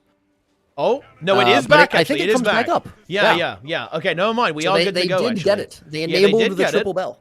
They did get that, and now that Zintrex is there fairly uncontested. We see Payne kind of lurking around here, looking to get into this. Of course, blue team really not wanting to let go of this one. But they did have that triple cap during that. However, ooh, really nice kill, actually. Vindicator eliminated once again for the blue team, and that means that there won't be a Vindicator for this team fight, so not nearly as much damage output for the blue team. I think that should give red team a really big advantage in this team fight. They should be able to pick up this bell, I think. Or at least they should be able to eventually, at least. Of course, Red, Soul Beast, or Untamed Brother trying to put some pressure out onto the map. There's a lot of tankiness here, though. Like, those Untames and the support Chronomancer, very difficult to dislodge here, even without the damage output of the Vindicator for the counter pressure. So, Red Team not quite able to get it done immediately anyway. Yeah, they also are fighting outnumbered here. They're 3 versus 4 because they had the Untamed and the Catalyst going for the side nodes. The Catalyst gets that decap. The Untamed gets the full cap. But I think, yeah, just having the Untames and the Chrono there able to slow that cap down and prevent that cap from happening for quite a while. And again, I mean, it's just really important to note, blue team's still ahead, even though they've lost 75 points to the Bell. But Untamed kind of getting trained down here a little bit. Pops a signal to Stone. He's going to be invulnerable for a few seconds. A lot of low health bars on the side of Red Team. Conqueror Catalyst going to be very, very low, almost in a down state, but the heals coming through from Demolish, keeping him alive. The rest of the team also going to be pretty low. Zintrex, Irizek also low, but now they found the target onto the Untamed, continuing to put that pressure in. Frey trying to keep him alive, but they get the kill. He's going to go into down state. Almost cleared out immediately. Demolish is going to go to down state. So is Zintrex, though. There's going to be 2 reses they need to come up. They are going to be able to get 1. Zintrex gets back up, but I'm not sure the same is going to be said for Demolish. He's still getting cleaved out. A lot of pressure from blue team onto this down state, onto the cleave here. They're getting the kills, and they're not able to get that res. So red team lose their support here after getting that kill. I think that's going to be blue team turning the tide. Yeah, that's really unfortunate there. Those 2 deaths there. Being able to get that first revive was nice, but losing the support is unfortunate. There's still maybe some potential support, but actually, hang on a minute. The fight turns again, and this is kind of what happens, right? When everyone's kind of throwing their cooldowns all over the place, right? Like, everyone's just dying left and right now. 3 kills secured for Red. Pain is still here, and he'll probably be able to be super annoying and still stall this a little bit. I'm actually surprised to see that. Wait, what's even happening? I'm surprised they're not just getting rid of Draza immediately. I guess they're making the call that they're not going to be able to immediately force the Bell. They're trying to keep players on that. The Conqueror is They're staggering the downstates. Yeah, exactly. They're staggering the respawns. Yeah, as much as they possibly can. Pain now trying to intercept there and deny this Bell. This could be the legendary 4 Bell game. Can Red Team get this? Could be. They can. They do. Another Bell coming up in 10 seconds. That Red Team now 50 points ahead after picking up 150 points to the Bell. And they've got the sides here. You know, this is a very interesting game state, actually. What do you think you do here as the Red Team? Do you go for the 4th Bell, or do you almost just try and bunker down the nodes and get an insurmountable advantage at this point? You have to go for the 4th Bell. You've gotten 3. I mean, look, even if it causes you to lose, you have to go for the 4th Bell. There's no way you don't. All moves aside, I think actually it probably is still pretty good because you win off of the 4th Bell, and they've won every single Bell so far. It's a little bit of a gamble, obviously, especially because blue team have turned the map state very quickly. They got the double cap very fast after respawns come out, but it still forces players to come back into the Bell. There it is. They get it immediately. They actually get it immediately. I mean, that's game. That's just game at this point. Yeah, that's game. Yep. And we actually just see the Vindicator grabbing that node. And, of course, Red Team are going to just go over there and reinforce. Wow. I got to say, very well played by Red. You know, I think, as you say, Roy, what a great prediction that this is definitely the map to play with no Thief if you are going to do that. That's for sure. But, yeah, I think Red Team really had a good plan here. And just, like, forcing those Bells with their superior team fight, even with that really clutch one at the end. It worked out, gaining 250 points to the Bell. So without the Bell, they would have only had 250 points. They managed to get all the way up to 500 at the end there. Yeah, very well done actually by the Red Team. Very impressive. Yeah, ring the bells. We love to see that. We love to see it. Yeah, we do love to see it. Indeed. And I'm gonna go refill my water. I'll be right back. Whoa. Okay. He's gone. He's gone, guys. What a match. What a game. You absolutely love to see that. It's fantastic stuff. Incredible gameplay here. The weekly. Some good games, honestly. I think this is something that I think will be really cool to have kind of going on, just automated, continuously going. And as long as, you know, there's still balance updates and maybe like throwing in some like new rewards and stuff like that and getting that going, I think that stuff like this is always going to be good. For the gw2 PvP scene, I like how Roy actually went to go refill his water at the same time as he did it in the actual recording, by the way, guys. Like, that's actually incredibly funny to me. As you can see here, he's actually done that. He's gone to rehydrate, and now he's role-playing and also doing it in the commentary as well at the same time.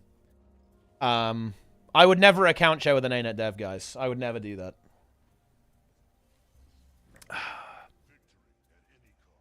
He planned ahead. Yeah. He did plan ahead. Daily reminder that Vivaloof used Ceros.dll. Darren's uses Ceros.dll to do his rotation on Ceros. There you go. There you have it, guys.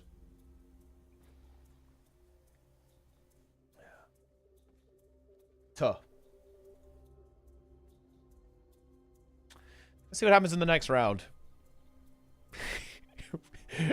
When both of the past Roy and current Roy return.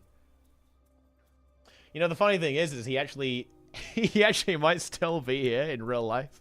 In the present, he's just role-playing because he went AFK in the video.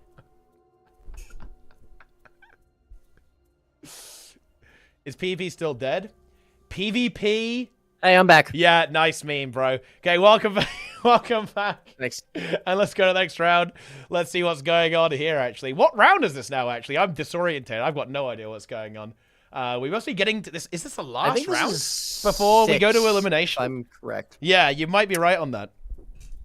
I think so. And yeah, now, of course, we've actually seen Team Demolish take down the Frey and Drowser team. Now they face the French, though, here on Skyhammer. Yeah, it's actually really cool because Frey's team beat the French, and then Demolish's team beat Frey. Yeah. So yeah, I mean that's a really interesting matchup. This is also I think there was another. I think there was a second match. I can't remember. That was pretty good. Look at that Pain dying immediately, but yeah. Yep. Oh, Demolished. Guys, this game we don't talk about. This game was a mistake? Wait a minute. Yeah. What? How would you know what happens to Demolished? Look, you know, if I've learned one thing in years of watching Guild Wars 2 PvP, Roy, yeah, Skyhammer is a French map. Yeah. I'm sorry, it is. Am I wrong? Am I wrong on this? Skyhammer. Yeah, it is. France owns the Skyhammer. They love this map. Like back when it was, you know, when the French Worms rose to prominence when it was the best meta ever, triple Celestial Renegade, dude. They would they would destroy people on Skyhammer. There was like no hope against the French here on this map with the best meta ever in Guild Wars 2 PvP. Yep. True. And already, yep. I mean, they have a good start. Getting that first kill on to the Catalyst. Urzik also going to be picked up here. So 2 kills picked up for Blue and the Node. We do see Demolish coming in, though, to try and get this res, but I don't think that should be possible. Yeah, no shot there. That's going to be stopped for sure. Zentrex also pretty low, taking a lot of pressure around the middle node, it looks like. And he's going to be brought into downstate. So Red Team kind of just scrambling to get anything they can on the map right now. Yeah, definitely not the best start in the world, actually. I'd say it's catastrophic, even, in terms of how this game has started to go, especially if Demolish gets caught here. That is unbelievably unfortunate if that ends up happening, and it looks like it might too. Distort has now been used. Time Warp is still available and has the heal mantra up in a couple of seconds. Untamed maybe coming in to try and reinforce this, but no blink available for Demolish. Can he hold on? Can he get the mantra off? Does manage to get the mantra off, actually. Whew! Just barely surviving here with 1 node left over. Had to use basically everything in order to do that. So not really an ideal state of affairs here whatsoever, unfortunately, for the red team. Blue with a big advantage still being targeted, too. Yeah, it's not over, actually. They're staying on him. Yeah. Deadeye and the Vindy both really want him. Yeah, and he doesn't have that sword defense either. So just one less tool he's going to get. And yeah, he does get brought in. I mean, they were on him for so long. Yeah. Yeah, that's unfortunate. And yeah, red team, I think this is one of those situations in PvP where you do just kind of have to almost like pretend that the game has restarted in a way. Like you just go, well, you know, we're just starting from like 100 points down basically, and just trying to like reset the game and go from there, because it doesn't always go the way you want on the opener, and it certainly hasn't for red team, and they just need to kind of reset, mentally reset, and go into it fresh again to try and bring this one back. Yeah, and I mean, it'll be interesting, too, to see when Skyhammer pops up, how both teams play around that, just with blue team's lead, you know, how much they're going to try and fight for it, and then, you know, if red team are able to kind of get Skyhammer easily, that can kind of reset the map pretty well for them as well. So that's a pretty important mechanic. That mechanic, I think one of the reasons that Skyhammer is so volatile as well is because the map mechanic is so impactful, and it really changes how teams have to play around the map, and also the pace of play, too, I think. So it's one of the more impactful mechanics, I'd say, in maps, and so yeah, we'll see what happens with Skyhammer coming up. We'll see how these teams play around it and engage with it. But yeah, right now, blue team definitely just better game plan, better rotations, better job finding kills on this map. In fact, I don't know if red team have gotten a single kill so far. Yeah, not looking like it just yet, unfortunately for them. The hammer, of course, is going to be coming up very soon, as you say. So let's see what the response is going to be from these teams. Blue team actually managed to pick up a kill there. The Thief assassinating the warrior just as the hammer is about to pop up here in a couple of moments. And that leaves Erozik very outnumbered here on middle, actually. 3 versus 1. That doesn't seem very fair to me. And, well, He's dead. It's over. A bit unfortunate. Red team do make it to the Skyhammer first, but I think we are going to see a response from blue. Looks like the Thief is going to be able to get there to stall a little bit before someone who can kind of hold the node against the Untamed can get there to help out there as well. But yeah, I mean, Red team, like, they don't seem to really have a plan, if I'm being real, Roy. Like, what's the plan here? Like, what are they doing? I feel like they're just kind of... They're losing the game. That's what the plan is right now, I think. Or that's what it looks like anyway. Well, they're executing that plan very well, if that is the plan. I'd be surprised if it was, because that doesn't really seem like a very good plan to me. Yeah, I mean, they need to figure out what specifically is killing their players. So, like, right now, we see the Catalyst going down for the second time, probably. Is it because the Catalyst is dying to the Vindies, the Catalyst is dying to the Spellbreakers, the Catalyst is dying to the Untamed? Can it not match one of those specs? Can it match one of them better? Put the Catalyst where it can match. Because we saw the Catalyst, I don't think, died a single time last game that we were watching this team. Is your team fight stronger than their team fight? Should you be trying to force team fights a little bit more? Take it again. They don't have a Thief, and obviously Thief is a pretty big advantage on this map. It can be a pretty big advantage on this map, and I think we've been seeing Shadow Chevalier get some value. That might be why they're dying, and if that's the case, then you need to play around 2 nodes a lot better probably than going for 3 nodes and splitting yourselves up like this, so the Thief can't plus and outnumber quite as easily or for as long. It does seem like they're doing a little bit of a better job of keeping this Catalyst alive, but it's not on their node, so that's not going to give them as much value. And they've lost the Untamed. I mean, so it's kind of just like the opposite problem now. The Catalyst is alive for longer, but the Untamed dies on the other side of the map. So it's kind of wherever that Thief is going, and that's probably something they just need to be tracking a lot better. Yeah, and they just need to get some kills as well. I don't think they've actually managed to get a single one so far, as you mentioned previously, and that hasn't changed since it came up, and that means they're always going to be basically fighting a very uphill battle here. And yeah, this is just one of those games that looks slow and painful, is how I would describe this one, to be honest. Like, Red team is slowly bleeding out. They're able to capture 1 node, but again, their lack of mobility, I think the lack of that Thief is really inhibiting their ability to contest more than 1 node or hold more than 1 node at the same time. And that kind of almost gets worse when the secondary objective, the Skyhammer, comes up as well, because it means they have to divert even more players to spread themselves even thinner, and of course, then the Thief is able to feast. Looks like Esprit is in a little bit of trouble here, actually, on the Untamed, but the Chronomancer moves in, and then he's not in trouble anymore. Yeah. And it looks like, we saw the Skyhammer going the way of blue team the first time. Looks like the red team is trying to get in there a little bit earlier. That Catalyst was there quite early. Zintrex doing a nice job of surviving, gets up on the jumping platforms, is able to survive there for a little bit longer. Was really, really low. But, yeah, I mean, blue team, they're putting the players they need to be on the nodes a lot better. This Thief is getting value everywhere he's going. He's getting kills everywhere he's going. I mean, we can see... there's no pressure onto this blue team, really.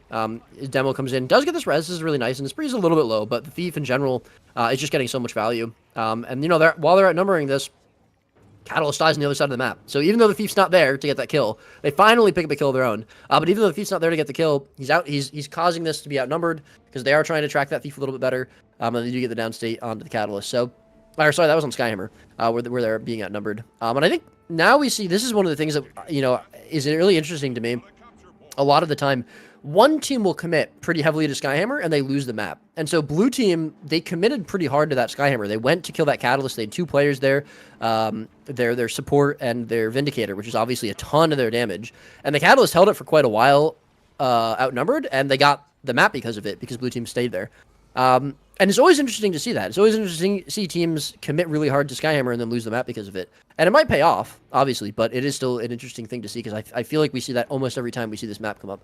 Yeah, I think it definitely is one of those objectives that I think it's one of the easier ones to stall, right? Almost indefinitely, right? Like, you can almost have it, but then not quite, as like another player moves in, and you can get baited into trying to commit to it over and over again. And that's definitely exactly what happened here. Like, Red Team's still holding the double cap, actually, and holding it pretty well, too. They're not under a huge amount of threat. Hammer GS being forced away from this Nova here. Thief trying to find something on middle, might be able to now, actually. There's no contest here available. Chronomancer's a little bit too far away, and of course, the Warrior already went through the portal to do that, so... That's going to be a thing, and it is a very stale 2v2 as well. I don't think anything is going to be dying here anytime soon. We've got the Chronomancer and an Untamed for blue up against a Warrior and an Untamed, so probably nothing going to be dying here. And Red Team actually do end up losing the map, unfortunately. The blue team able to get that neutralization, and the Thief even getting that full cap as well. The mobility of that Thief really putting in some work here, to be honest, with this one. But looks like they might be able to get the kill on the Warrior, though, actually. GS Bow has been eliminated. Cleansed from the map. Yeah. You know, it was kind of interesting. So the Vindicator on blue is named Hammer Greatsword, right? Because that's what he's playing, Hammer Greatsword. And then Goku named himself Greatsword Bow. Do you think that was because he was trying to trick his opponents into thinking he was playing Bow? I think, yeah, it's two things, actually. Blue team losing that team fight. It's definitely the trick, but also I think probably just the old build as well, right? It's like the really old... Oh, so you think this is an old character? Yeah, I think it's a very old character, actually, because it is it's Goku, of course. So all the way back in the day, it was accurate. It's now misinformation. It needs to get a character rename. Okay, you know? Misinformation, yeah. We could report him for that, probably. We could. Yeah, I think we should do that. But regardless of that, blue team, despite kind of dying a little bit, they don't really lose that much for it. Red team not able to get the value. They weren't able to force the issue on the Skyhammer and actually get that captured yet at all as well. They've been here for a very, very long time, and it still hasn't happened. Red team, though, are in the position to pick up the sides there with the Catalyst about to grab point C real quick there as well. No team able to really make any kind of headway on the Skyhammer. And red team, they're making a bit of a comeback here, I'd say, overall. They've got the map into a good state as well. The Thief is kind of tied up there with the Vindicator. The Vindicator is actually in a little bit of trouble. Loses the 1v1, I think 10% HP. So may end up dying there. Is getting some support from the Catalyst in a moment. Meanwhile, this team fight is still going, or this 2v2 rather, is still going. The Chronomans are under a bit of pressure. Let's see if this Vindicator is going to die, though, actually. Yeah, oh, gets punched by the Rampage and dies instantly. That is just... That's a classic right there. That's a warrior classic move. And that's going to leave the Catalyst in the outnumbered 1v2, which is certainly not going to be ideal. And this could be the end of red team's little micro comeback here, as they are now even on nodes once again. And, oh, hang on, Revive coming through on Erzik, though, actually. Surely not. Okay, no, it's not happening. The Catalyst is dead, too. Unlucky. Yeah. Yeah, I mean, I think... Again, kind of similar to what we saw on Faux Fire. Demolish trying to get that res too, man. Erzik has been in downstate for probably half this game at this point. This specific downstate, not flaming Erzik. Yeah, that's a little bit crazy, right? He's saying he's been downstate like the entire game. That's a little wild. Yes, twist my words. Thank you. And so, I think kind of similar to how we saw Maya's team playing on Faux Fire. They have, you know, they're starting to play a little bit better. Again, I think a really big part of it is honestly contesting this Skyhammer as hard as they have been, because they got the first, or they lost the first one pretty quickly. But I think forcing red team players off, blue team players, excuse me, off the map to contest that Skyhammer, you know, it's pretty beneficial for them. They're able to move around the map a little bit better. The Thief plussing this a little bit, you know, losing some value from being on the map. They do lose it there eventually, just the stealth from the Untamed. But it's just, again, it's too little too late. Like, they're just too far behind because of the huge lead the blue team got early on. Now this Untamed is going to die here, 1 versus 2, even though Esprit almost dies. But, yeah, Deadeye going to pick up that kill. And Catalyst dies as well, elsewhere on the map.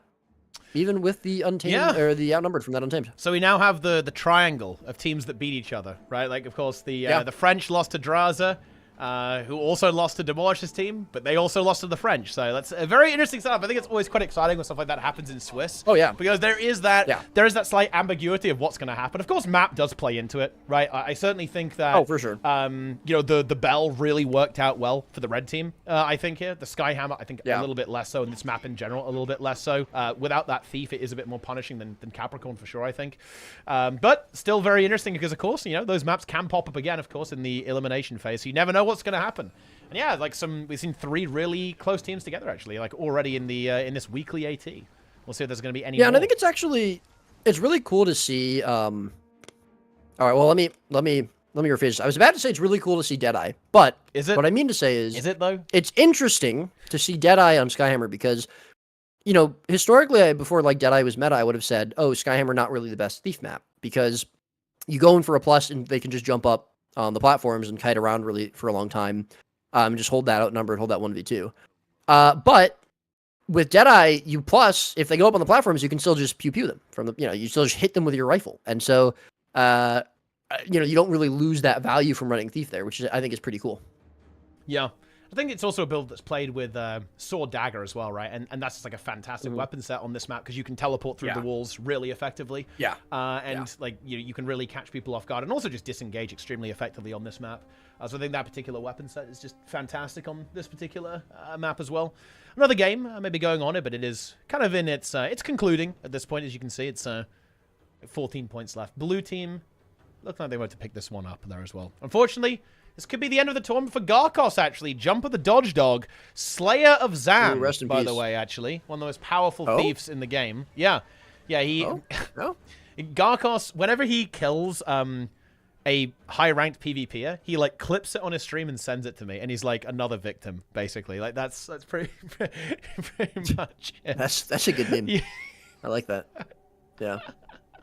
It's pretty good. Yeah, and he this is a very funny clip of him playing Condi Daredevil actually, and he just gets Zan with some Condis. He tries to run away and he can't. And I think he almost dies to falling damage as well. So it's like a double meme. I'm playing your placements there, Roy. I mean, I see the placements going on there for a ranked. Couple of yeah, I games. played a few games for PvP Rush. You know. Yeah, PvP Rush. Yeah, I mean that's. Yeah, it was a good time. PvP Rush is definitely pretty hype actually. It is. It's pretty good. I do like it. So yeah, we are now in the quarterfinals. Although you'll notice there's only 3. Yeah. One team is like, you know what? They're out. They just didn't want to, or maybe they DC'd. Who knows? Maybe they. Who knows? Maybe they. Where's the NA team? By the way, where's the NA team? I thought there was an NA team in this. So I think it might be the team that we just saw beat Garkos. Is my guess. I'm not sure because I didn't realize there was an NA team in this until you had just mentioned it. Yeah. But I didn't recognize any of the players from. I'll see if we spectate them. Yeah. I'll see if I spectate them. The team we just saw beat Garkos and Skyhammer. I didn't recognize any of their names, but they get in. Spoiler alert. They get into the elimination games and they do pretty well. And I think, Demo saying the NA team lost early. Okay, got it. So these guys. I don't know who these people are, but again, that might just be me not being familiar with their names. Interesting. So I guess the NA players just didn't make it early. Didn't make it. Fair enough. That is unfortunate. There you go. I mean, I recognize some of these names actually. I recognize like the salad, right? Like I recognize that guy, and I recognize the Chrono actually. I've seen this player before actually. Yeah. I'm not overly familiar, but it's always good to see some new gamers. We love to see it, or newer teams. This game might have a good meme at the end of it. Where? It's Brazil. I'm trying to apparently. It's it's Brazil. Oh, okay. That does make sense. I like this guy's name though. BRB Fishes Drowning. That's a good name. I also like the Chrono's name. Yeah. Why am I that good? Lol. Yeah. He's just that good. It's a good question. It's definitely a good question. It absolutely is. Well, let's see if they're going to be good enough to take down Draza, who's actually playing the Spellbreaker this time.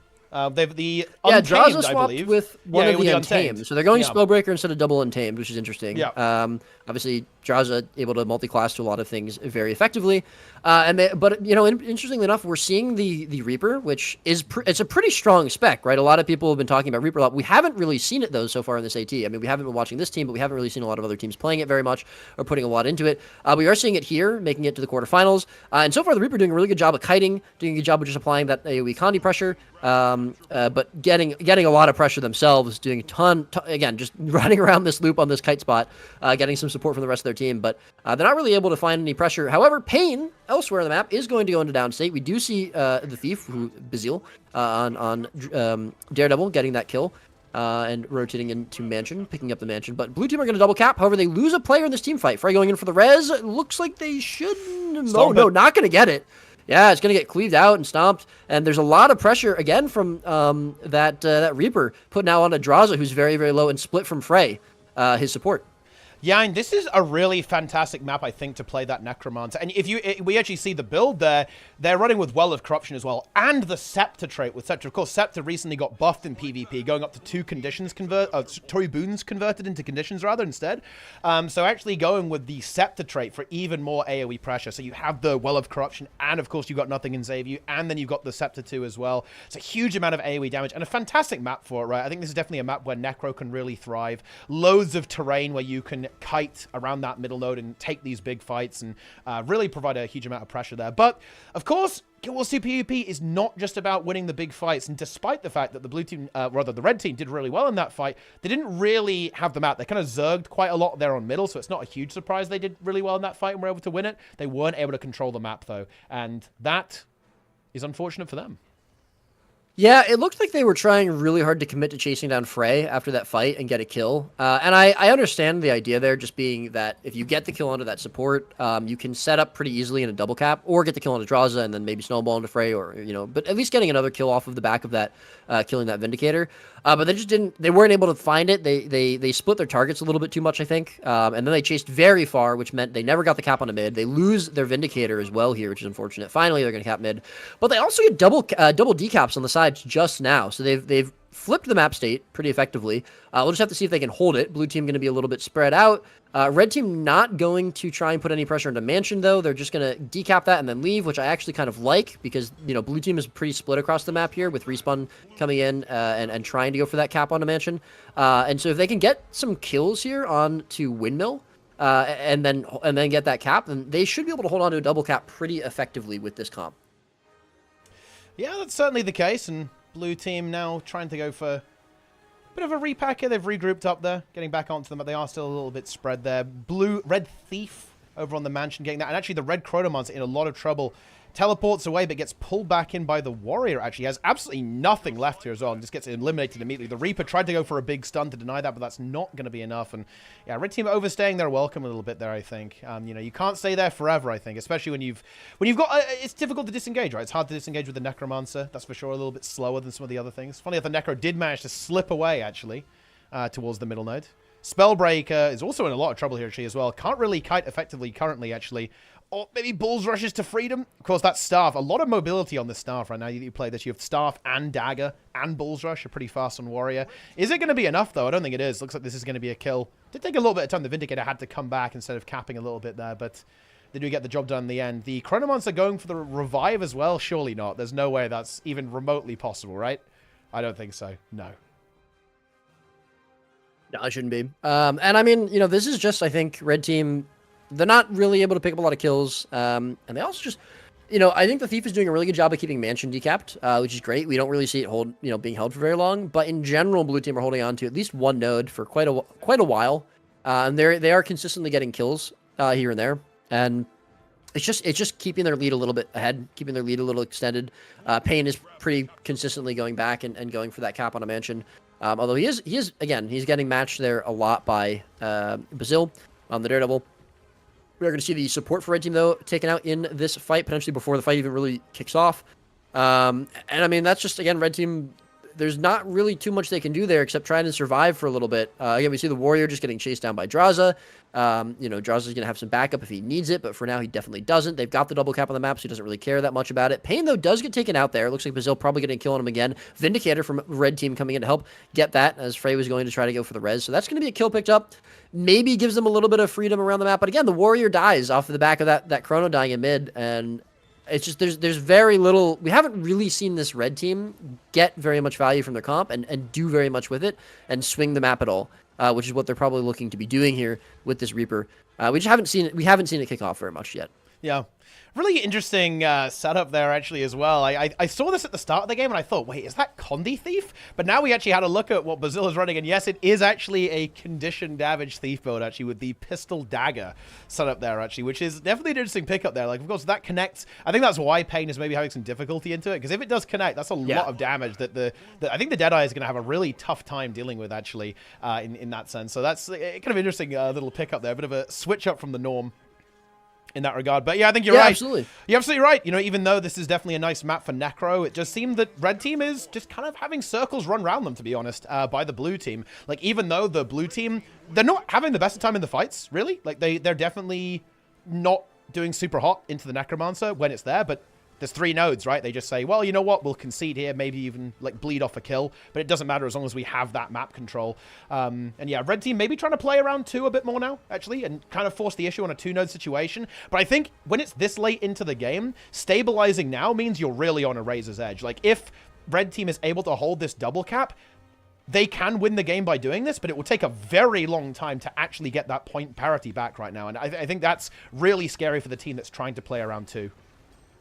Yeah, absolutely. They found that kill onto Payne, and then they were able to kind of group up, find the 2 very quick kills on Frey and Draza, which opened up this map to this double cap state for them. They have to hold on to it now, and like you said, it is, they're already 140 points behind. they probably can still win at this stage in the game, but they can't really make mistakes anymore. So yeah, it really, really punishes them way harder. But we're seeing, a ton of pressure from blue team being put into that Vindicator. He doesn't die. They get the kill onto the Vindicator of the blue team. However, Frey, seeing this, he just sneaks off. He gets the decap. You do like to see that, but the Thief's done the same thing on the other side of the map. So as long as they don't lose middle node and they don't give up the cap on Windmill, they probably are still in an okay position. They do want to get a cap back pretty quickly, but now their Reaper is going to be a little bit left out, getting trained down there. But the support coming in from middle node, that's why it's kind of nice to have this Reaper, this Necro here on this map. It's very easy to rotate into either node from middle and support that player, and the Untamed gets picked up. Yeah, that's definitely a good kill. I really would have loved to see the Warrior rotate out of that fight to contest Frey there, as you pointed out. I think that was just honestly a bit sloppy. Did they really need 4 people to cleave a downstate? Probably not. It would have been nice to have that kind of awareness there, because I think that's the awareness they kind of need in a game like this, right? Because they're definitely on a bit of a razor's edge here to actually win. Like, getting that decap, though, was really nice there from the Thief. And they are now able to secure that Windmill, picking up the kill on the Untamed, just kind of reset blue. They're going to have to try and mount another assault on this kind of bunker down situation. If Draza dies, that's really bad, actually. He doesn't have Rampage. Frey is in position, though, even puts on the little portal, so he's able to escape there from the rifle. Oh, they lose middle as well, actually. Middle got sneakily decapped by blue.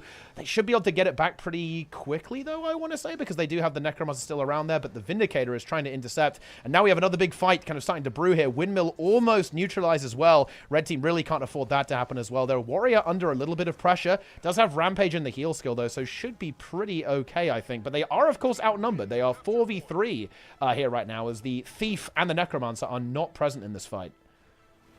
Yeah, and, I think it's really interesting. We've seen several times Windmill get decapped, but it gets capped back very quickly, and every time it happens, blue team end up usually losing a player. And again, Bazil, basically off cooldown, has been decapping Mansion for the last half of this game, and it's proving really effective at slowing down Blue's point gain. They just cannot hold on to that node. And it forces, we don't really see Pain going for the cap, so it's forcing someone who's a little bit slower to move around the map always to go back over there and get that cap. And I think it's proving to be really effective so far. They do get the cap onto mid. They actually get the decap onto Windmill as well. And now the Vindicator's here alone against 3 players. I don't know about this rotation. But it finds the kill onto Pain nonetheless. Yeah, that's a really big kill there as well, because that means there's no way to really contest the Thief from Brazil right now, and he's able to get over there. The Warrior does make it in time to deny the full cap, actually, but now the Reaper pushing into this fight should be able to apply enough pressure to actually keep the red team stable over here as well at the same time. And this is all of a sudden looking really good for red team. Red team were to pick up the Mansion too. The Vindicator moved over there to deal with that Warrior to shove them away from the node. The Thief can now go back over to middle at the same time. Probably will get intercepted by the blue team's Thief as well. But again, we have this Necromancer 3v3, and that's always going to be great for the team that has the Necro and the support, I think. And yeah, oh, Juvenile Mess maybe going back in a little bit too early there, actually. 500 HP, oh, barely survives with a little bit of barrier. The Warrior not able to quite finish off the job there as well. But red team have got themselves into an absolutely fantastic position right now. If they get themselves another kill or two, they're going to be super happy with how this game is going for them in this kind of the mid game here. Yeah, and it was really interesting. We didn't see Pain plus the Vindicator, or plus into the Warrior here at Mansion. And it actually draws it kind of looking like he's in a bit of a tough spot in this 1v1, where I would have sort of expected the Spellbreaker to be, doing a little bit better. But we saw Pain going to try to plus the fight at far at Windmill and swing that, and I think that makes sense. Trying to swing that fight is actually huge. And wait, Draza actually maybe about to lose. He's dead. This 1v1. Oh, he does. Yeah, he dies. That's the Vindicator's health. Yeah. And he's going to get... move. And there's a full bleed as well. This is a good call as well by the red team, because they know the Thief isn't here. There's no respite. I really like this. Yeah. That's a very, very nice play there. A huge 1v1 there, win, actually. That's kind of like a bit of a game-winning move at this stage, I feel like, actually, for the red team. Yeah. Because coming back from that is just so painful. Like, keeping Draza off the map for an incredibly long time. We have the Vindicator from the blue team also in a huge amount of trouble here as well, actually. Support is going to be good, but red team can just collapse back towards mid, because they have middle, they have the Mansion as well. They've got their 2-cap. That's all they're really looking for here. They don't have to stress out. Nice little portal rescue there as well from the red team at the same time. Now, they are going to have to respond to the respawn here. Vindicator will be intercepting to battle up against Draza here, but we already have the Thief in for the reinforcement. Draza can't come here. He's got to back off now as well. That does leave red exposed on middle, though, of course, because they are heavily outnumbering Draza, so they have to be very careful on the middle node. Bazil, though, going for a decap while his team disengages away from middle. I think that's does get intercepted by Pain, though. So he still gets it, though, anyway, actually. Nice. Yeah, Worked out pretty Pain well. just can't. He can't play too aggressively into that, like you mentioned before. The Condi's very, very dangerous from Brazil. So he is pressuring Brazil a little bit, maybe with some like range pressure. But again, red team rotating in. They recognize that Pain isn't really in a great position in that 1v1, and they can probably plus into that pretty easily, even though he is kind of tricky to get a kill. But they just flip that node back to their favor really fast. Now Pain getting chased down by Brazil off node. But yeah, red team just, I mean, they turned a. They're behind by a pretty large amount. They turn it around. They're on a pretty good lead. Pain doing what he can in this 1v1, actually finding his way ahead of it. But yeah, I mean, blue team they're very far behind. They're not finding value on the map. They're not finding kills. They're not holding on to nodes. They really need to change something up. They only have a minute and a half to do so. Yeah, and it's not insurmountable. 70 points in a minute is definitely doable, but quite difficult, actually. Especially as they might be about to lose another kill here, as Draza in a lot of trouble. Red Warrior also not having the best time here, but again, stalling is, of course, enough for Red here. Like, if they can simply just make the timer run out, then they will win the game, of course. Well, both Warriors are down. How is this going to go? Oh, I think maybe the blue team are going to be able to actually win this rally war, or are they, though? The Vindicator damage, oh, it's not quite enough to get the finish off there, so the red team do lose a player, but actually gets Draza down. Wait, that's going to be a stomp maybe from the Chrono Monster. Should have the stability. Actually get it as well. Oh, no. That is absolutely catastrophic for the blue team. Yeah. And of course, the Thief finally dies. Looks like Pain was able to actually secure a kill here onto this. But 1 minute left. Is this winnable? I'm not totally sure that it is, actually. We need a triple cap, I think, from blue. Otherwise, there's simply not enough time left in this game to close this point differential. Yeah, they almost got mid, but I think Draza dying there actually might have lost them the game because they get the kill on the mid. They had windmill, but Pain can't hold that. They're getting one node. They just get a second node as they lose the other one, but they're losing kills around the map. They can't fully swing the map. They can't fully triple cap. They need a bunch of kills and a double cap or a triple cap right here to get enough points in time, and I just don't think it's possible. 40 points difference, 20 seconds left in the game. They're not finding kills. The chrono's really low in red team, but I just think it's too little too late.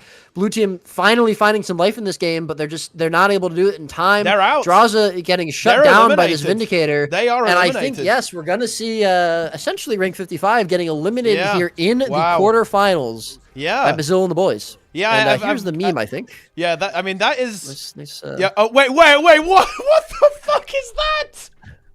Oh my... Well, I don't know why I'm surprised, if I'm being honest. I'm not surprised at all to see that. And look, it's the friendliest community in the world, guys. It really is. Guild Wars 2. It's it's fantastic stuff. It's really good. There as well, but it's really good to see that team spirit, the camaraderie between the respect, right, between the different rosters in Guild Wars 2. Love to see it. You absolutely do love to see that. It's fantastic. But there you have it. That's going to be the end of that. Yeah, very well played there. Some very big value, I think, from that Vindicator on the red team. Played really well there, and the Condi Thief as well, right? It is a little bit of a shame to see the bad manners though. That's not good. And now it's going to come down to French versus Demolish's team. And, of course, they'll potentially be going up against Brazil, maybe in the semifinals, actually. Oh, I guess this is the semifinals, right? So it's going to be Demolish. The Demolish's team, who are apparently Gentleman's Ambition is their team name. What do you make of that? That's their team name right there. I mean, ambition is a good thing to have, and being a gentleman is always nice. I actually really like the thief relog here, by the way, on red team. I would say that, you know how we said that Capricorn is one of those maps where you might be able to get away with it? I feel like this one really isn't. If you don't have thief on Colosseum, that's going to be a bit of a rough one, and we do actually see that reroll here. Cope DM is going to be the Deadeye for the red team here. Good name, too. Is definitely a good name. I believe that is the Catalyst reroll, and that's not a melon. And that makes sense, actually, because, I mean, Notamel, of course, is a Thief player, I believe. Before playing a lot of Catalyst, I think was basically a Thief main, right? If I'm not mistaken, actually. In Guild Wars 2 PvP, I think. Going up against, of course, the French team. French Worms, of course. It's going to be happening there. And I guess the other semifinal is also pretty interesting. It's like the Mamaya's team, I assume, versus the Brazil team, right? Is what's going on there. So two definitely good semis. I think we'll watch this one for Yeah, now. for now. We'll take a look. We'll see what's going Yeah, on. this is what we'll stay in. Yeah, I mean, that's what I'm this choosing is to an do for now. interesting matchup. And both teams, are they running... Is it a mirror, actually, of these rosters? I believe it is a mirror comp. Yeah, it absolutely is. Mirror match, yeah. Slightly different opening Indeed. rotations, actually. The Vindicator of red team going to be pushing over towards fire. It's going to be the Untamed for the blue team. Of course, big fight on middle also going to be happening as well here, with both supports kind of clashing here. Alongside the Spellbreakers. I mean, what do you think of this? Thief got driven away immediately there by the Vindicator, so... Both teams' push is kind of working out, right, actually, as it's going to force a rotation from red to deal with the Untamed. But I guess red team, technically getting a slightly better deal here as they're able to actually pick up a node with that Vindicator, who can then rotate into middle to get involved in that team fight. Or red Untamed, actually, in a little bit of trouble, gets caught by a massive sea station. That's going to be, Oh, yeah. That was a really nice combo there, actually, by the blue team, like lining up that Shiro Elite for the Mega CC onto the Untamed, immediately taking them out. Yeah, you know, it puts red team in a position to get a double cap, but it would have been not really an advantage for them since they had lost a player if blue team were able to not lose Goku and bring their players back in, and then they could swing mid back. But getting that kill into Goku as a response to the kill onto the Untamed pretty quickly, I think is a really, really big call, a really big play there for red team. They're able to hold on to this middle node now and not lose it. They have a little bit of an early lead because of what you mentioned in terms of the Vindicator getting that full cap. But they're not going to have it for very long. We already see Goku coming back in off respawn. He's going to get that decap. We do see some pressure put onto the other side node, though, from blue team, or excuse me, from red team. Blue team rotating into there, though. And, I mean, yeah, you have to have a thief on this map, like you were saying before, just with the side buffs coming up, how big the map is, how easy it is to kite. We're going to see Urza going into downstate on mid, but Zintrix and Demo keeping him alive. Huge res there, actually. I can't believe they get that. They get the double cap, or they get the mid cap as well, but sides go the way of blue team. However, Esprit dying here in this 2v2. Deadeye and Untamed versus Deadeye and Untamed. So that's two pretty big wins for red team across the map there. It absolutely is. I'd say it's looking to be a very close match, actually. Both teams, certainly in the early stages, kind of trading blow for blow almost, I feel like, so far. Red team probably having a little bit of an edge right now. They have that kill, and of course they are going to have this double cap going through. And blue team kind of on the run here, as you can see, right? They're just trying to kind of back off a little bit, defend their remaining node, actually, with the Warrior looking to intercept the Deadeye as well. Objectives now coming up. Nice. Oh, wow, that was a very good stun break there by Goku, actually. Look, we've seen that one before. You know, we've seen that kind of stuff before. A bit of a Motor 1 flash right there. Need to check his... Channeling some Abindos. Got to check his PC there, you know. We got to really make sure... Yeah, he's hacking for sure. Yeah, he's definitely hacking for that. That's for sure. Denying that decap from the little Shadow Gust thing, whatever it is, from the Thief there. Both buffs coming up, and this is where the Thief really comes into play, right? They can access these buffs incredibly quickly and intercept them. But we actually have the Warrior and the Vindicator. Like, the blue team really want that sword. They dedicate 2 players to it. And they get the shield buff for free as well. So this is double buffs for blue team. They are losing the map, and this is going to be decap coming out for them as well because of that. But it's definitely value to have both of those double buffs. And I need to be right back 1 sec. That is absolutely all good. I wonder if... Wait, is he roleplay again? Are we just going to... No, he's still moving the camera in the recording, guys. Okay, this is actually not a roleplay situation. But okay, let's get down to business here. Let's see how this game is progressing here. Red team, despite losing both the buffs, they're at a big combat disadvantage right now. Of course, they are able to hold on pretty well. Zintrix fighting for his life here on middle. Doesn't have Rampage, has some blocks, and here comes Demolish, actually, so the support should be good, at least for the time being. Blue Chronomancer in a little bit of trouble on the other side of the map. There's all the Untamed and the Vindicator kind of converging down, actually. Trying to take out those players over there. Looks like they are able to stabilize fairly well. But the Deadeye from red gets picked off there. Erzik in trouble too, actually. He's getting chased down very heavily. Demolish is trying to come in for the reinforcers. You can see there. Looks like he's able to do that and keep Erzik alive there. No problem, at least for the time being. Meanwhile, blue team trying to get some value out of picking up this kill. They're really going to try and converge here. Converge onto this node over here. Are they going to be able to get a kill, though? It looks like Demolish is going to be the big focus here. Time Warp is going to go down there. Super Speed coming through, trying to get that kite there as well. What are the cooldowns looking like on Demolish right now? It's a little bit difficult to tell, of course, but he looks like he's running very, very dry, and actually does end up going downstate there. And, of course, he is going to get cleaved out almost instantaneously there as well. But decent hold by red there. I think that could have been a lot worse. They only lose 1 of their players, and they still have a decent advantage. So they've got a little bit, of room here, I think, actually. Indeed, they do. To play around that. And welcome back, Roy. Thank you. Sorry about that. Had a phone call. Yes, double cap here for blue team. Good position for them to be in, considering they're 50 points down. Couple of low health bars, but shouldn't be an issue. Yeah, we see the Deadeye just kiting around here. Nice little, huge CC actually onto Copdium. Yeah, I think I think the buffs, buff diff, honestly, buff diff. Yeah, that's what it comes down to. And I think fighting against both buffs, it's such a massive combat disadvantage, right? It's very difficult to kind of effectively take fights when you're in that type of situation. It's like 20% more damage, right? And like 20% more HP. That's just... It's not good when you're in that situation. But Hammer GS, Vindicator from blue, gets picked off, actually, right as the buffs are about to come up. Both of the Thieves are kind of locked in a duel right now, so it might have to be other players going for those buffs if they're going to go for them whatsoever in this situation. Ooh, but actually, if they could maybe pick off that blue Thief, that would be massive. The Vindicator and the Red Deadeye kind of surging to go for that.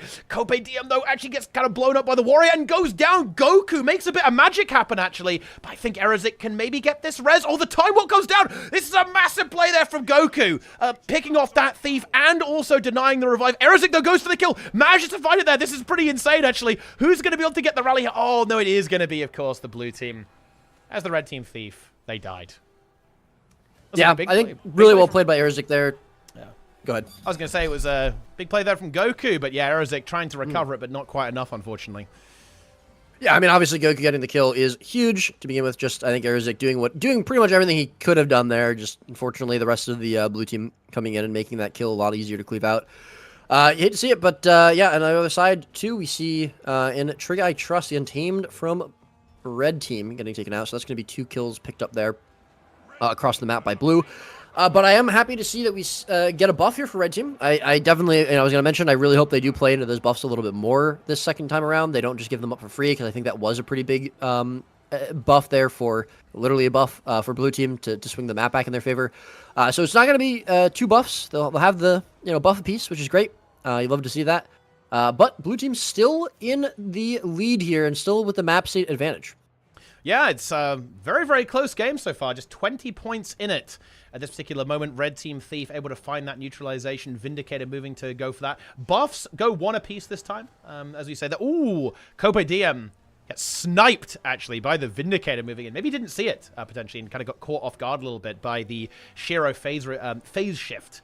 Or something like that there, and gets taken out immediately. So it's going to be sides again for blue, even after that neutralization. A little bit unfortunate. What is red team's response going to be here? That's the question. They're a little bit locked on middle. They're moving over towards the dragon. They have the respawn as well. So let's see if blue team overstay their welcome here. Like, they have to be a little bit careful when it comes to overextend. They don't have their Vindicator in this fight as well, so they are going to be missing some of their damage. There's a lot of kiting potential here around this area, and the team's almost like kind of spread out here. They're just like locked in little mini fights. Looks like a bit of those 1v1 duel arenas where people are just like fighting all over the place here. Yeah, we saw, early in the game, they picked up that kill on Spree when they had the advantage, when they were able to kind of move from mid to the side node a lot easier.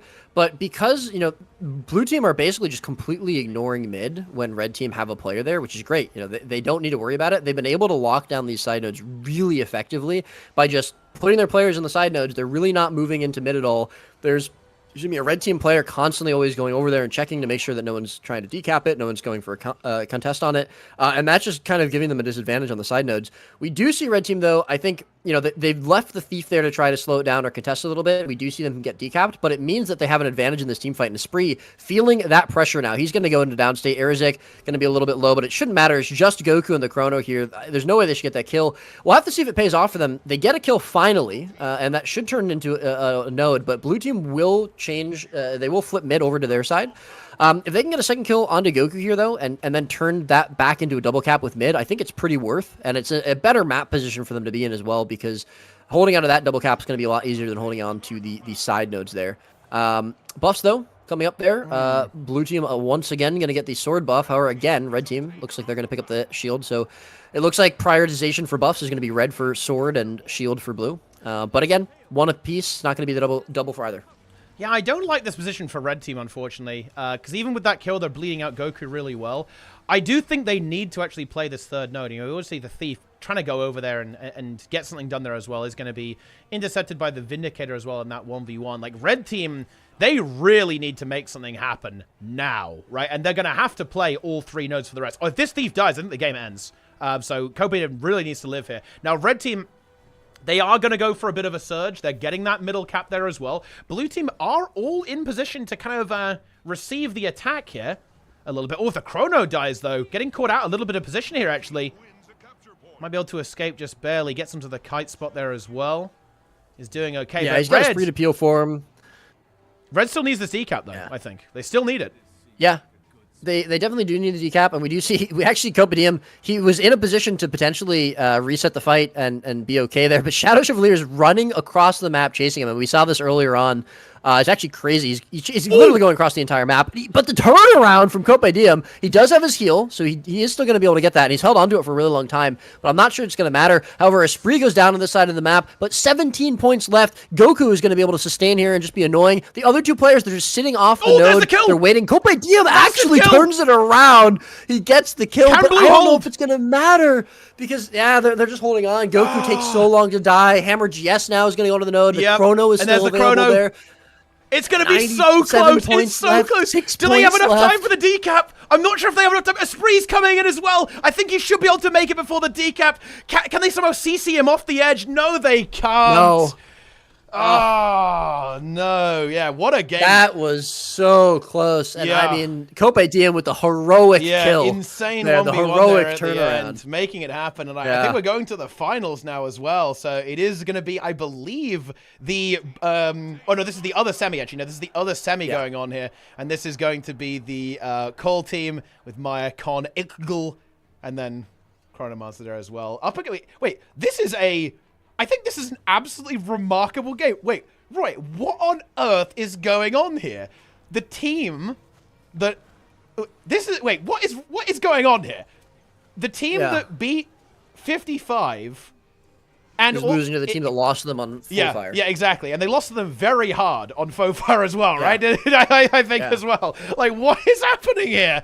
I mean, it's great. I mean, I would say Cole's carrying, right? Cole is... obviously Cole is carrying. Yeah, Cole is activated. He lost on Faux Fire. He's like, enough is enough. Yeah. Yeah. Enough is enough. But yeah. Man, I like the toxic guild names as well. Holy shit. Yeah. Oh, yeah. Yeah. That was... Yeah. That's It's something. It's something. But, I mean, Blue Team, they're just losing, right? Like, Thief is now downstate here on middle. Con finishing off that kill. Cole moving into middle here as well. And Red Team kind of controlling the other side of those all with Maya and the Warrior in position. They're going to be outnumbered. They're going to have to be a little bit careful, of course, in this situation. But the Red Chronomancer moving in for the support, actually, to stabilize this fight there as well. I mean... And this is a terrible position for Blue. I mean, Blue have 4 minutes to gain 120 points in a pretty negative map state for them right now. This is not looking good. Yeah, now we see the Dragon Hunter die as well from Blue Team as well. There we go. That's another kill secured for Red. I mean, okay. Well, I mean, I don't know what to say, really. It's not looking hot. Yeah, it's also interesting that they swapped off of the Reaper to the DH. And, that probably makes a little bit more sense for this map. But the Reaper definitely seemed to be pretty effective for them against Frey and Draw's team on Kylo. And it's, for whatever reason, just not doing as well. Or the DH is not doing as well here, maybe. Yeah, they do get that kill onto the Chrono, which is going to be nice for them for sure. And they're able to turn it into a cap. But yeah, 3 minutes left. I mean, time is just not on their side. Not to mention the map state's not on their side. It's definitely not looking very good for Blue Team right now. No, it certainly isn't. And of course, they're obviously going to try to make a bit of a comeback here. They're trying to find the kill onto Con here, but Con is able to disengage. There's a little bit of support coming through there from the Celestial Avatar. On Druid, buffs are up, and maybe like the Blue Team can pick something up and get a huge, crazy snowball off this. Looks like the sword buff will be picked up with essentially no contest there. But I kind of like this. So, we just see Red Team playing very defensively, I think. Like, Con is going back, kind of wary of the decap from the Thief, making sure there's nothing there, and then sees the Thief on middle. We'll go to intercept with that. Oh, just a 1v1 here. Well, potentially a 1v2. I didn't see if the Spectre was involved there, but picking up the kill on the Warrior is going to be massive. Vindicator can't do anything. That's not going to work. That pledge simply has to disengage, has to go away towards middle, and... I mean, I don't really see much of a way for Blue Team to win this game now, like, especially with that Warrior being bled out for, well, they're going to be out of the game for at least another 20 seconds at this point. I don't see how this is winnable for Blue anymore. Support Chrono with the DH here. That's completely fine. That's locked down. Wow. I mean, that's a surprise. Well played by Red, making it to the finals, I think, of the AT. Yeah, I mean, definitely looking like it. They're 100 points away, 2 minutes left in the game. They are outnumbered here a little bit. No, sorry, they're not outnumbered. Excuse me, it's 3 versus 3, but they're losing the 3 versus 3 nonetheless. The Chrono is going to go into downstate. But yeah, I mean, they have 2 nodes. They win off of 1 node pretty easily at this point. If it even comes to that, because I think timer probably comes into play before that if they end up getting decapped. Cole is going to go into downstate here. Khan, I'm actually surprised we don't really see any of these players moving off to try to kill Khan or track him down at least. But he also has the respawn coming through from the Chrono, so that could be it. And yeah, I mean, this node, the Warrior, Maya here, they're just locking it down. They're not going to let it go. Yeah. You know, and yeah, I mean, it is definitely looking pretty secure for Red Team for sure. Yeah. And super cool to see a comp. I mean, obviously, anyway, I look at the Red Team and, you know, we obviously see the familiar faces. These are all fantastic players, of course, of this game. And, you know, I think it's really cool to see that they were able to make it work with a very different setup to what we saw throughout this entire tournament, really. You know, if you look at Blue, they're running basically not exactly the cookie cutter setup. No Untamed, of course, is involved in that. I think they have the Dragon Hunter instead. And I think you are definitely right about the DH kind of being a problem here. Like, of course, both teams actually running Dragon Hunter here, but I'm not sure if I don't know. I do agree that Reaper is maybe not what you want here. Like, Reaper is definitely one of those things that if you are going to play it in the current meta, it's maybe a little bit map specific for sure. Maybe not the biggest value here as well, but I'm not sure if the Dragon Hunter really adds much to the composition of the blue team either, really, to be honest. Yeah. And there's Cole, the man, the myth, the legend. Yep. Winning the game by sitting on node. Got the Chalice. Love it. You can see there. Yep. Chak, the new pet, by the way. Shout out to the new pets added in Soto. The Chak pretty cool. Sky Striker. Fully enabled there. Cole Summers, Love Cole to see Sayre, Cole Winters. Monthly AT winner. Monthly AT champion. Champion, yep. Actually. And there's timer, actually. Timer runs out. And that's going to be fine. What's coming up next?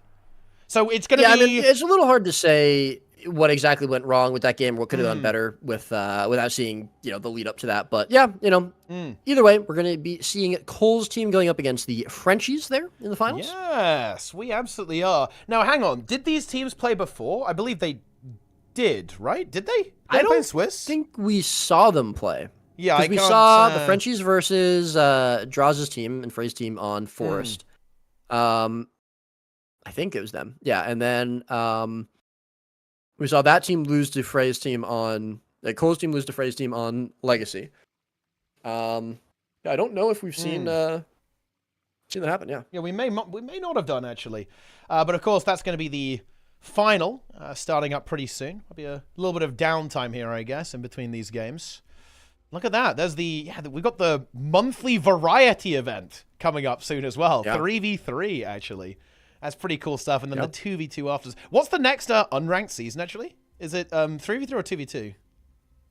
I actually have no idea, actually. Maybe someone in the chat knows. I think the last one I want to say was 2v2, but I don't know. It might have been 3v3, actually. I seem to recall it's 3v3 because I was watching the next one's 2v2. I was watching some streams and thinking like, wow, they're running like this meta is really fun.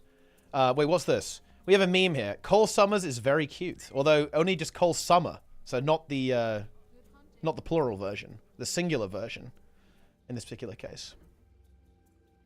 Yeah, little meme there. That's fair. We have Roivenant, Ultimate Dominator, PvP game. Oh, Ecto Gamble. Here we go.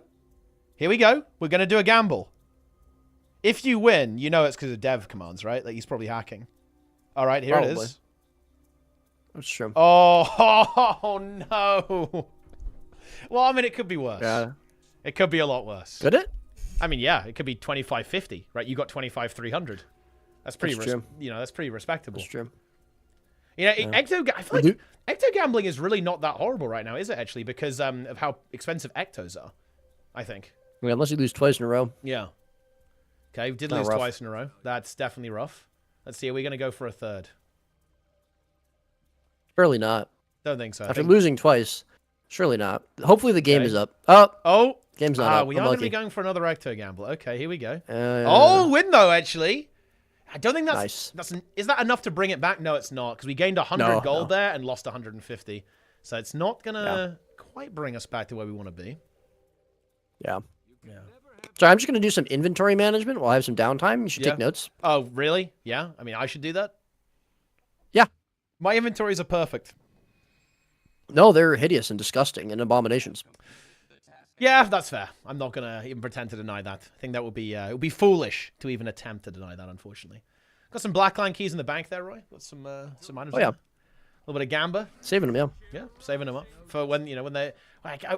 I guess the other world versus world potions going to come back now that like potions have been cleansed from the game. I don't know actually, but anyway, here we are, and it's on Temple. Interesting game actually. For this one, yeah, we are here on the Temple. You know, I actually think this increases the red team's chances of winning. Because I definitely think that the composition of the blue team is probably a little bit better, right? But I think that this map just has so much potential for things to go really badly sometimes, and just it's very chaotic, I think, that actually this gives the red team some potential here, I think, on this team, actually. I'd still probably favor blue a little bit in terms of like which one I think is going to end up winning. But you never know, right? You never know. Yeah, we'll have to let's see what's happening. Yeah. Yeah, you know, I mean, both teams have a thief. Both teams have side noters and supports. It's not, you know, I wouldn't necessarily say there's a huge comp advantage other than just maybe DH not being the strongest when it comes to like really high competition. And also, you know, I think Druid is probably a little bit of a weaker Ranger spec than Untamed, even if they're doing slightly different things. I mean, I guess really what it is that slow, right? I think DH is like almost it's pretty slow for this map. This map is big. Yeah, I think blue team are definitely playing what you would consider more of a standardized comp, standard classes. Yeah, not really comp, I should say, because the comp is essentially the same, but it's really the classes are going to be more standard there for blue team as opposed to red team. That's not to say, of course, that means they're going to win. But yeah, see what happens here. We're going to see the the Druid for red team. Cole taking up the Temple. Alter going to be going the cap from the Deadeye in blue team, although he's going to leave that with the rotation coming in. Cole immediately also going to have to leave this. No caps for either team. We'll see if players rotate in to support their side noters at all. Cole is going to get rotated in by Maya, so she's going to be there to support. And middle node is going to be the real place that's going to be contested as we see Akagul, the red team spellbreaker, taking out Alter for free. Absolutely there as well. We do have a lot of pressure going through onto Cole on the Druid. Holds on pretty well, though, and does have Celestial Avatar, so is not going to end up falling in this confrontation. The big fight going over on middle right now. Blue team able to pick that up. Checking out the build of Cole. The Demon Queen relic being used there with the Sage Amulet, of course. And let's see what red team is going to try and get done here. What is the plan? It looks like Con trying to take out the Thief. Actually finds it as well. Very nice. Actually getting that pick up there from the Dragon Hunter. Maybe it should be Deadeye Hunter hunting down that Thief. Deadeye Hunter. Ooh. Yeah, oh yeah. That's what's going on right now, actually. True. We also have a plus trying to help out Cole as well. And actually the Untamed in a huge amount of trouble here. Like, red team, I think they're really coming out swinging this matchup, I think. They're really going for it. I love to see it. Yeah, they are behind. You know, they lost that middle fight, but they didn't really lose any players, right? They just lost the node, so that's pretty important. They didn't lose any players. They were able to rotate back in, find that. Khan actually did a really nice job at chasing down that Deadeye, as you mentioned. But you know, they put a lot of pressure onto Esprit. It doesn't really net them anything. They go back into mid, try to find some pressure. They're unable to break the hold on that, and they lose the one cap they had. So they are finding some kills. They are finding some pressure here and there, but they're not really turning into much of an advantage. Esprit's still alive. He's getting some support from his Vindicator. He gets his heal off here. He's still holding on to this node, and they're just doing a really good job of cementing themselves in the nodes they have. Cole actually getting locked down a little bit. Maya doing what she can to try and support him, but the damage is just too much, and that's going to be Cole going into downstate. Yeah. And potentially taken out. Absolutely. And that's going to be the double cap now secured for the blue team. And red, they're not finding many openings here. They got a couple of pickoffs, right? Like a couple of kills, but they're struggling to engage, I feel like, with their opponents right now. They're really just kind of running around mid. Or massive burst from the Dragon that does actually connect, but the Thief barely is able to survive and gets supported a little bit there by the Chronomancer at the same time, and red gets driven away. And they're trying to find an opening, but they haven't found it just yet, I think. Yeah, we're going to see Stillness, first Stillness buff coming up in about 30 seconds, so we'll see if that changes the pace of the game at all. But yeah, I mean, again, I think we're seeing some good plays from Red Team. I kind of mentioned this on the Legacy game that we saw them play, where I think, we saw some pretty good individual play, and I think we'll probably see kind of similar things here. But we're just not seeing them really able to do too much as a team. They've gotten some pressure, but they haven't really been able to break through Blue Team, and Blue Team has had this hold on Temple and the middle node, the gate, for a very long time. And yeah, it's not... They're not having any issues holding onto it, and they lose Temple, but they immediately swap it for Altar, so not a problem at all for them. Yep, and we have Egul has been destroyed, unfortunately, on this side of the map there as well. And the Red Team is trying to find some kind of opportunity, trying to contest Stillness here over there with the buff, but it is matched by Blue Team almost immediately. Both Rangers actually getting a bit of a cap on the side nodes there, mirroring each other. But Blue, I think, feeling pretty confident about this game. 1 kill is secured as well. Con has to run away. He has to disengage away from this fight. Has to descend, and that will allow him to potentially pressure the middle node here as well. But Blue just very much dictating the pace of this matchup so far and doing a very good job of just kind of shoving away any kind of attempted aggression from their opponents here. Yeah. I think, I mean, obviously, again, if they can find the Stillness buff, that'll equalize things for a little bit. But yeah, they're not able to find a kill here. Although Spree finally is going to go down. Caster's Curse coming through here, and we're going to see him going into downstate, being taken out. It is a classic. And so that'll be a kill and potentially a side node picked up here. Khan doing what he can to try to contest and keep Goku over at middle node. He actually gets the decap too, even though he's pretty low. Maybe Goku just showing up there a little bit late. You're getting knocked away from the node by the CC. But Khan actually doing a lot there. Getting that decap, not dying is really, really important. Cole now going to be put in a position to try and contest that node. Khan going to be able to move out freely. And we see the support holding on to Stillness here against the Deadeye. I actually kind of like this because I think a lot of the specs that aren't in, that are on the Red Team, they're somewhat self-sustaining, and they don't need that support as long as they have someone else to help them. Maya also going to, obviously link up with whoever she's fighting with, in this 2v2. And wait, he gets the kill. Oh, that must have been Khan. Okay, Khan gets the kill there. I was going to say there's no way the Chrono got the kill there. Oh, Goku actually in trouble here he's as going to well. come right back into Goku. Might get pulled. Yeah. Looks like he had some stability, I think, or something like that. Yeah, had balanced stance up, didn't get pulled. But Stillness now secured for Red Team. That's going to be a decent bit of point gain, because, of course, that does essentially give them a double cap right now, and maybe even a quadruple cap once the Warrior is able to pick up that node for a couple of seconds there as well, as long as Red Team can hold on to middle, which I think they should be able to with the support and the Dragon Hunter in play here at the same time. Maya also moving in as well for a bit of reinforcement. There we go. That's going to be a lot of point gain, and Red Team doing a good job here. Oh, the Warrior, GS Bo Goku sneaks past, though, behind enemy lines and is able to get that decap. I think that feels super bad, actually, for the Red Team as well. They should be able to do a good job in this fight, though. This Vindicator surely is not going to have an easy time surviving here as the Red Team converges onto them there as well. That's not going to be resolvable if that goes into the downstate, but they're holding on just barely. The super speed coming through from the Chrono Monster is really good, and the healing is fantastic as well, and the Vindicator is actually able to slip away there. So, yeah, that really did not go well there for Red. They weren't able to win that fight decisively, and they lost the Temple at the same time. Cole also having a bit of difficulty as well into this 1v1, into this Vindicator as well. And the Thief Plus is in too. Cole's got nothing. Oh, but the Chronomancer saves the day. Can they turn it around now onto the Vindicator? Yeah, he's pretty low. That should be the kill onto the Vindicator. Yeah, the Deadeye not going to really be able to do very much there. But Stillness, the second Stillness buff gets picked up immediately by the Blue Team. There wasn't really any contest there from Red Team onto it. And I definitely feel like it just kind of looks like Red Team are responding a little bit slowly to some things. We saw them do a nice job of getting that Stillness buff, the first one, turning it into double cap for a little bit. But even then, it looked a little bit slow for them. I would have liked to have seen them hold on to some things a little bit better. Hold on to that middle node a little bit longer. Hold on to one of the side nodes a little bit longer. And again, I mean, just it looks like Blue Team, they're responding really, really well to whenever they're losing something. We see, one side node they lose a player there. They lost the Vindicator, but they immediately get Stillness essentially for free. They get the other side of the map. They're contesting mid. They're actually going for this res and a spree. They almost get it. They're not going to be able to. They shouldn't be able to get it. Okay, now the Dragon Hunter coming in. That Cleave's going to pick it up. But yeah, just Red Team just a little bit slow, even though they are kind of, starting to come back a little bit.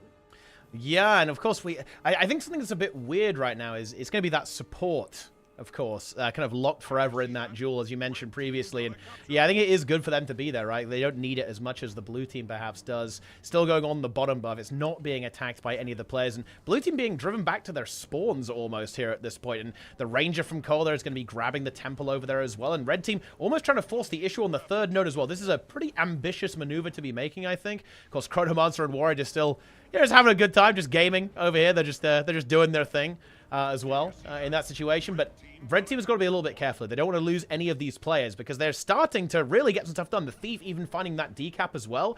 But now they've got to try and respond to what blue team's push is going to look like. Oh, there's nothing that's contesting the Thief as well. The Thief able to get that sneaky decap on the temple. That's very unfortunate, I think, for the red team there. But of course, they are going to be able to maybe pick up the altar as they have their Ranger and Deadeye over there as well, while they're also holding down mid with their Dragon Hunter and Warrior.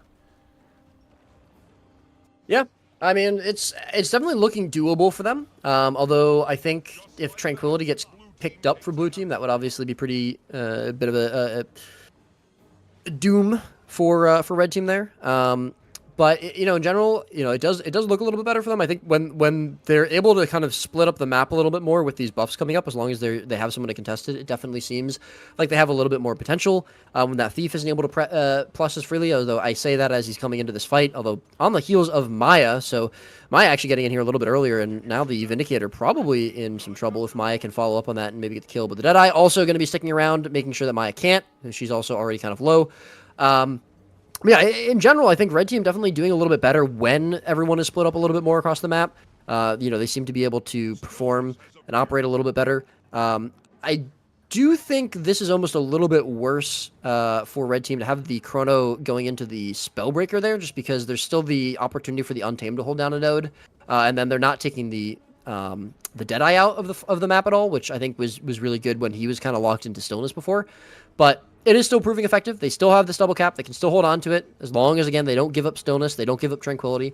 Continue to contest it. And they've definitely come back from the deficit. They're only 50 or so points behind. Although, as I say that, mid gets decapped. And they lose the Warrior. Akgul is going to fall there. Dragon Hunter from Con tries to pick off the Vindicator, but slips away just barely in time there. Is this revivable, actually? That's my question here. Maybe because Cole is in position to maybe go for it. There is a Ranger nearby, so looks like that's not going to be a possibility. Actually, there it is. Yeah, there we go. Boom. The revive does come through, actually, from Cole, I believe. And here we go. Cole going down towards the bottom buff, actually, interestingly enough, to maybe help out with the Chronomancer. Oh, sorry. That's the Chrono, I think. The Chrono going down to bottom buff. Cole's an altar. Yeah. They both have K names. Yeah, it's basically the same thing. I misread that name there as well. I blame the recording quality. Not this is recorded, obviously. That's fair. But yeah. No, this is not pre-recorded. She wanted. Yeah, absolutely. Con in a bit of trouble, actually. Gets picked off, though. The Vindicator maybe has the renewed focus to hold on. Bit of that unblockable damage coming through from the Vindicator. Maybe catching off guard there a little bit. But there it is. Manages to hold on. Gets the Maya there to peel for him as well. He's looking okay. Yeah, it's looking all right. It's a bit of a nail-biter, though. I've got to say that as well. Close 1v1 here on middle between Esprit and Ekgul as well. Cole grabbing that node. It was decaptured by the Thief once again. So a bit of a disadvantageous map situation for the red team.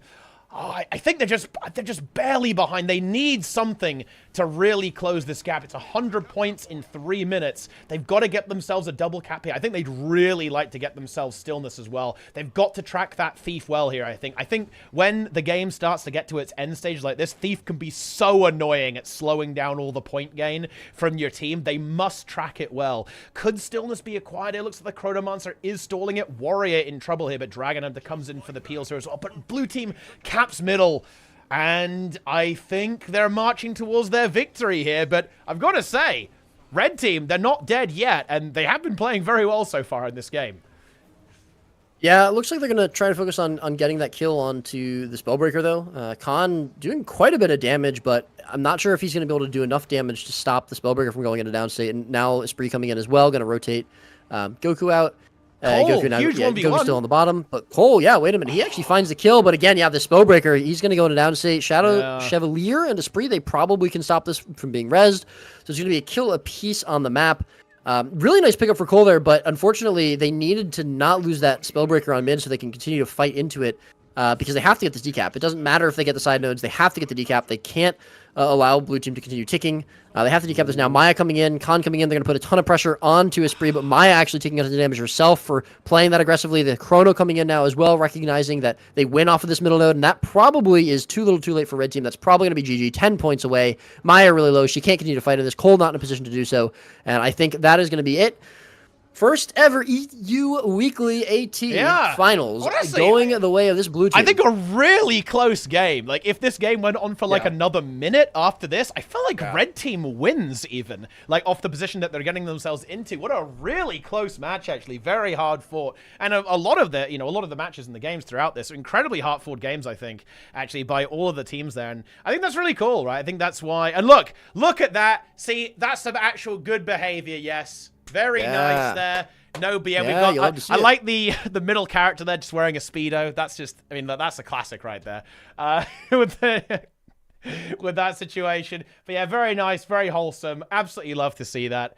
And yeah, really cool tournament, actually. I'm a big fan of the new weeklies that have been added, and it was fun to watch as well. And thank you very much, Roy, for taking some time out of saving Guild Wars 2 to commentate it here. Trying to, doing what we can. Yeah. Yeah. Going up to it was good. The llama over here as well. Going to the Emperor llama. Yeah. Love to see it. Yeah. You absolutely do. He's waving. Yeah. All right. But, yeah. Waving, exactly. You cast the nail already. And there it is. It's over. Yeah. But yeah, that was actually really cool. I'm definitely looking forward to getting involved in some of these, hopefully playing in some as well, actually, if I'm able to get in on the action. Very cool stuff. Of course, it's the monthly tomorrow as well, actually. Like, we got PvP action back to back, Roy. Oh my god. It is wild. Yeah. It is absolutely wild stuff. That's a good point, actually, Roy. You're not even Ultimate Dominator 2. That's pretty big noob, bro. You're probably like World vs. World rank 3 as well. Like, not even high rank. Yes. I am World vs. World. I'm actually rank 4. Thank you very much. Rank 4. Yeah, that's pretty crazy. But that's how it is. But anyway. Indeed. But yeah, that was enjoyable experience for sure. Thanks for letting me come on your cast, Teapot. Yeah, appreciate it. Good times as always. But yeah, I'm gonna head off and go and get some other stuff done now. Yeah, that's very cool stuff. And yeah, I really appreciate that, of course, for taking the time. It was a lot of fun. It's always good. Hopefully we can get some more stuff like this going in the future. I want to have some more Roy casts. We've got some tournaments coming up. We can make that happen. Yeah, It's going to be good stuff. Anyway, I'll let you go. I won't keep you any longer. And once again, I really want to say, in all seriousness, thank you very much for helping out and recording that. I didn't want to miss it. First weekly. So thank you very much for helping me out and kind of locking it in. Happy I was able to. Yeah. My pleasure. Yeah. You have a lovely rest of your evening. Have a great weekend. Yeah, absolutely. And, take it easy. Thank you very much. Bye. See ya. All right, guys. I think I'm done for the stream today. I was going to do Zero to Hero, but I'm not going to lie, guys. I'm not feeling very good, so I'm not going to do it today. I'm going to do it. I'm not going to say I will do it tomorrow, because I'm not even sure if I am going to stream. No, I have to stream tomorrow because of the monthly, so I'll probably do it before the monthly tomorrow. But I need to recover a little bit. I absolutely do. But before we go, we are going to do Plenix VOD review, because Plenix sent me a log, guys. He sent me a log with a very brutal wipe, and I think we have to do VOD review on that to kind of close out the stream. So let's take a look at that, guys. Return to Season 3, skip like the HT event. Bro, I'm not skipping it. I'm going to fucking do that shit, okay, bro? Look, I'm not, with zero cope here. I'm not coping, bro. We're making it happen. Right, let me see if I can find this log. Okay, here we go. Yeah, I found, it's this one, I believe. Hang on, we got to go back. All right, here it is, guys. We're doing VOD review now. Coming up soon. Here we go. One opposite. Yep. One more. Yeah. Let's skip a little bit here. Don't have it. Let's take a look at this wipe. Very good. Here we go. Dude, okay. Embodiment of Sin movement for progression is based. People should do this. You're very good so far. Keep it up. Jump the fast. We go through the boss. Here we Okay, go. let's take a Stand look. together. Right side. Keep walking around. Plan my Target the guard. ads now. And guys, Cancer collect. get the orbs. Very good. My direction is next for Scourge Portal. Scourge is open every... Guys, wait, Jester, tell me, how much of a breaker is this? Does Planix All mentally right. break? Attack the boss. Get ready to dodge left next. Maximum distortion here. Dodge left. It's mind break. Boom, there's the dodge. Oh shit. Double. Yeah, he runs the res trait as well. I got it. Which is Keep kinda walking, guys. interesting. Keep walking. Keep walking. Never stop. One more jump and we're out of the shit. Hell yeah. Go through, boss. Okay. The two that are really bad. Very good. Okay, he Finish gets the one. collects. Big collects. Start walking my direction. I will force you because I have a green. Scourging out. Yeah, I'm not. I don't think the res trait's good, to be honest. I think you get a lot of value out of ego restoration on your heal skill, right? Especially at 10%. Alright, come back. And you, I feel like you hitting. can't really res people very well at 10% anyway, right? And you just My portal. If you have the druid ads. anyway. Like druid should just be reviving. Left and right, everyone. Left and right. Dodge to the boss. Think about DPS Planix. Yeah, we're fine still. Keep up, actually. We're behind. Alright, you can stop now. Move with the green. Don't stay still, please. Oh my god. We just let balls we orbed. through. Oh, they Keep orbed. attacking. Well, they only orbed Switch once. food now. Switch food now. Don't stop attacking. Food swap. If you have the ads, you must walk with me. Walk with me if you have Break. ads. Alright, I like how and one player phase. just Go, stayed go, in, go. phased. Okay, here we Perfect go. phasing, guys. That was excellent. Here we go. Here Keep we it go. up. This is it. Open Here we the go. portal. We're gonna go in Here we soon, go. not Here we yet. go. Okay, go through. Okay, guys, Watch am I me missing something? and Why not just others. instantly recast the mantra? going, keep going. We no! must keep A rev fed? Infuse light, my friend. Infuse How? fucking light. Alright, sidestep. Looks good so far. Keep it up. I have the block. That is a mind break. It's all through That's this IE for as side. well. It's all through this side. Get the balls. Here we go. Oh Distort my if you must, guys. God. Distort if you must. What are they doing in there? What? Keep going. We play. What? Here we go. Huh? Distort if you must, guys. Distort if you must.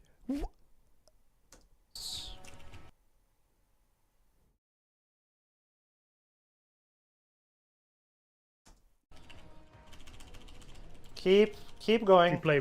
Replay. Oh god, man, why does... Why do people run into the AoE? Keep going, keep going. We play. Keep going, never fucking stop. Full send. Full fucking send. Fuck. King, kill it. Full send, ignore everything. Full send, keep going, don't give up.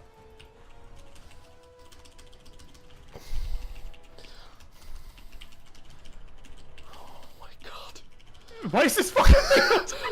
We fuck up orbs, man. We let so many fucking orbs through. I'm mad. Come on, heal the DPS. Wait, how much the hell... That one red circle that was right next to boss killed the run there. Yeah. Who was it? Please go out. Because you did not go through the portal. I fuck up. That is an absolute destruction break.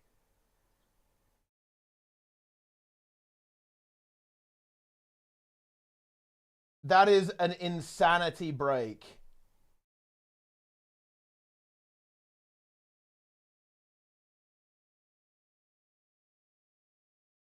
Orbs, man. We let so many fucking orbs through. I'm mad. Bro. Full sent. And what? Wait, why did Nitro die? Wait, Nitro just didn't take the portal! Get the balls. Well, he took it too late. Here we go. Oh, it was Distort if you greeting, must, no? guys. Distort if you must. Keep going. We play. Replay. Oh god, man, why does... and then the other little peepo didn't take it. Man, the Sorry, Rev get the dying ball. there is so Looks good tragic, so far. actually. Keep it up. Sarus, I have the block. the Breaker. It's all through sorry, this you threw the ball. side. It's all through this side. Get the balls. Dude, Darren's actually... I mean, Darren's no joke mentally collapsed, no? If we go to Darren's...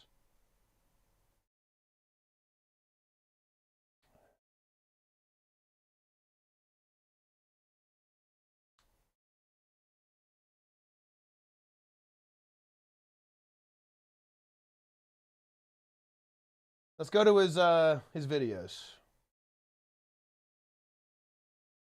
I mean, Darren's actually broke. He turned off his stream immediately after the feed. Like, they fed and then he immediately turned the stream off. 0.09% legendary mode wipe. Yeah, that's actually one of the worst ones I've ever seen. I think I have seen a 0.03, actually. I think someone posted it to the Reddit, actually. Okay, guys, look at this for a mind breaker. Like, you fucking enjoy this shit. Check this out for a breaker. Portal's up. Take it in. Here we go. Cross, or sub-cross. Get that one, Regal, you got two. Stack back up with the Regal, meet Here up. we go. Autos, just keep To auto. the right, to the right. Start attacking. Run those out. Instructing. Burn out to square. Yeah. Push, push, push. Phase, Here we phase, phase. Push, push. CC. Stack on tag. And here we go. Portal's up.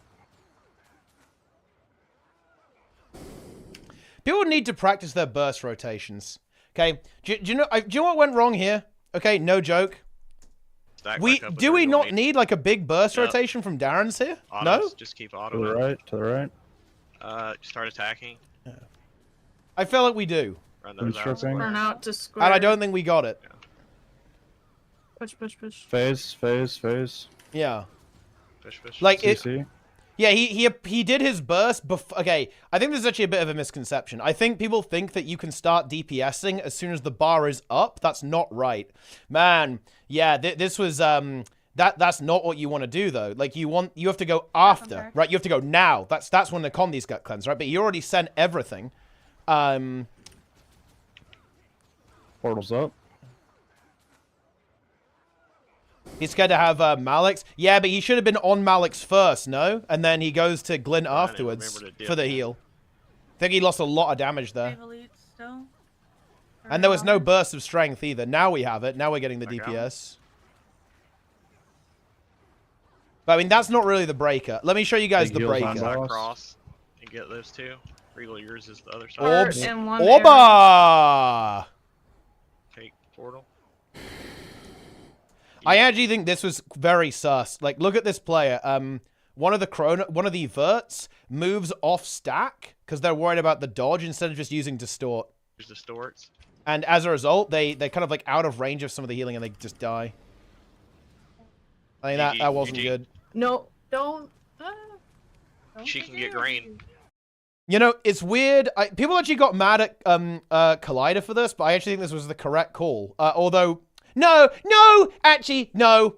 Okay, people actually kind of flamed him for a little bit after this pull. He's actually correct in calling that. The quietly needs to GG here. This is not recoverable. Like, you're not rezzing that.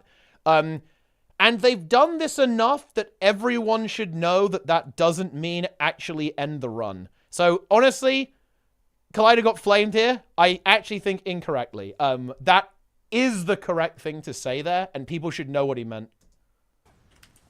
No, she doesn't have it. Don't GG. What? Yeah, but she's out of fucking range. Cleave that. Cleave that. I think Darren's maybe lives here if he uses his... he actually lives here, I think, if he uses his heal skill and then swaps. But he swaps before using the heal skill. We gotta collect these orbs. So he doesn't get the extra health back, right? So Two he dies behind, here. one at square. So I think he actually lives there if he uses heal skill. Everything you got. Give it everything you got. Can kill it. We're dead. Kill it, Regal. Regal, just stay alive. Okay. Do not say DD. Downstate DPS. Yeah, do Downstate not DPS. say GG. Is he being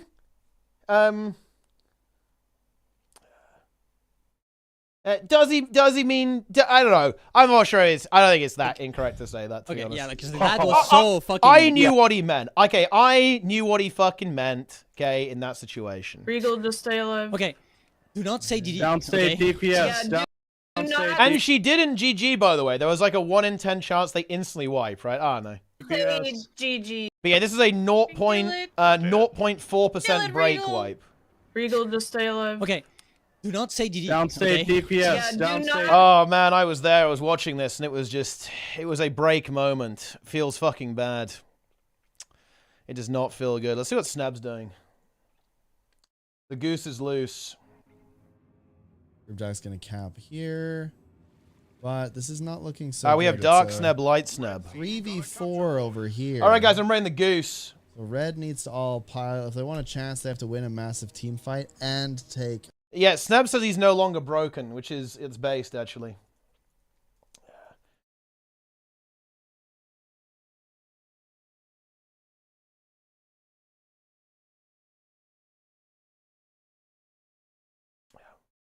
They should just restart the boss. No need to mold. I mean, I mean, that's obviously a frustrating wipe. So I can understand people being a little bit frustrated. It was also their last pull of the day, so they couldn't start again, which sucks. But anyway, guys, I'm out of here.